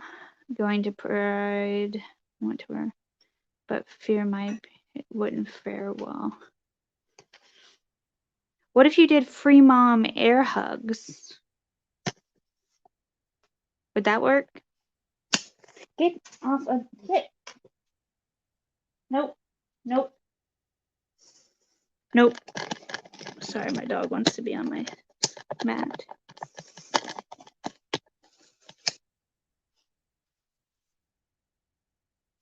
He looks so sad. He looks so sad. So I believe my flag is 5 feet long, but I'm going to double check that. Actually, yeah, it's 5 feet long. So I'm going to have my tool be 5 feet long as well. So I'm making a train out of the pride flag. And I'm going to do a couple things. Oh, thank you. Oh, I don't need this.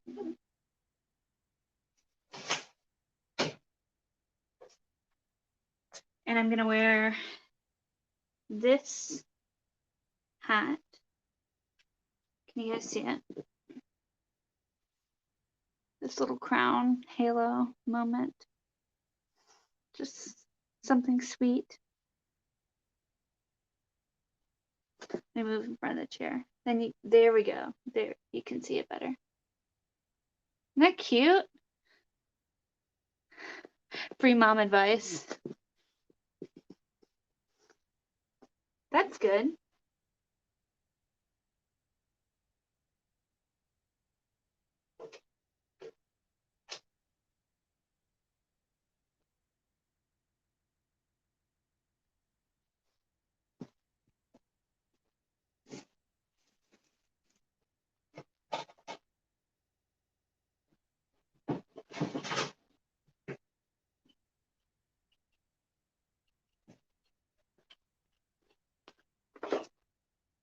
Hey, babe. Can you come get Riker? He doesn't know how to get out.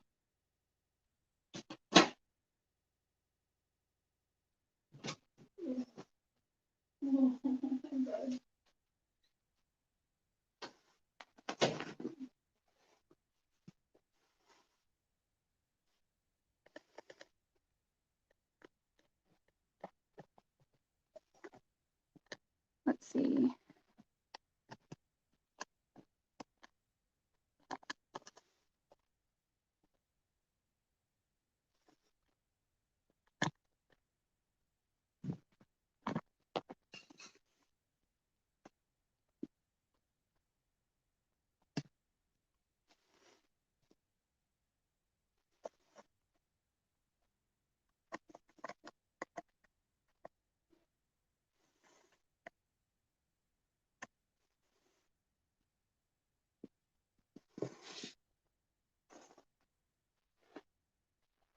Okay, so I have 3 colors of tulle,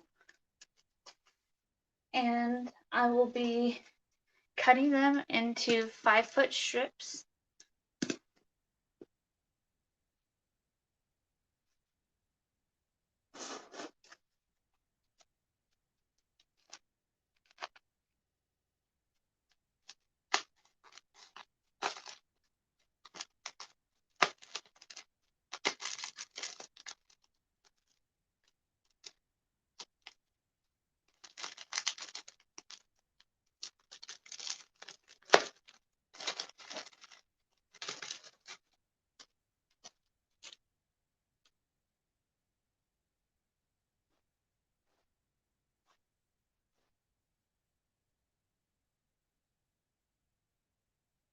So here's the blue.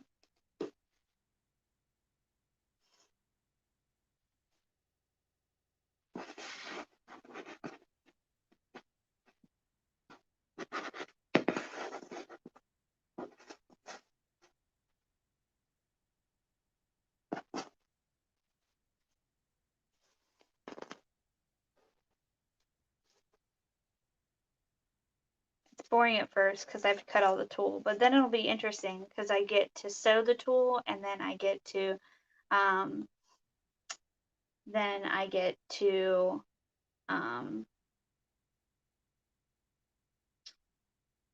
stone the tulle.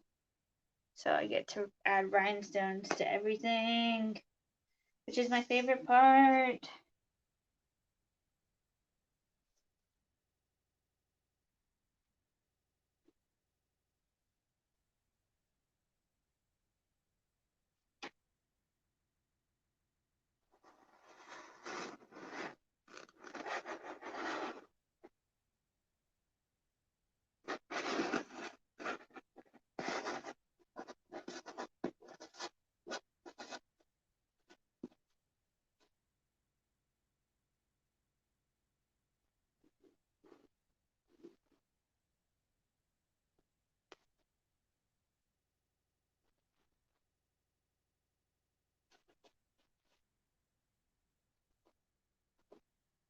Okay. Then I have my little teddy guy.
I don't know if I said this, but I don't need these to be perfect.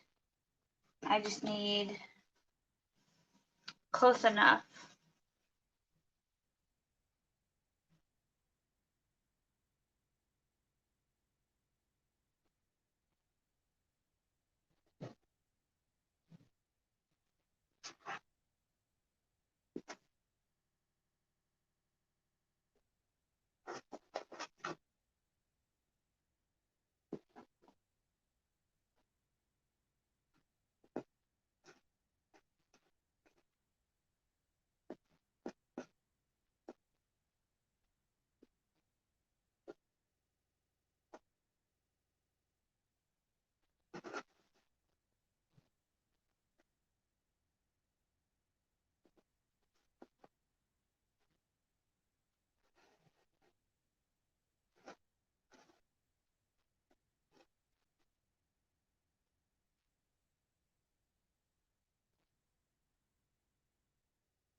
Which angle do you guys like better? Ah,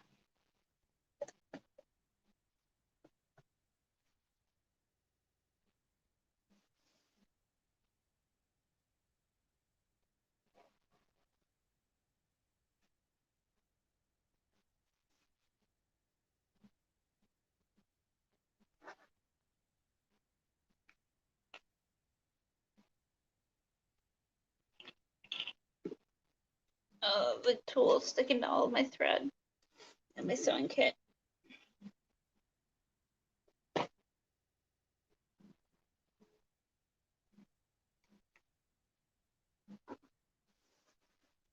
I like the Divergent Crafter. I like how you said I was organized. I just have done a lot of podcasts, so.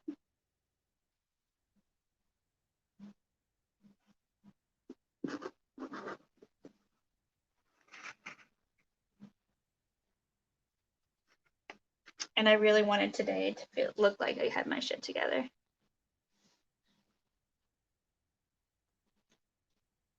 Hey, babe.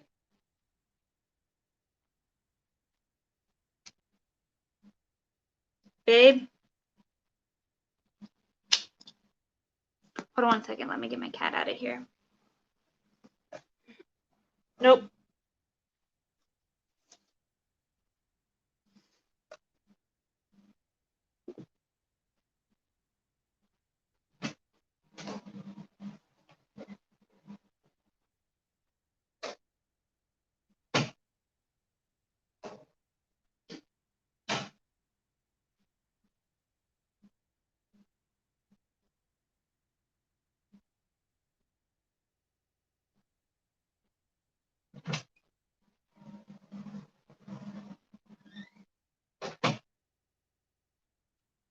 Sorry, guys. My cat will eat tulle and literally kill himself, so Can't have that happening.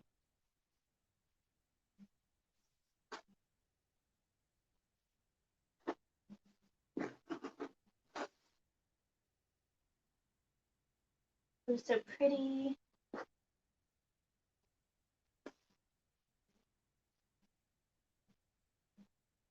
I am back. Hubby called. I was saying it was funny that you called me organized, because no one's ever called me organized in my life.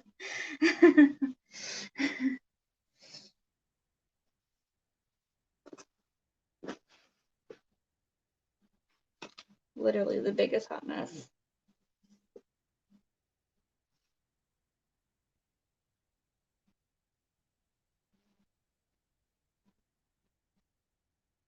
Our kitty was that way with plastic. Oh, yeah. It's called pica. It's when they'll eat things that aren't food and eat it compulsively. It's a type of OCD, actually. Of course, my cat has OCD.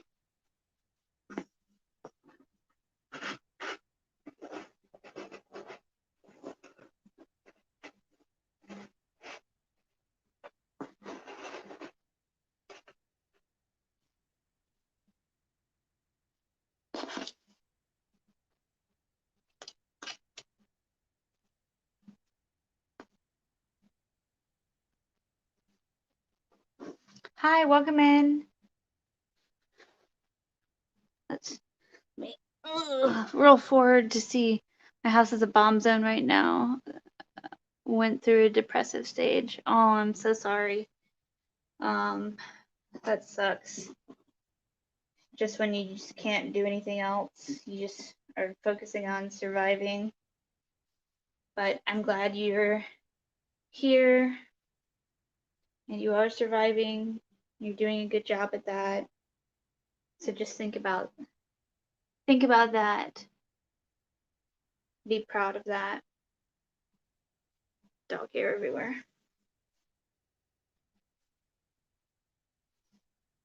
This should be 5 feet.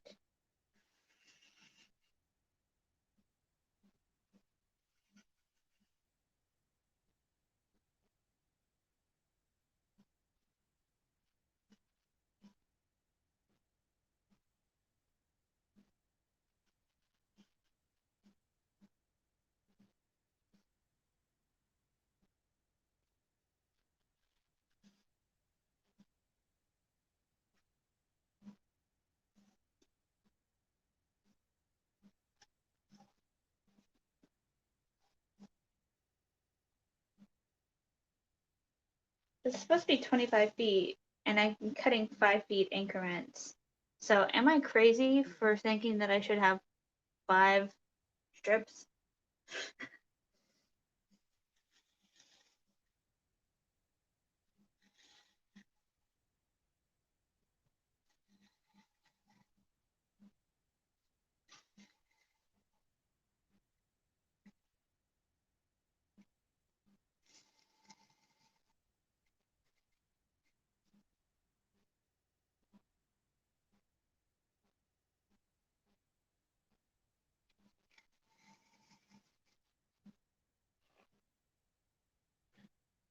Oh, motherfucker.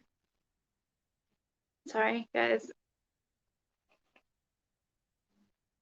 It's getting caught on my thread.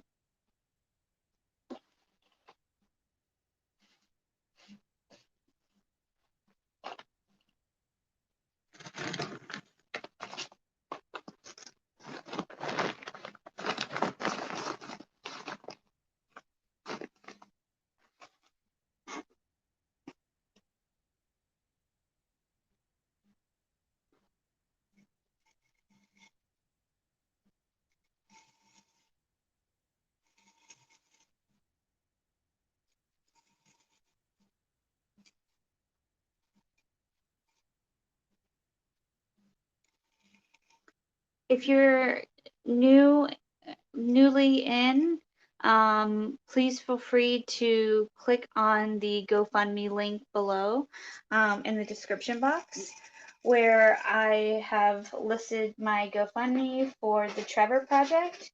If you do, you will be entered. Each $5 is 2 entries to win a huge bag of yarn from Hobby Lobby.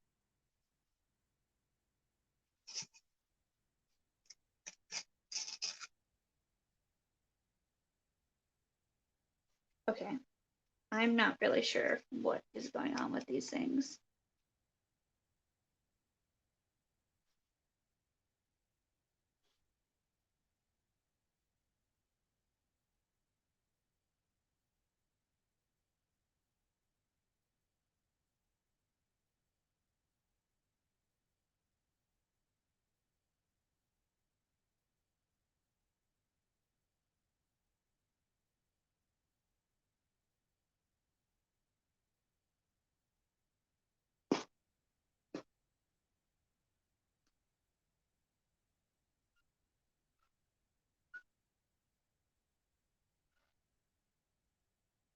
Crystal, what you could do is you could make a sign that says free mom hugs, and you could see how you're feeling the day of, and then you could choose not to bring it.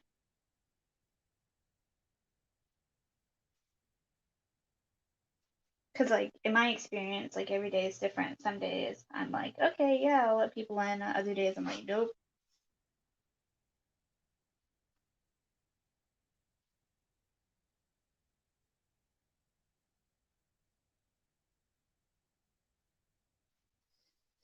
Okay. I made a mess.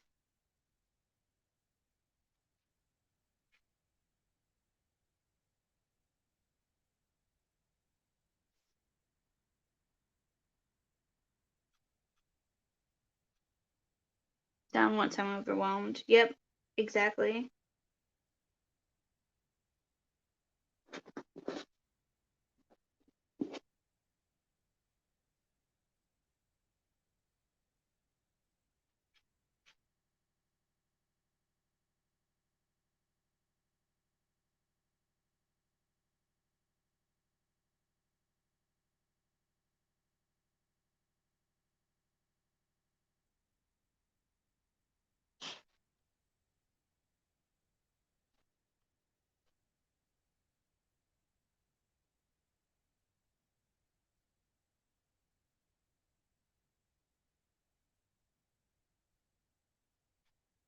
Oh, it's 25 yards. Mm.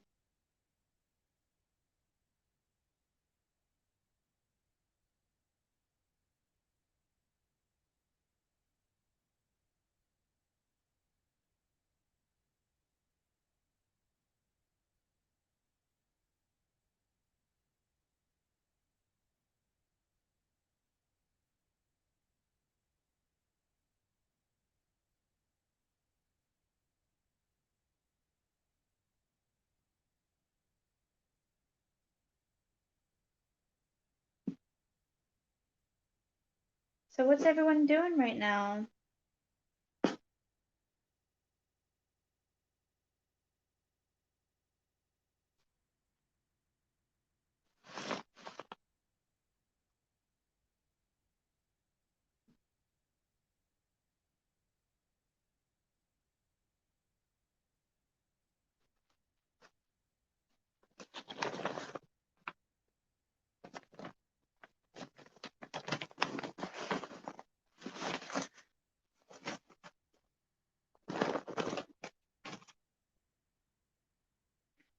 I don't know if I need this much tool,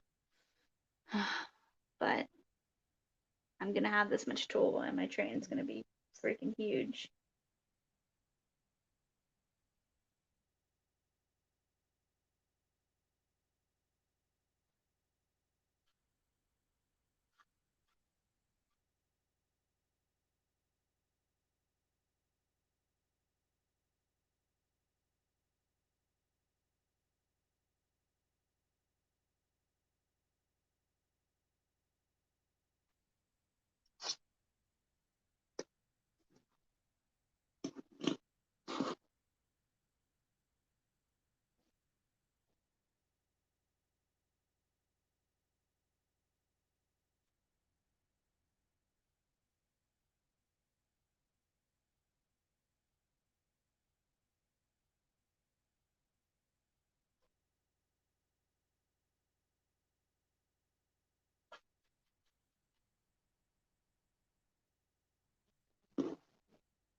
fighting with Pup, so she will let me crochet. Thunderstorm coming in, meaning meant not much play, and she ain't having it.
I wish I could play some music for you guys, but I can't because of copyright laws. I think I can hum and whistle stuff for you. So if you give me a song that I know, I can try to whistle it for you. Haha, copyright laws.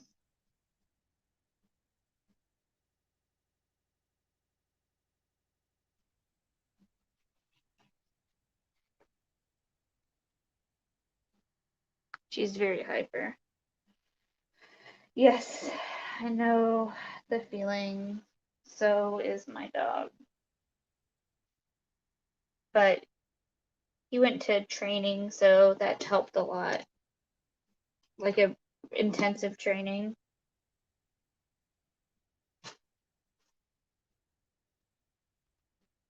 Hi, welcome in. I am Pivy Does It All.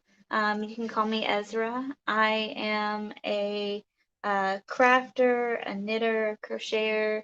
I do all types of things like that. I am currently working on my Pride outfit, and I am a trans man. So you'll see the colors blue, pink and white a lot. And I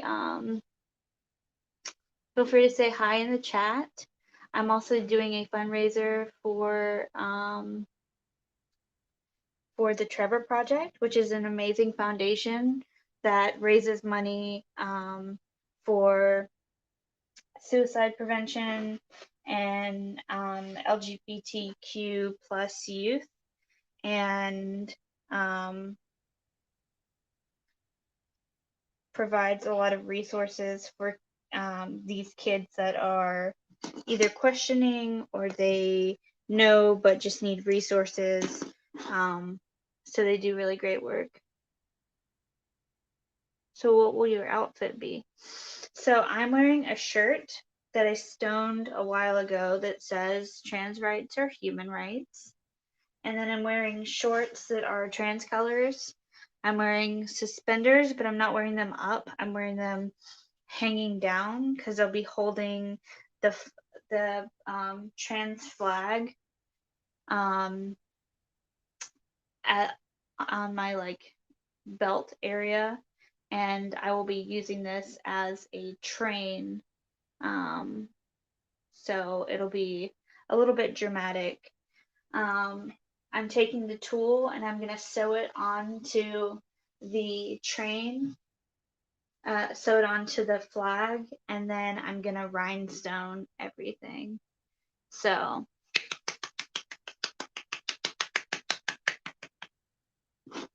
that's my feelings about that.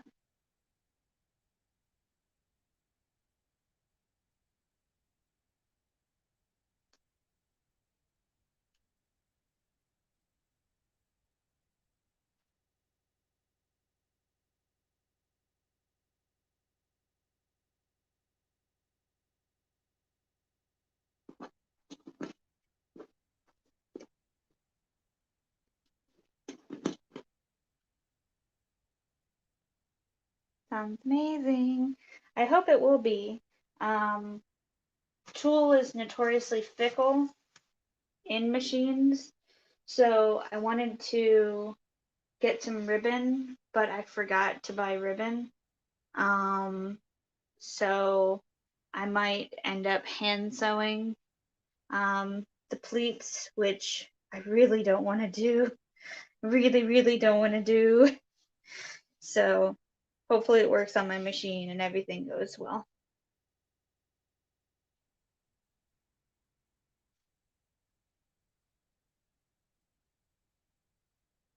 Get ready with me on the day of. Yes, I will do a get ready with me on the day of. It is so the Pride Parade isn't until September, and then the Pride Festival isn't until October. So I have some time to do it, but I wanted to get my outfit ready on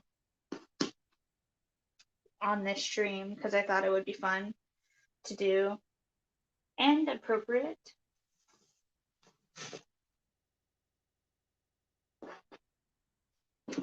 Yeah, I'm not sure I'll be wearing much makeup. I'll probably have glitter on my cheeks, but painter's tape over the tulle or wax paper. I have neither of those, but I do have duct tape, but I think that might clog up my needle. Because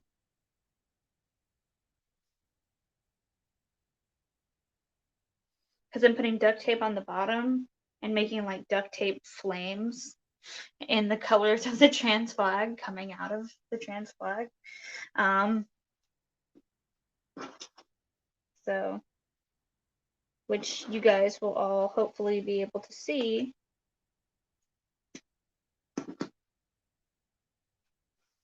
Depending on how much I can get done today.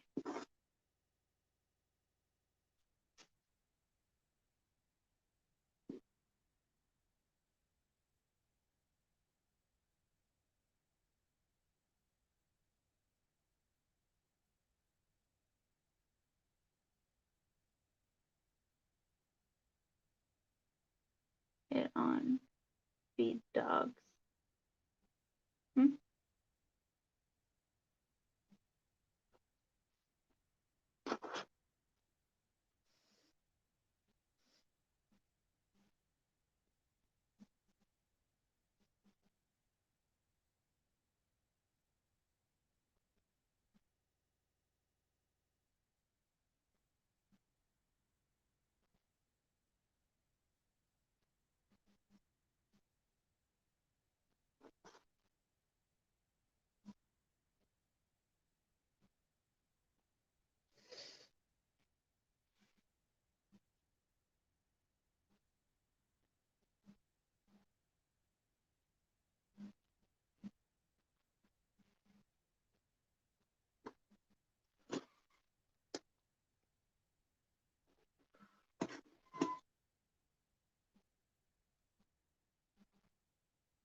Yes, this is the guide.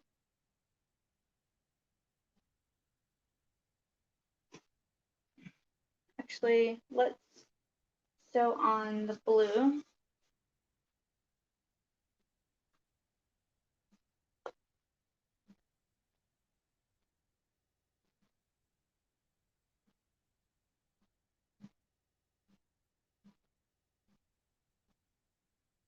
Here soon. Yeah, I made a baby doll the other day. So I feel like I got my sea legs back a little bit, but not totally. I'm gonna try to navigate around my room, my craft room that's been set up for all kinds of stuff today.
you see my sewing machine? No, you can't.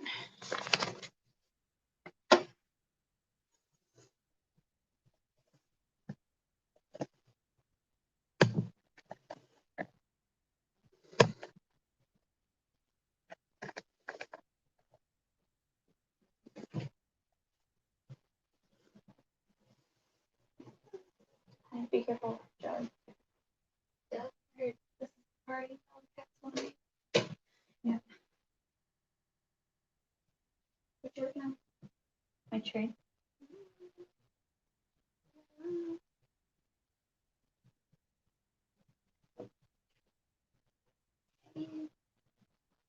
Oh yeah.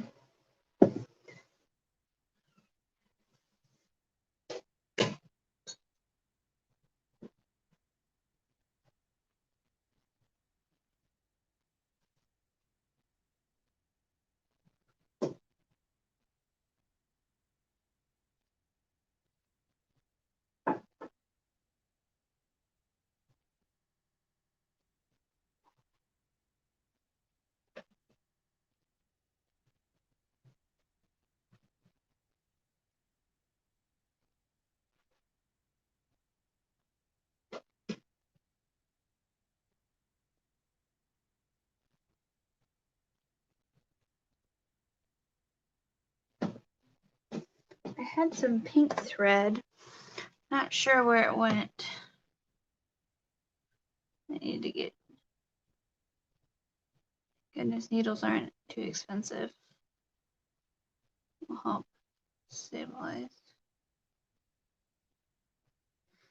Hi Zach, how are you?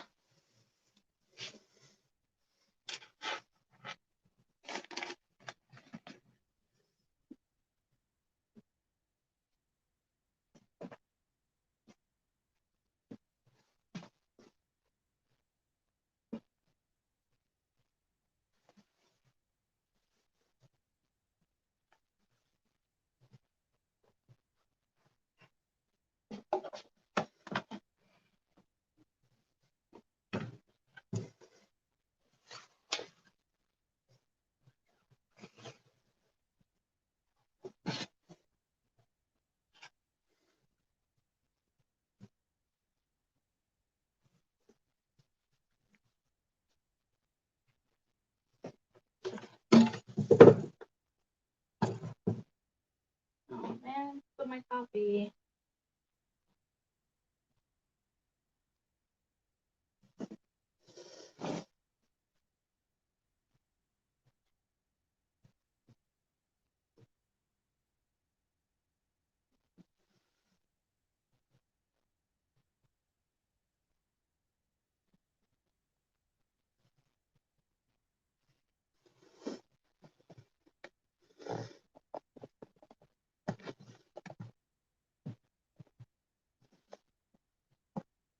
Been toying with sewing my own bathing suit to hide my saggy skin. Get more compression. Took a me day. That's awesome that you took a me day.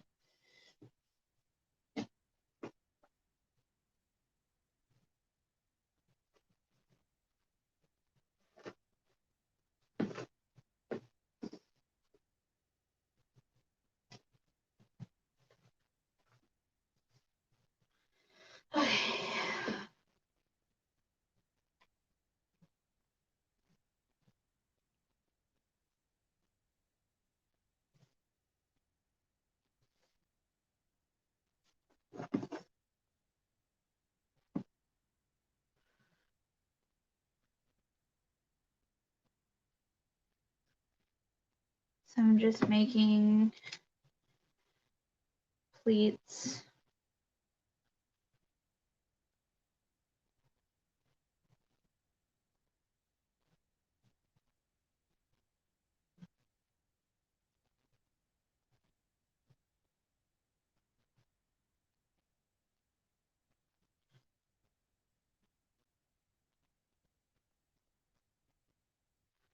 What are we making? So I am making a train for a my pride costume. So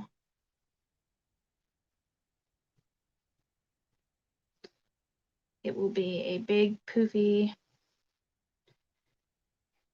interesting mess.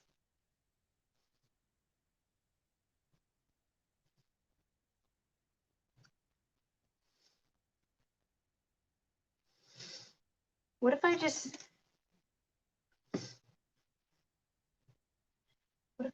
clumped it up like this and sewed it like that? Because my pleats were going to be so tight anyways. What if I just sewed it like that?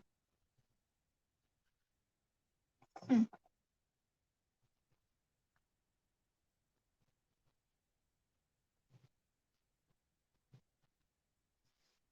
I can get a lot of poof in there.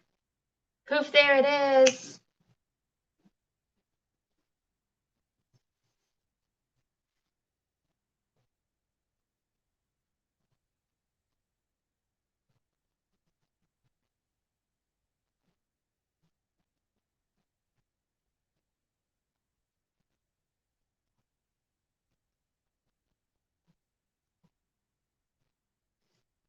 Okay, so I'm just kind of crumpling up the top.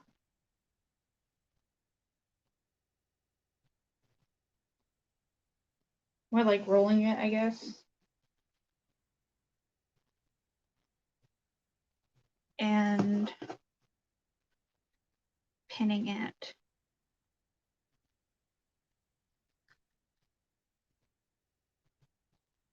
Ouch.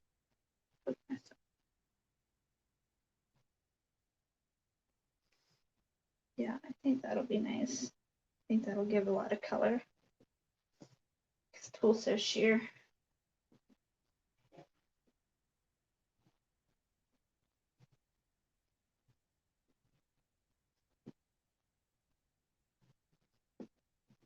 Small stitch can give a nice ruffle. Just pull the string. Yeah, the thing is, I want ruffle on the tool and not the flag. So I know what you're talking about. But if I was just doing the tool first, if I was sewing the tool and then, but because this tool is already cut up into strips, I'm just trying it this way and seeing if that works.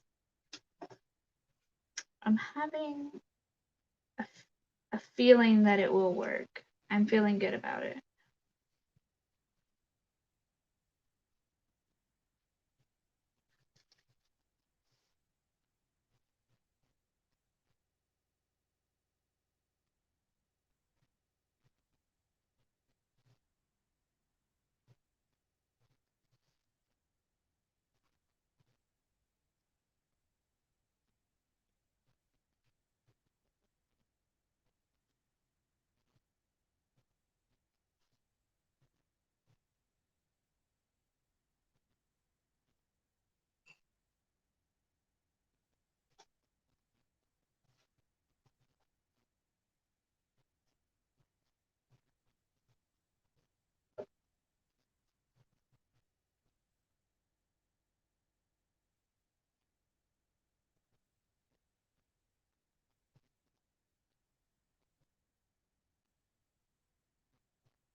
I got you. Do what works best. Cool.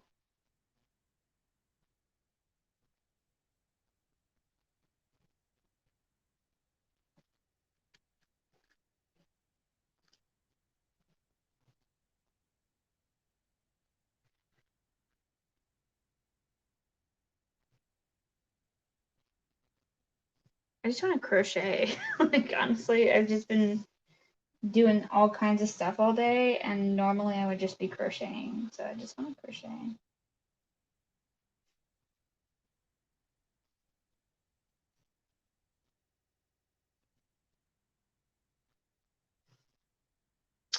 I bid you luck on your outfit. I need to see when done. I need to get ready for my doctor appointment. I'm my doctor tomorrow. Take care all. Bye, Diamond Riri girl or Diamond Ring girl.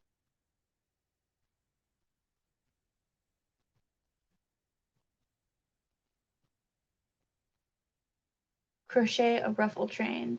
That would be something. That would be a heavy.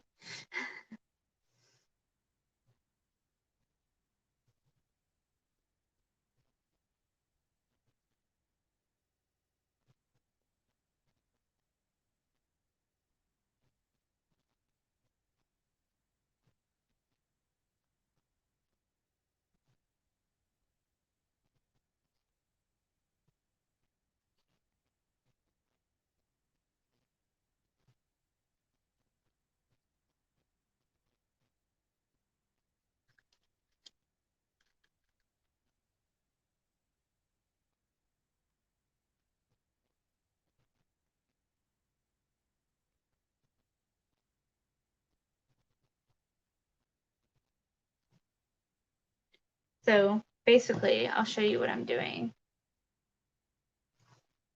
So this is what it looks like so far, where I'm just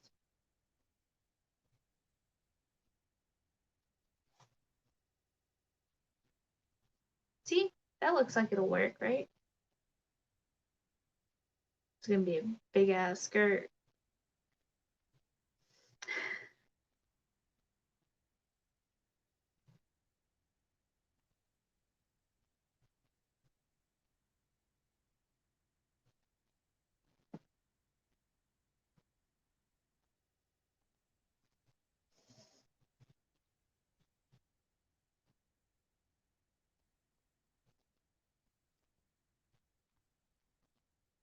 Maybe I'll make it a little bit bigger.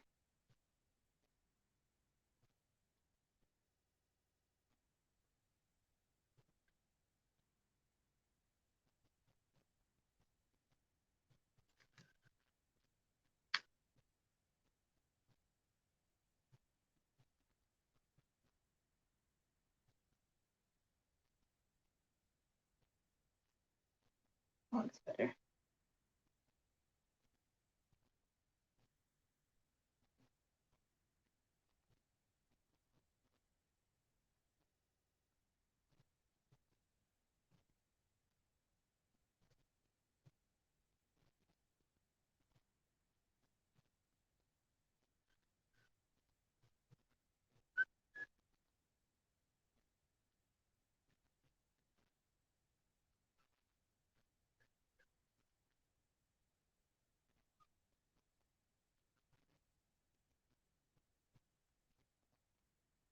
Okay, I have a song stuck in my head. Working on a sparkly rainbow beanie. Ooh, fun! Sounds fun. Okay, someone suggest a song because I have a song stuck in my head. I'm trying to get it out.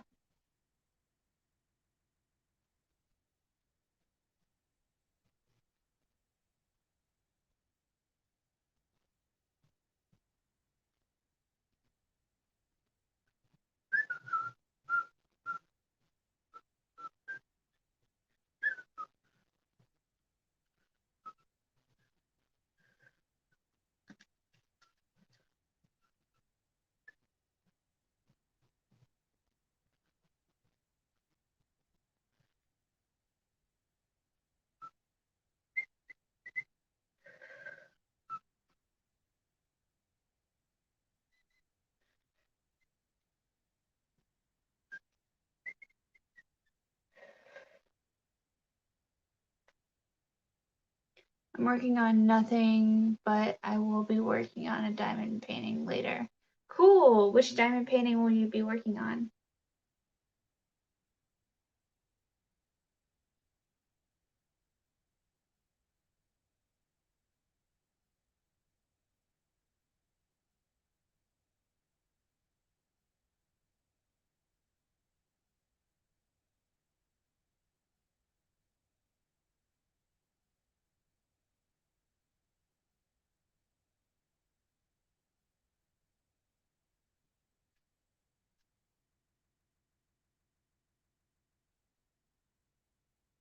Sing the I Love You song from Barney.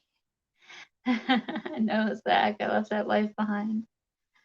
I didn't say I would sing a song. I said I would whistle a song. And we have one vote for yes, one vote for no, so we're tied. Oh, 2 no's. Can't do it.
Cardinals, 2 cardinals and some flowers.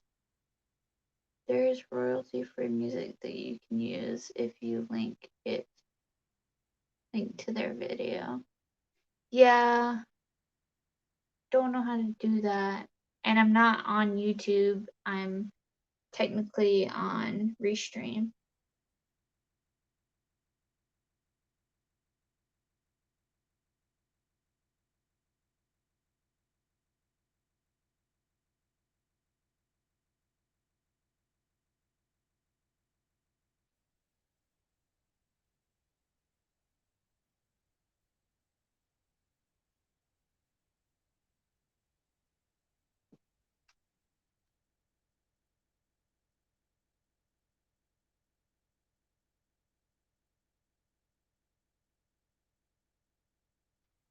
Ordered another diamond painting off of Amazon. I was bad and did that at 2:30 in the morning.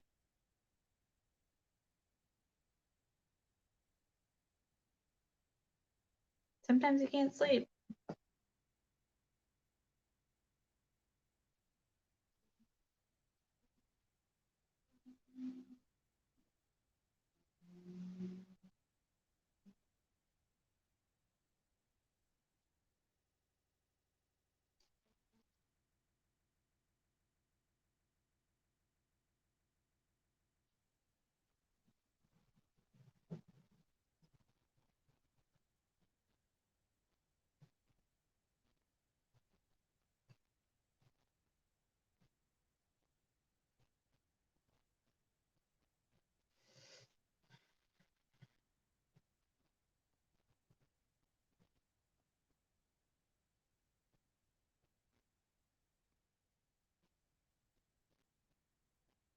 That's nice.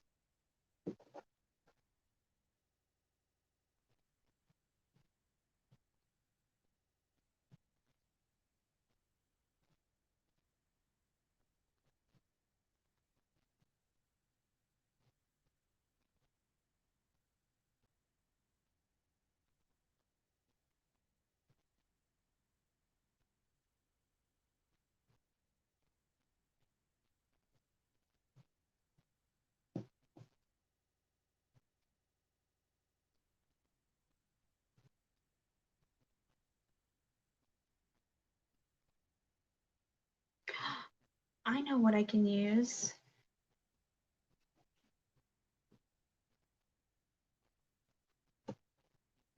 Sparkly sticky paper. Oh wait, it's got sticky on it. Damn it.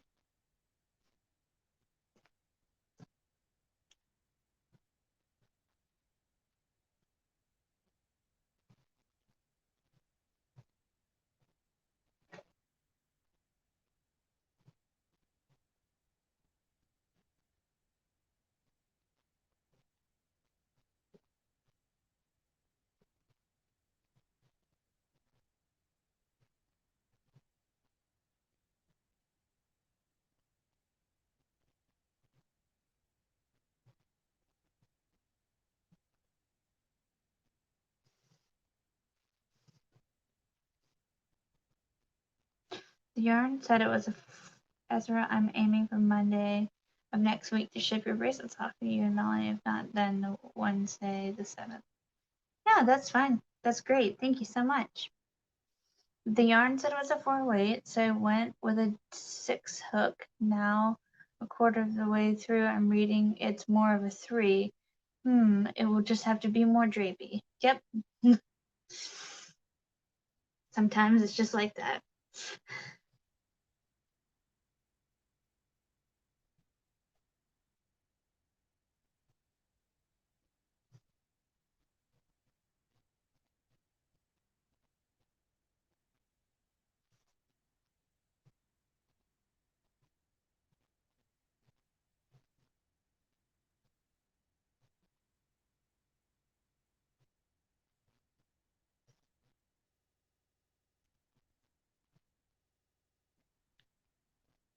Can I ask yours and Melanie's favorite colors?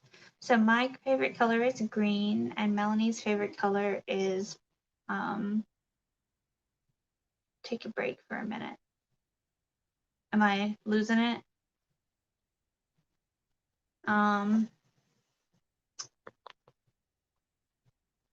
Jen, do you want to come up here for a little bit?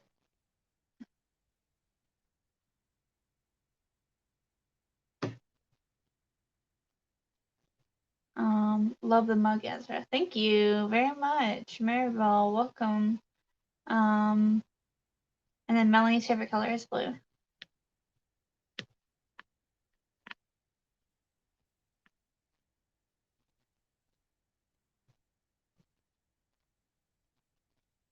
Making sure I'm okay. Yeah, I'm okay.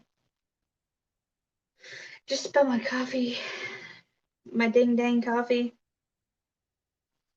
and trying to figure out how to sew this tool to the flag.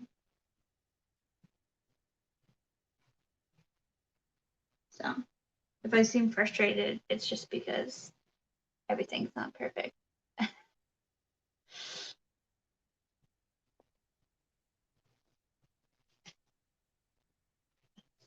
I was also making sure I had enough blue tulle to match this amount on the other side.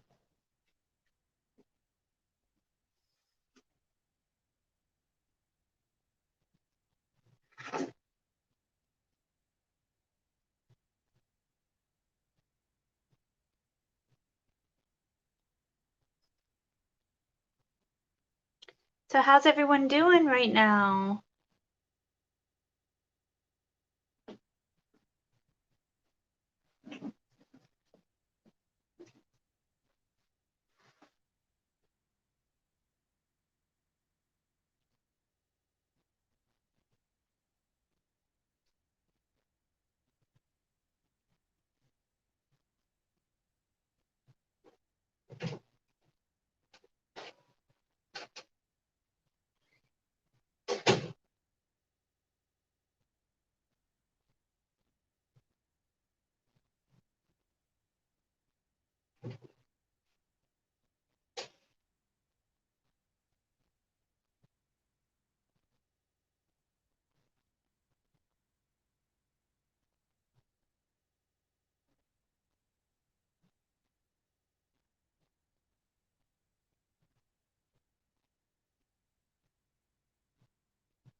Sorry, guys. I needed some thread.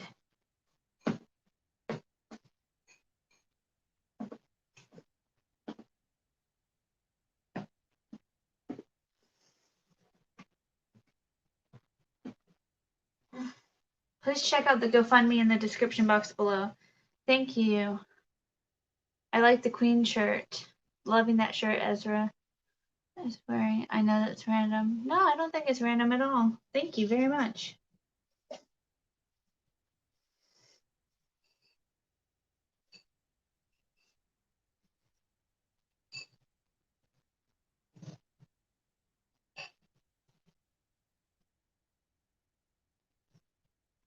Okay.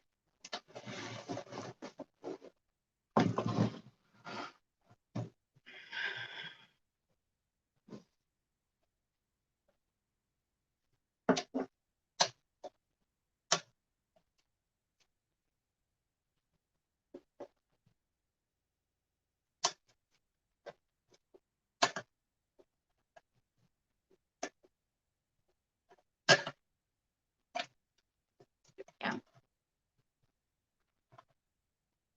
Going to be a messy button beanie. May have to frog. I may put it in timeout. Figure out. Maybe add puff stitches. I'm in the basement if you need me. Okay.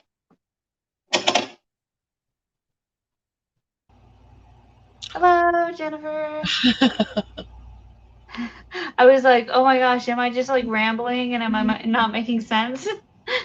No, but sometimes when you're on live for a number of hours, you need to get up and step away for a few minutes and then come right back.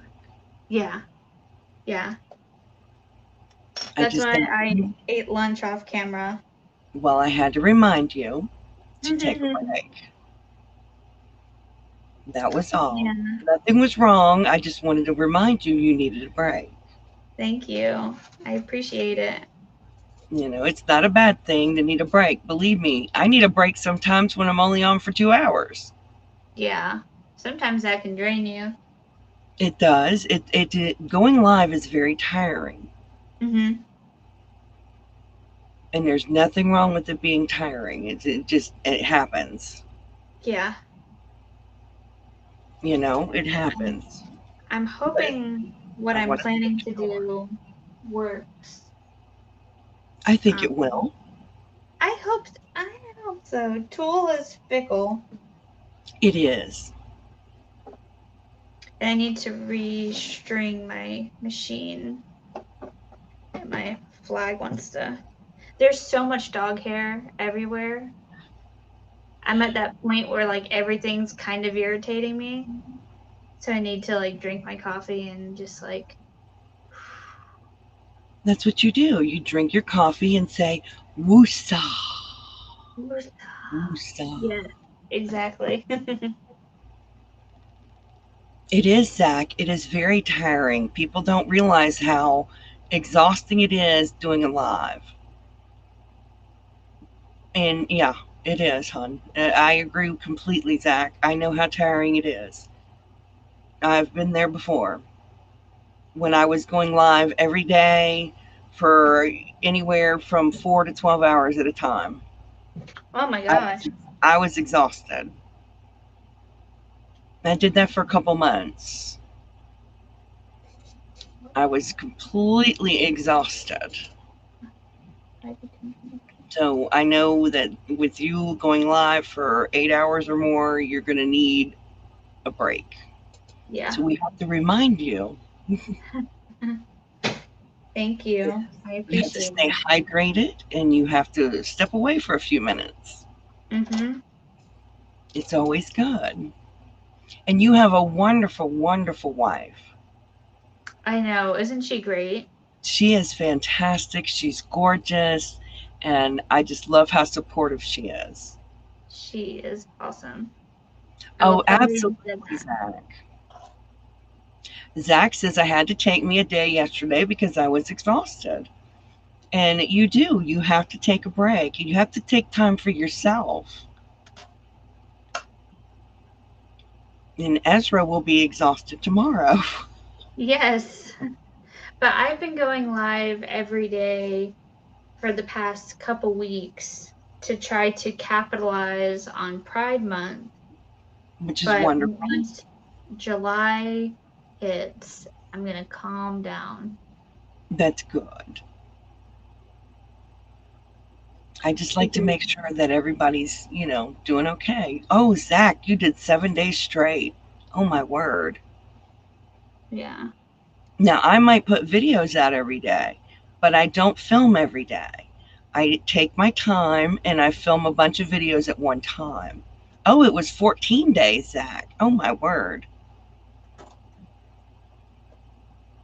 Now, I'll film, 3 or 5 videos at once and I'll schedule them out because I can't exhaust myself like that. It's too much work. Yeah. It's way too much. I love the fact that you sew, you knit, Mhm. you crochet, you paint, you do needle punch. You do so much. It just amazes me. Thank you. I love it. I don't know if I do any of it that well, It doesn't but matter. You just do it all. yeah, I do it all. That's the name. You are a jack of all trades, and it just thrills me. Oh, thank you. So, how's your day going so far? I've had a wonderful day hanging out with you. Oh, Welcome in, Sunita. I hope you're having a great day, yeah. Sunita. Sunita is one of my heroes because Sunita works on doing those blue hats for Hat Not Hate. So we love Sunita. That is fantastic. You went live 6 days a week for 2 weeks straight, then went on your friends panel for 2 of those days. And viewing on panels is exhausting as well, Zach. I agree with you. Yeah. Absolutely. I do find that panels can sometimes be a little less stressful because you're not in charge of the conversation necessarily. So you That's can go true. on and be quiet and just kind of observe. Well, yes, you don't have to be in charge, so you don't have to be looking out for every single comment. But it Hmm. is very, it's not like running your own where you have to pay attention to every little detail. Yes. Yes, I agree with that. Oh, Sunita, you have no idea. Have for not hate mean is very near to my heart. My son was bullied, so therefore I love Hat Not Hate. I think it's fantastic, and all the work that you're doing just means the world to me. It really does. You're incredible, Sunita. Absolutely. We talk about you when you're not around, but in a nice way. It's a wonderful way. It means the world to me, hun. It does. It really does. I do have some hats that I've made for Hat Not Hate. I do. And I just add to it and I'll send them in later on. I love to do it. I sent in a bunch of hats last year in honor of my son, and I will continue to do that year after year. I love it. But I've not reached anywhere near the number that you've made. Oh, absolutely, Zach. Absolutely. I'm so sorry you were bullied. Remember that it is on the bully, it is not on you. It's nothing that you've done. It is all on the bully. Yes. Yes. Yeah. You're awesome, Crystal. But it was all on the bully, honey. It was nothing. It wasn't you. Yes, I was in the commercial. I was very flattered and honored to be selected to be appear in the commercial. It meant the world to me. My family was tickled and thrilled to see me in it. It meant the world to me. I wrote to them, about it and why I wanted to be in it, and I thanked them. And I made my video. I was just so happy and so excited. It meant a lot to me. It really did. Oh, it's on the Lion Brand Hat Not Hate website. And it's about what Hat Not Hate means to us. Yes. We all talk about what Hat Not Hate means to us. And I was on there with all the big YouTubers, and I'm not a big YouTuber. Nope, not at all. Everybody knows you. It just meant the world. Well, Zach, I would stick up for you. I would stick up for you, Zach, because you never deserved it. And you don't deserve anything now. You are a good person. You are loved. You are an amazing YouTuber. Don't ever let anybody tell you different.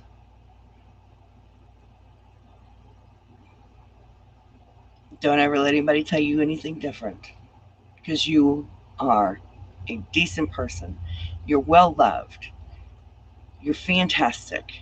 And I own that word. That's my word. Yes. I'm always saying things are fantastic. So you are one of my fantastic people, Zach. So don't let anybody say anything different about you. Don't listen to the haters.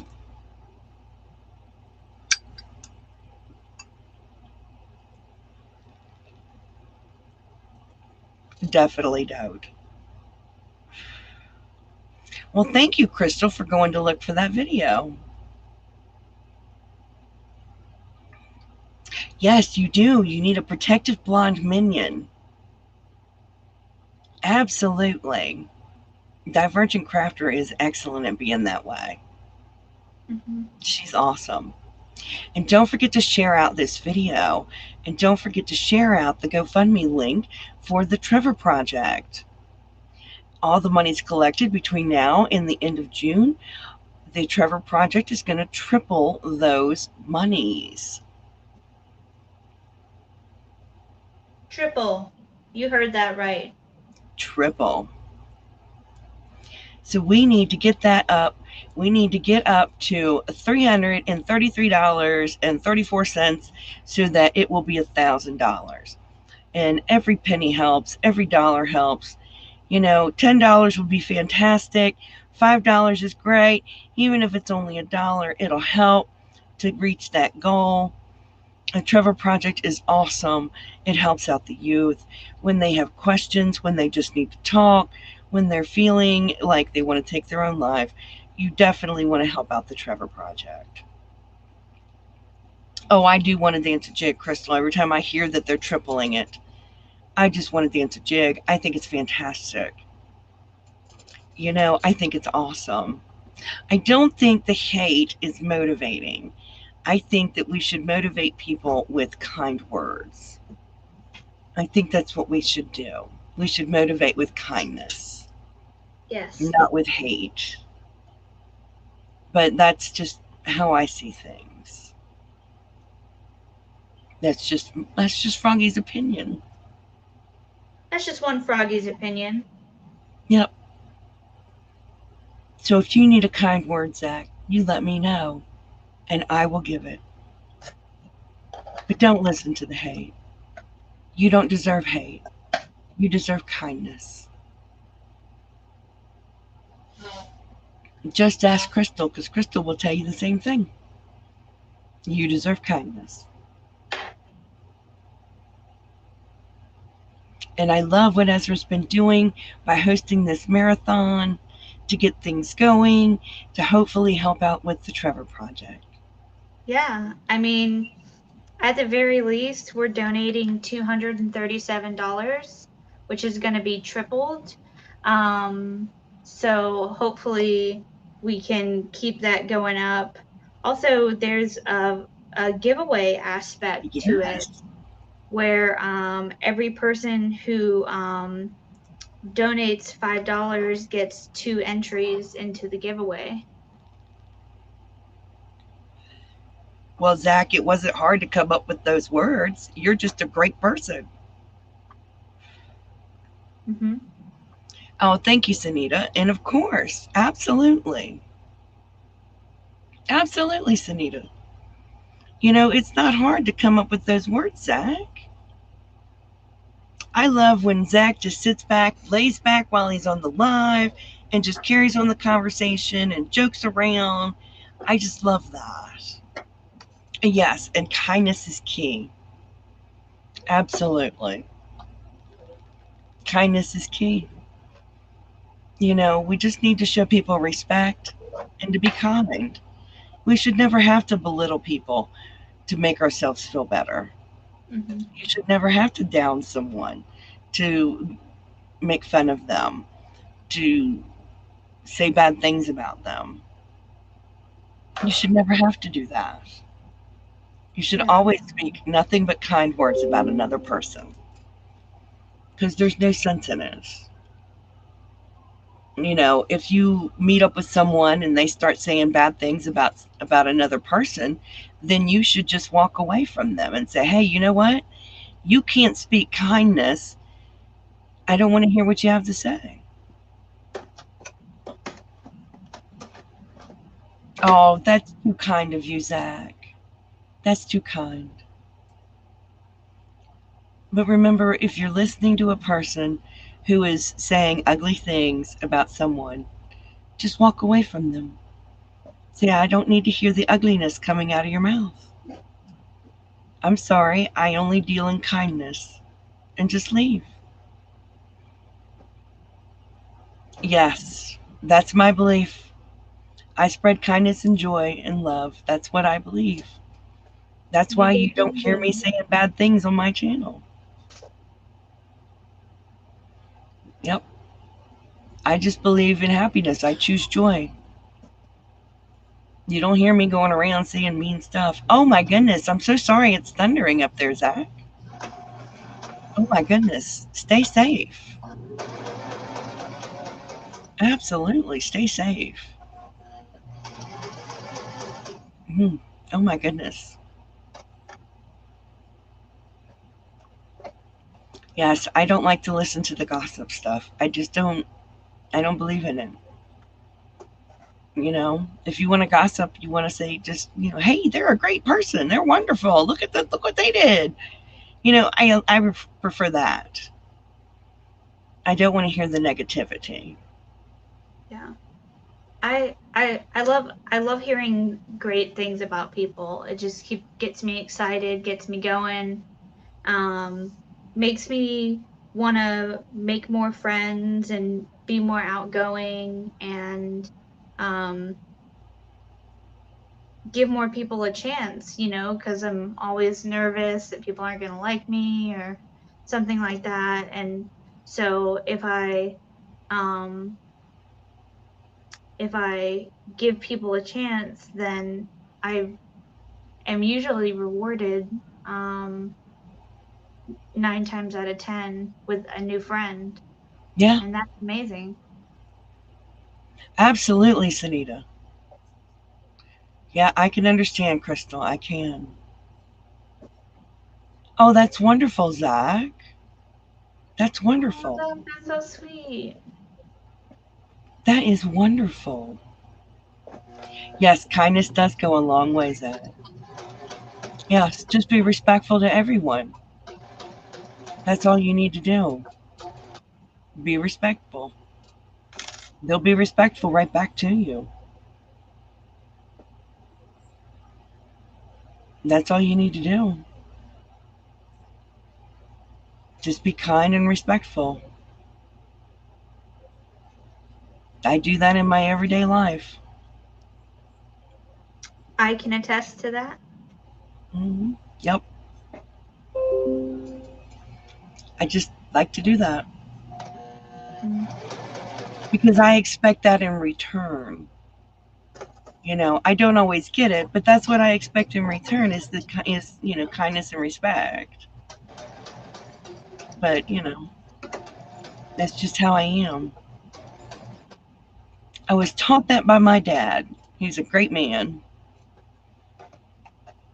So Dad always said, if you treat people with kindness and respect, that's how they're going to treat you.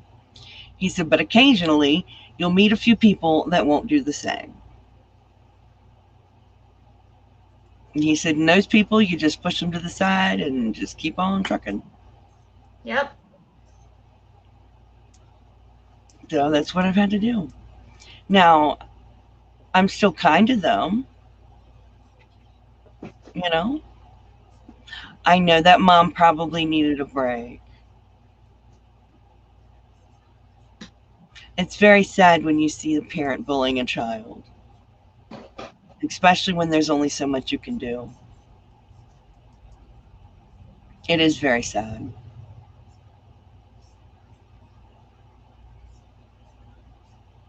That makes my heart hurt for him. But all you know, you can only do so much. But it does make my heart hurt.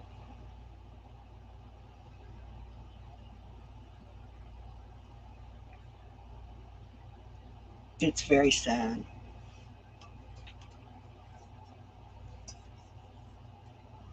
I have great kids. My kids were always loving. I've always treated my children with love. They got punished when they were wrong, but always treated them with love. Still do. You know, I could never imagine bullying one of my children. That, no, I could never imagine doing that. I I just couldn't imagine it. I was bullied by a parent, and it it definitely shapes the way that. Sorry, you're just seeing my crotch. um, but it definitely shapes you in a certain way. Wow, I can't imagine it happening. I've never had it happen, so I can't imagine it. Yeah, it's I don't recommend it, No, I no. Mm-mm. That's horrible. but I survived, You did. and I hope that everyone does. But unfortunately, that's not the case. So No, having it's not always the case, and that's very sad.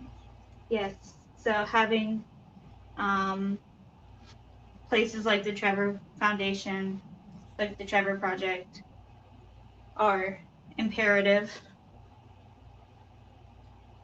Yeah, they help. My mother didn't bully me, she just didn't talk to me. So, you know, I just didn't have contact. But I had my dad. So I grew up with him. He's a good man. He was both mother and father. Mm-hmm. But I just couldn't imagine that. That's just. Mm-mm. And I treated my children with the most love. Oh, look at that. That's gorgeous. Thanks. I just did the blue, but I wanted to start rhinestoning, so I love that.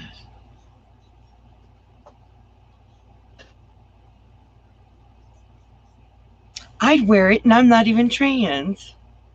well, that's a good thing. Not that you're not trans, but that you wear it. I would. Gotta get my glue and my rhinestones. I am sorry that happened to you, Crystal.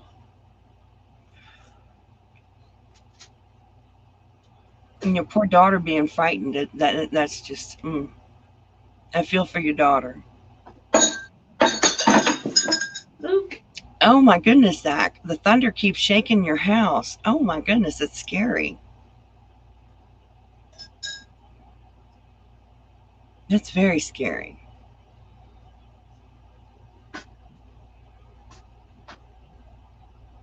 Zach, you need to be careful up there with all them thunder. Oh my goodness. You're worrying me, Zach.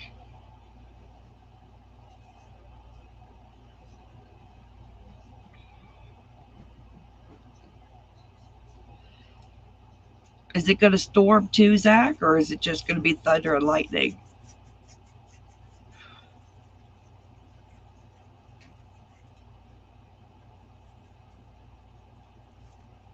Because that's just, you're worrying me.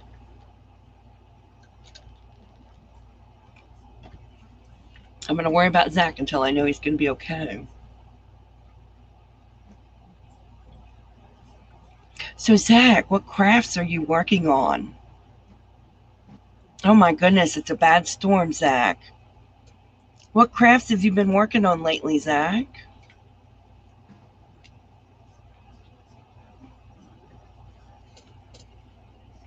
I know you do a lot of beading.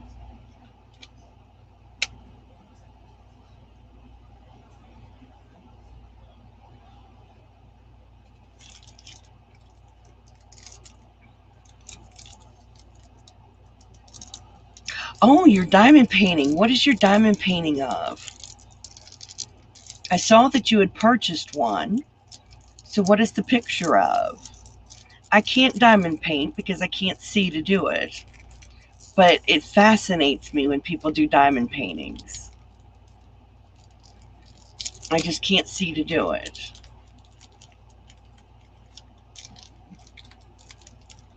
I'd have to get a big specialized magnifier to be able to do it, and I can't afford that machine. The machine to do that is anywhere from $3,500 to $6,000.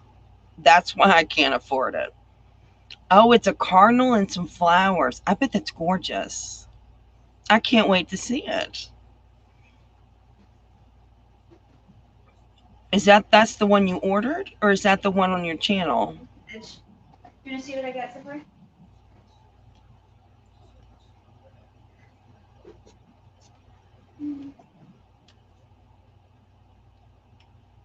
That's good.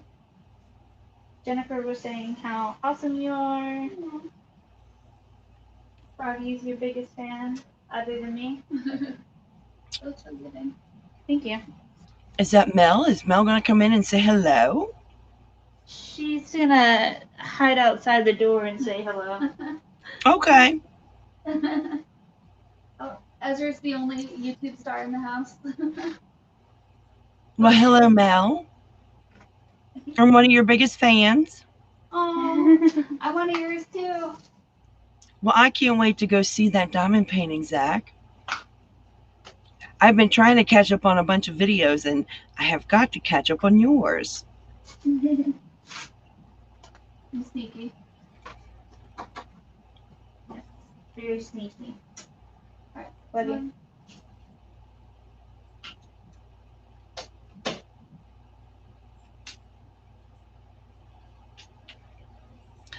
Oh, I can't wait to see what you're making for Mel to wear.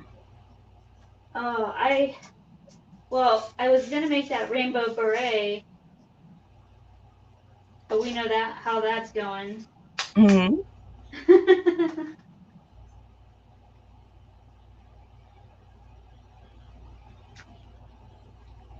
And I was gonna make like a festival top Oh, that would be good. different rainbow yarn, but it got a little complicated for me. So I need to approach it with some fresh eyes when I look at it. Well, I wish Mel wasn't so shy. Yeah. I understand it. It's not a problem. My husband doesn't come on YouTube either. Mel is gorgeous and has nothing to be shy about. Yeah. Occasionally I can get her face. Aw.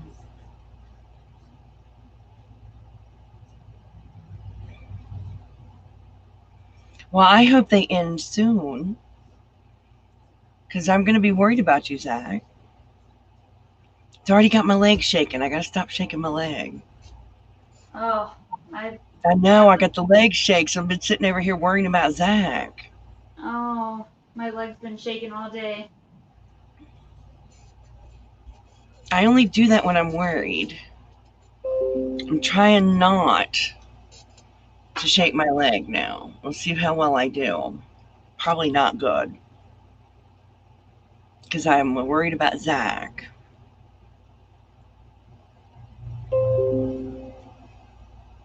Must be the top of the hour because all of my notifications are popping up.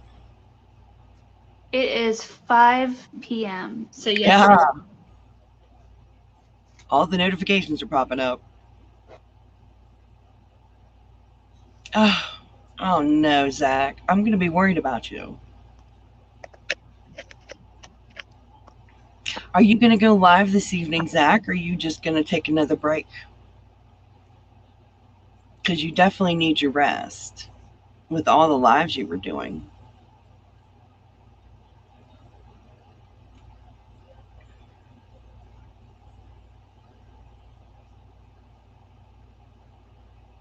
Is Ezra sideways? Or is that me? Could be my vision.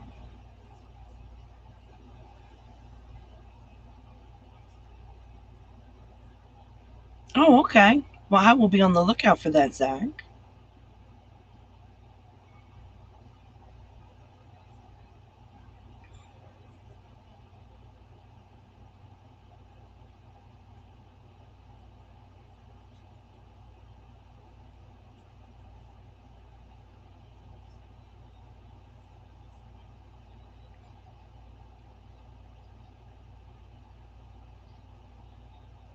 So, just another reminder to go ahead and check out that GoFundMe in the description box below. It is for the, oh my, it is for the Trevor Project, and all the money collected will be tripled by the Trevor Project itself. Oh, not a problem. Get you some macaroni and cheese. I love macaroni and cheese. But yes, definitely check out that GoFundMe in the description box below. Every little thing will help. You know, it'd be great if it could be $10. $5 would be fantastic. And even if it's only $1, every little bit helps. So if you could check out that GoFundMe in the description box below, we would greatly appreciate that. And I don't know if Ezra realizes that Ezra just fell off the panel. Because right now it's just me. This is crazy. So, what is everybody doing? What's in their cup? What's your weather like? I love to hear what everybody's weather's like. We know that where Zach is, it is a thunderstorm, and that is pretty bad.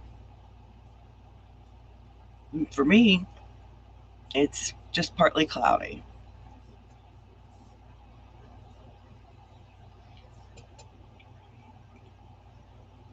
That's all it's like here in southwestern Virginia.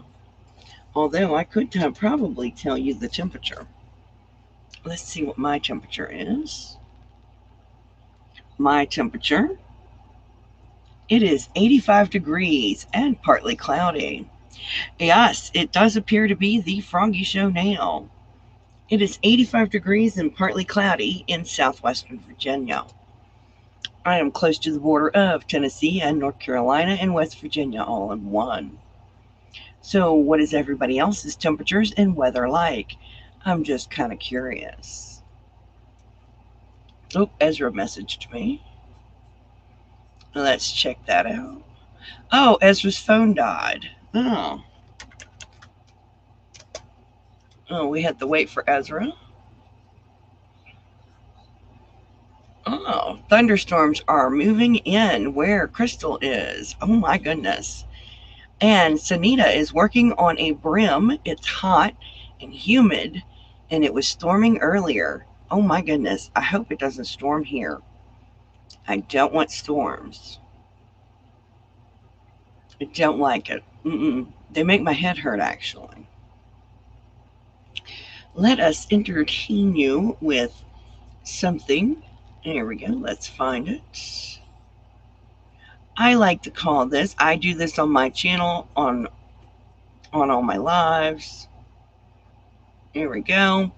On this day in history, on June 29th, in 1995, the U.S. Space Shuttle docks with Russian space station. All right, let's see. Whoop, there we go. Docks with the U.S. Yeah, in 1995, the U.S. Space Shuttle docks with Russian space station. That was pretty cool. And it was the U.S. Space Shuttle Atlantis had docked with the Russian space station Mir to form the largest man made satellite ever to orbit the Earth. That was pretty cool. And let's see, in June 1971, uh, Joe Colombo's dual life as an advocate for the Italian American Civil Rights League and leader of the mafia violently collide during the Unity Day. In 1776, South Carolina's Edward Rutledge opposes independence. In 1613, the Globe Theater burns down. Globe Theater is famous for Shakespeare. In 1967, the Rolling Stones fight the law and the law wins. In 1967, actress Jane Mansfield dies in a car crash. In 2003, the Academy Award winning actress Katharine Hepburn dies at the age of 96. In 2001, a Boston doctor is found guilty of killing his wife. In 1974, Isabel Perón takes office as Argentine president. In 1958, Pelé leads Brazil to the first World Cup title. In 1972, the Supreme Court strikes down the death penalty. In 1941, the Germans advance in the USSR, and the Germans capture Lvov, and slaughter ensues. Wow, those are some interesting tidbits from history. Wow. Oh, well, get you some cooking done, Crystal. Oh, I don't blame you for not wanting to start cooking. I don't blame you either, Sunita. Ezra will be back shortly. Ezra's got the phone plugged in and getting it charged up. So Ezra will be back here in a few minutes. But no, I don't blame you for not wanting to cook. I do not cook. It is not by choice. It is by my husband's by his doing. He prefers that I not cook because I have burned myself on the stove one time too many with my limited vision. So I don't get to cook, which in a way is a good thing. But I do pardon me, but I do the dishes. So I think I'd rather cook than do the dishes. That's just me. I'm just weird that way. I hate washing dishes, but I do wash dishes. So, what are you going to be cooking for supper? We know that Zach will be having macaroni and cheese. I hope you guys are cooking good. Yeah, I hate washing dishes. I would much rather cook. But I hope you're cooking something yummy. I'm going to have pork tenderloin again, but I'm okay with that. It was smoked and grilled, and I love pork tenderloin. So I'm real happy with that. But I hope you guys are cooking something yummy. I'd love to hear about that. It definitely has to be good. Oh, you don't even know what you're going to cook, so you got to come up with something to cook. Oh my. I love that. You got to go cook, but you don't know what you're fixing. That's awesome. Oh, hey, Chris. You're having your cold but too hot here to cook. A shawarma wrap, cold roast beef, homemade guacamole, and microgreens. Oh my goodness, I'm going to go eat with Chris. Wow. Oh, Sunita, you need to have more than just a bag of chips. And Crystal, you hate cooking with a passion. Oh my. I'd rather cook than do the dishes. I will say that. I'd much rather cook than do the dishes. I hate doing the dishes. That is the one chore I absolutely hate. I really, really, really hate dishes. Looks like roast with you don't know what. I typically eat keto most nights. Oh, I don't eat keto. I just do my best to go low carb. But that's just because I'm diabetic. I'm a type 1 diabetic with an insulin pump, and I take insulin for every carb I eat, so I have to count my carbs. Yeah. So I typically watch how many carbs I can. I watch all the carbs I consume. So I try to reduce how many carbs I eat. Although there are a few carbs I have a hard time with. I won't lie. Ooh, some bacon in the air fryer and make a grilled cheese. That would be yummy. I'd love that. I'd have to account for the bread. Yeah, that'd be about all I'd have to account for. Because I don't have a problem with the bacon and the cheese. It depends on the cheese, really. But if I use cheddar or provolone or Swiss, I don't have a problem with it. But the bread, I do. But I'm hoping to have mashed potatoes with my tenderloin, and mashed potatoes are my, yeah, that's my carb problem. I eat too many of them. Oh, everybody's working late today. I'm sorry. I don't know. Is that a good thing or a bad thing? It would make me sad because I like having my husband home with me. I adore my husband. I'd like to have him with me 24/7. I'll be really happy when he gets to retire, but that won't be for quite a long time. Hi, Robin. Welcome in. Hey, my name is Jennifer. I'm with Froggy Win and Knitting, and Ezra has stepped away for a moment. Ezra will be back shortly. That Ezra is Pivy, and I'm so glad that you are here. You've cooked nightly since 10, so you just lost my S by some days. Oh, though, yes, cooking for a crowd. Absolutely. Oh, yes, it's a good thing for you. Yes, there is a zero carb bread. I don't like it. I don't like it. Absolutely. Oh, thank you, Chris. Yes, welcome, Robin. Robin, you are so welcome to be here. Love having you here. And Pivy will be back shortly. Absolutely. Pivy's phone died, and Pivy's charging his phone. So Pivy will be back shortly. I actually prefer the bread from our local bakery called Heiner's, and it is not zero carb. But that's my favorite bread. Yeah, which is terrible. Yes, lettuce for a wrap is really good, and I do that on occasion. I do.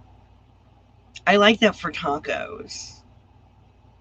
Well, welcome in, James. Welcome in. Welcome in. Give my love to your wife, Atia. Oh yes, a normal burger again would be fantastic, wouldn't it? I usually will eat my burger on a plate with cheese.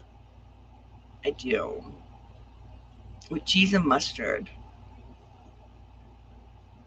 Because there is actually sugar in ketchup.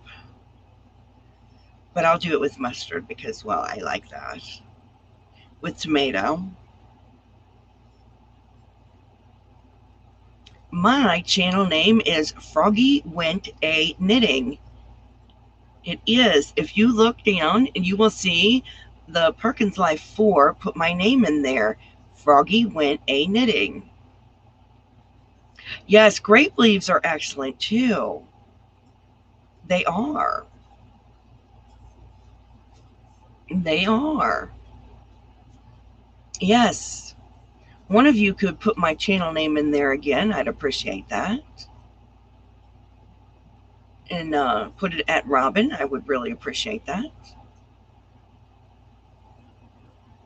But my name is Froggy One and Knitting. Thank you, Perkins Life 4. Yes, there is a lot of sugar in ketchup. You found me. That's fantastic. Thank you so much for looking for me, Robin. Thank you so much.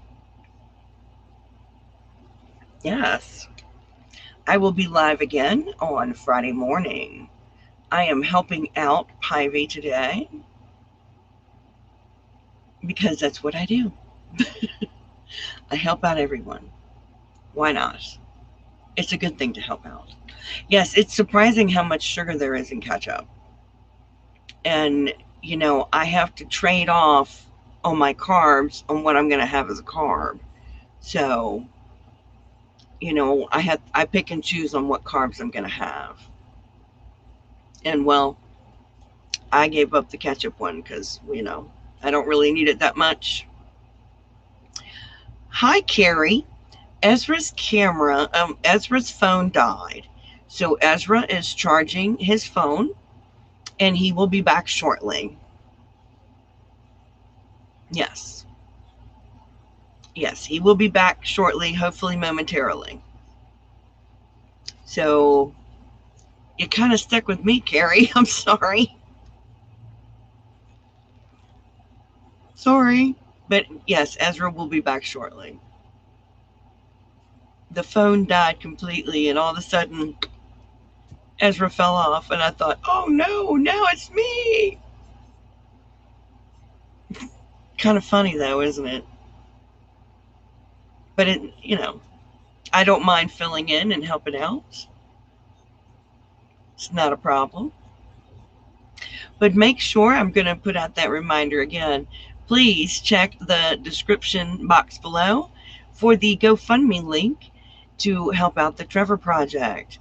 We are trying to reach $300 because at the end of the month, the money will be turned over to the Trevor Project, and the Trevor Project will match that and triple it. And we definitely want to reach that $300 goal.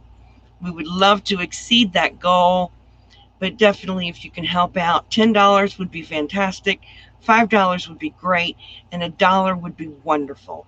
And if you can't help out monetarily, at least share out the video and share out the GoFundMe. It would definitely help us out. We would really, really appreciate that. Thank you, Carrie. I love you. You're wonderful, Carrie. Absolutely, absolutely. But yes, this would be fantastic. Just to help out with that GoFundMe. The Trevor Project is so wonderful. I can understand that, being insulin resistant and going to keto. I understand that completely. Yes, I do understand that.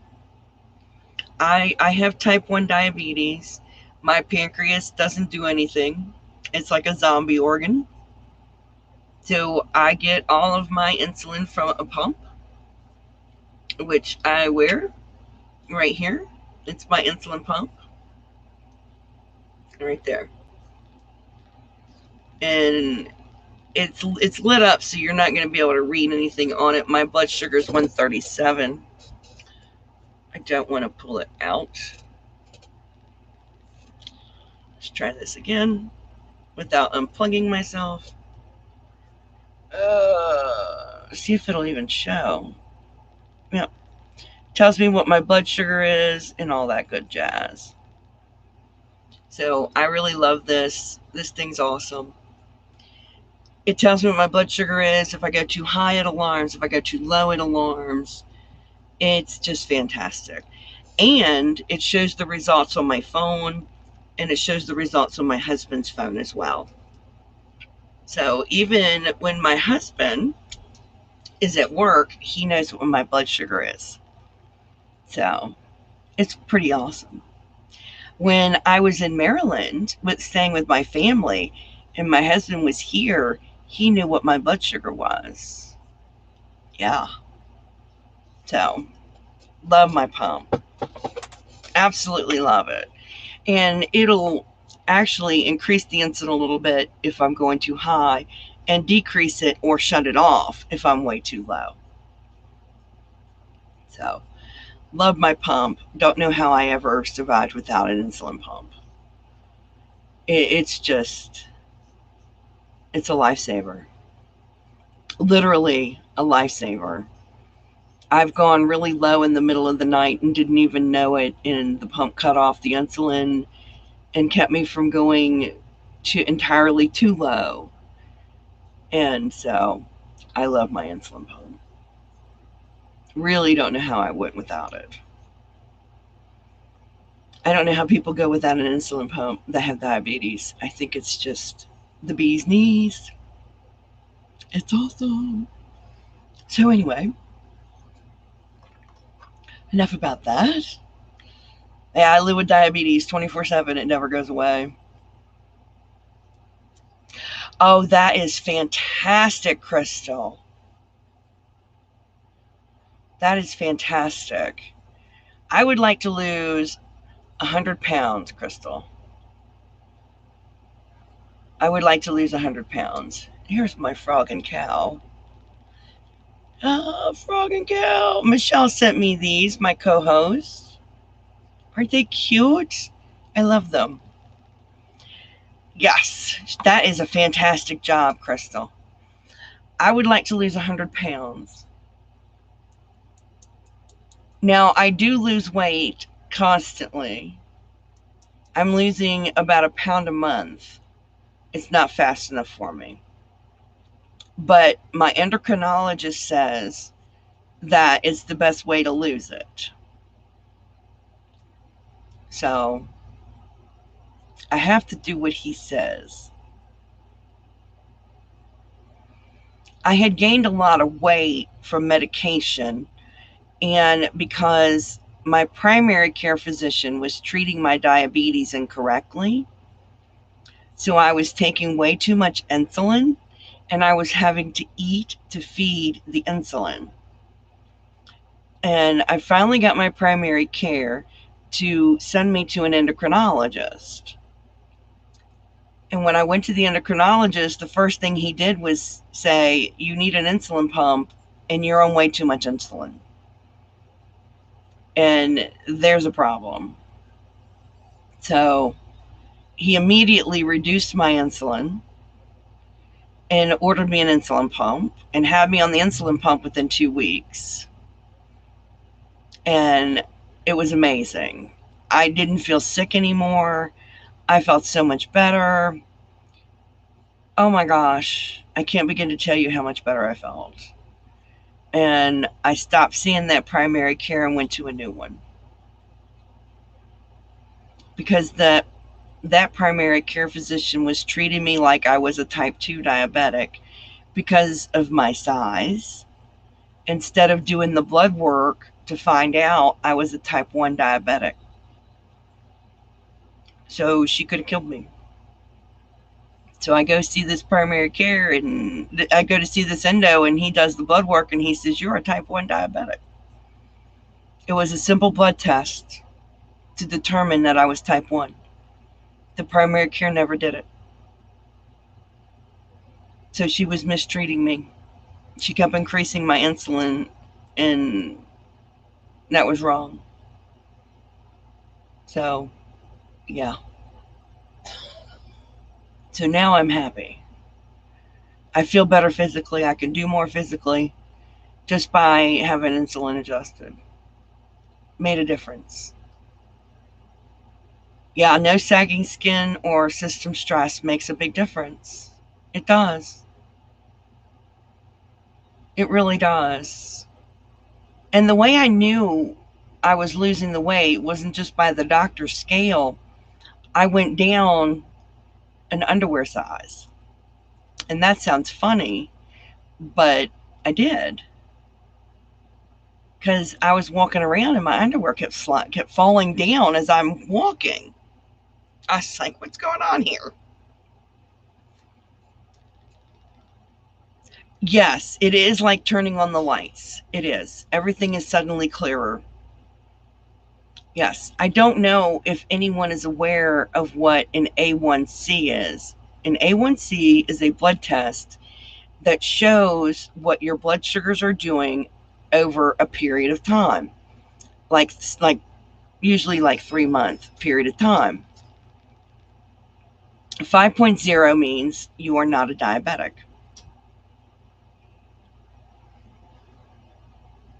You're on another stream, Ezra. You started a new stream, Ezra. What the? How come I don't have the link for it?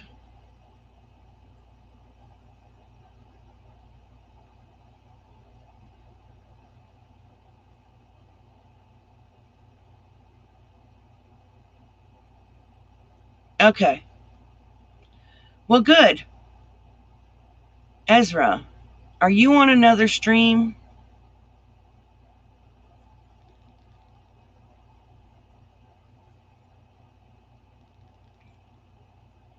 Looks like Ezra's on another stream and needs to log out of this. So I'm going to close this. Yes, A1C is more accurate. I went from like 11.3 down to a 6.0 in 1 month on being on an insulin pump. But I'm going to close this window and let's head over to Ezra's other stream. I guess I should post a link for it.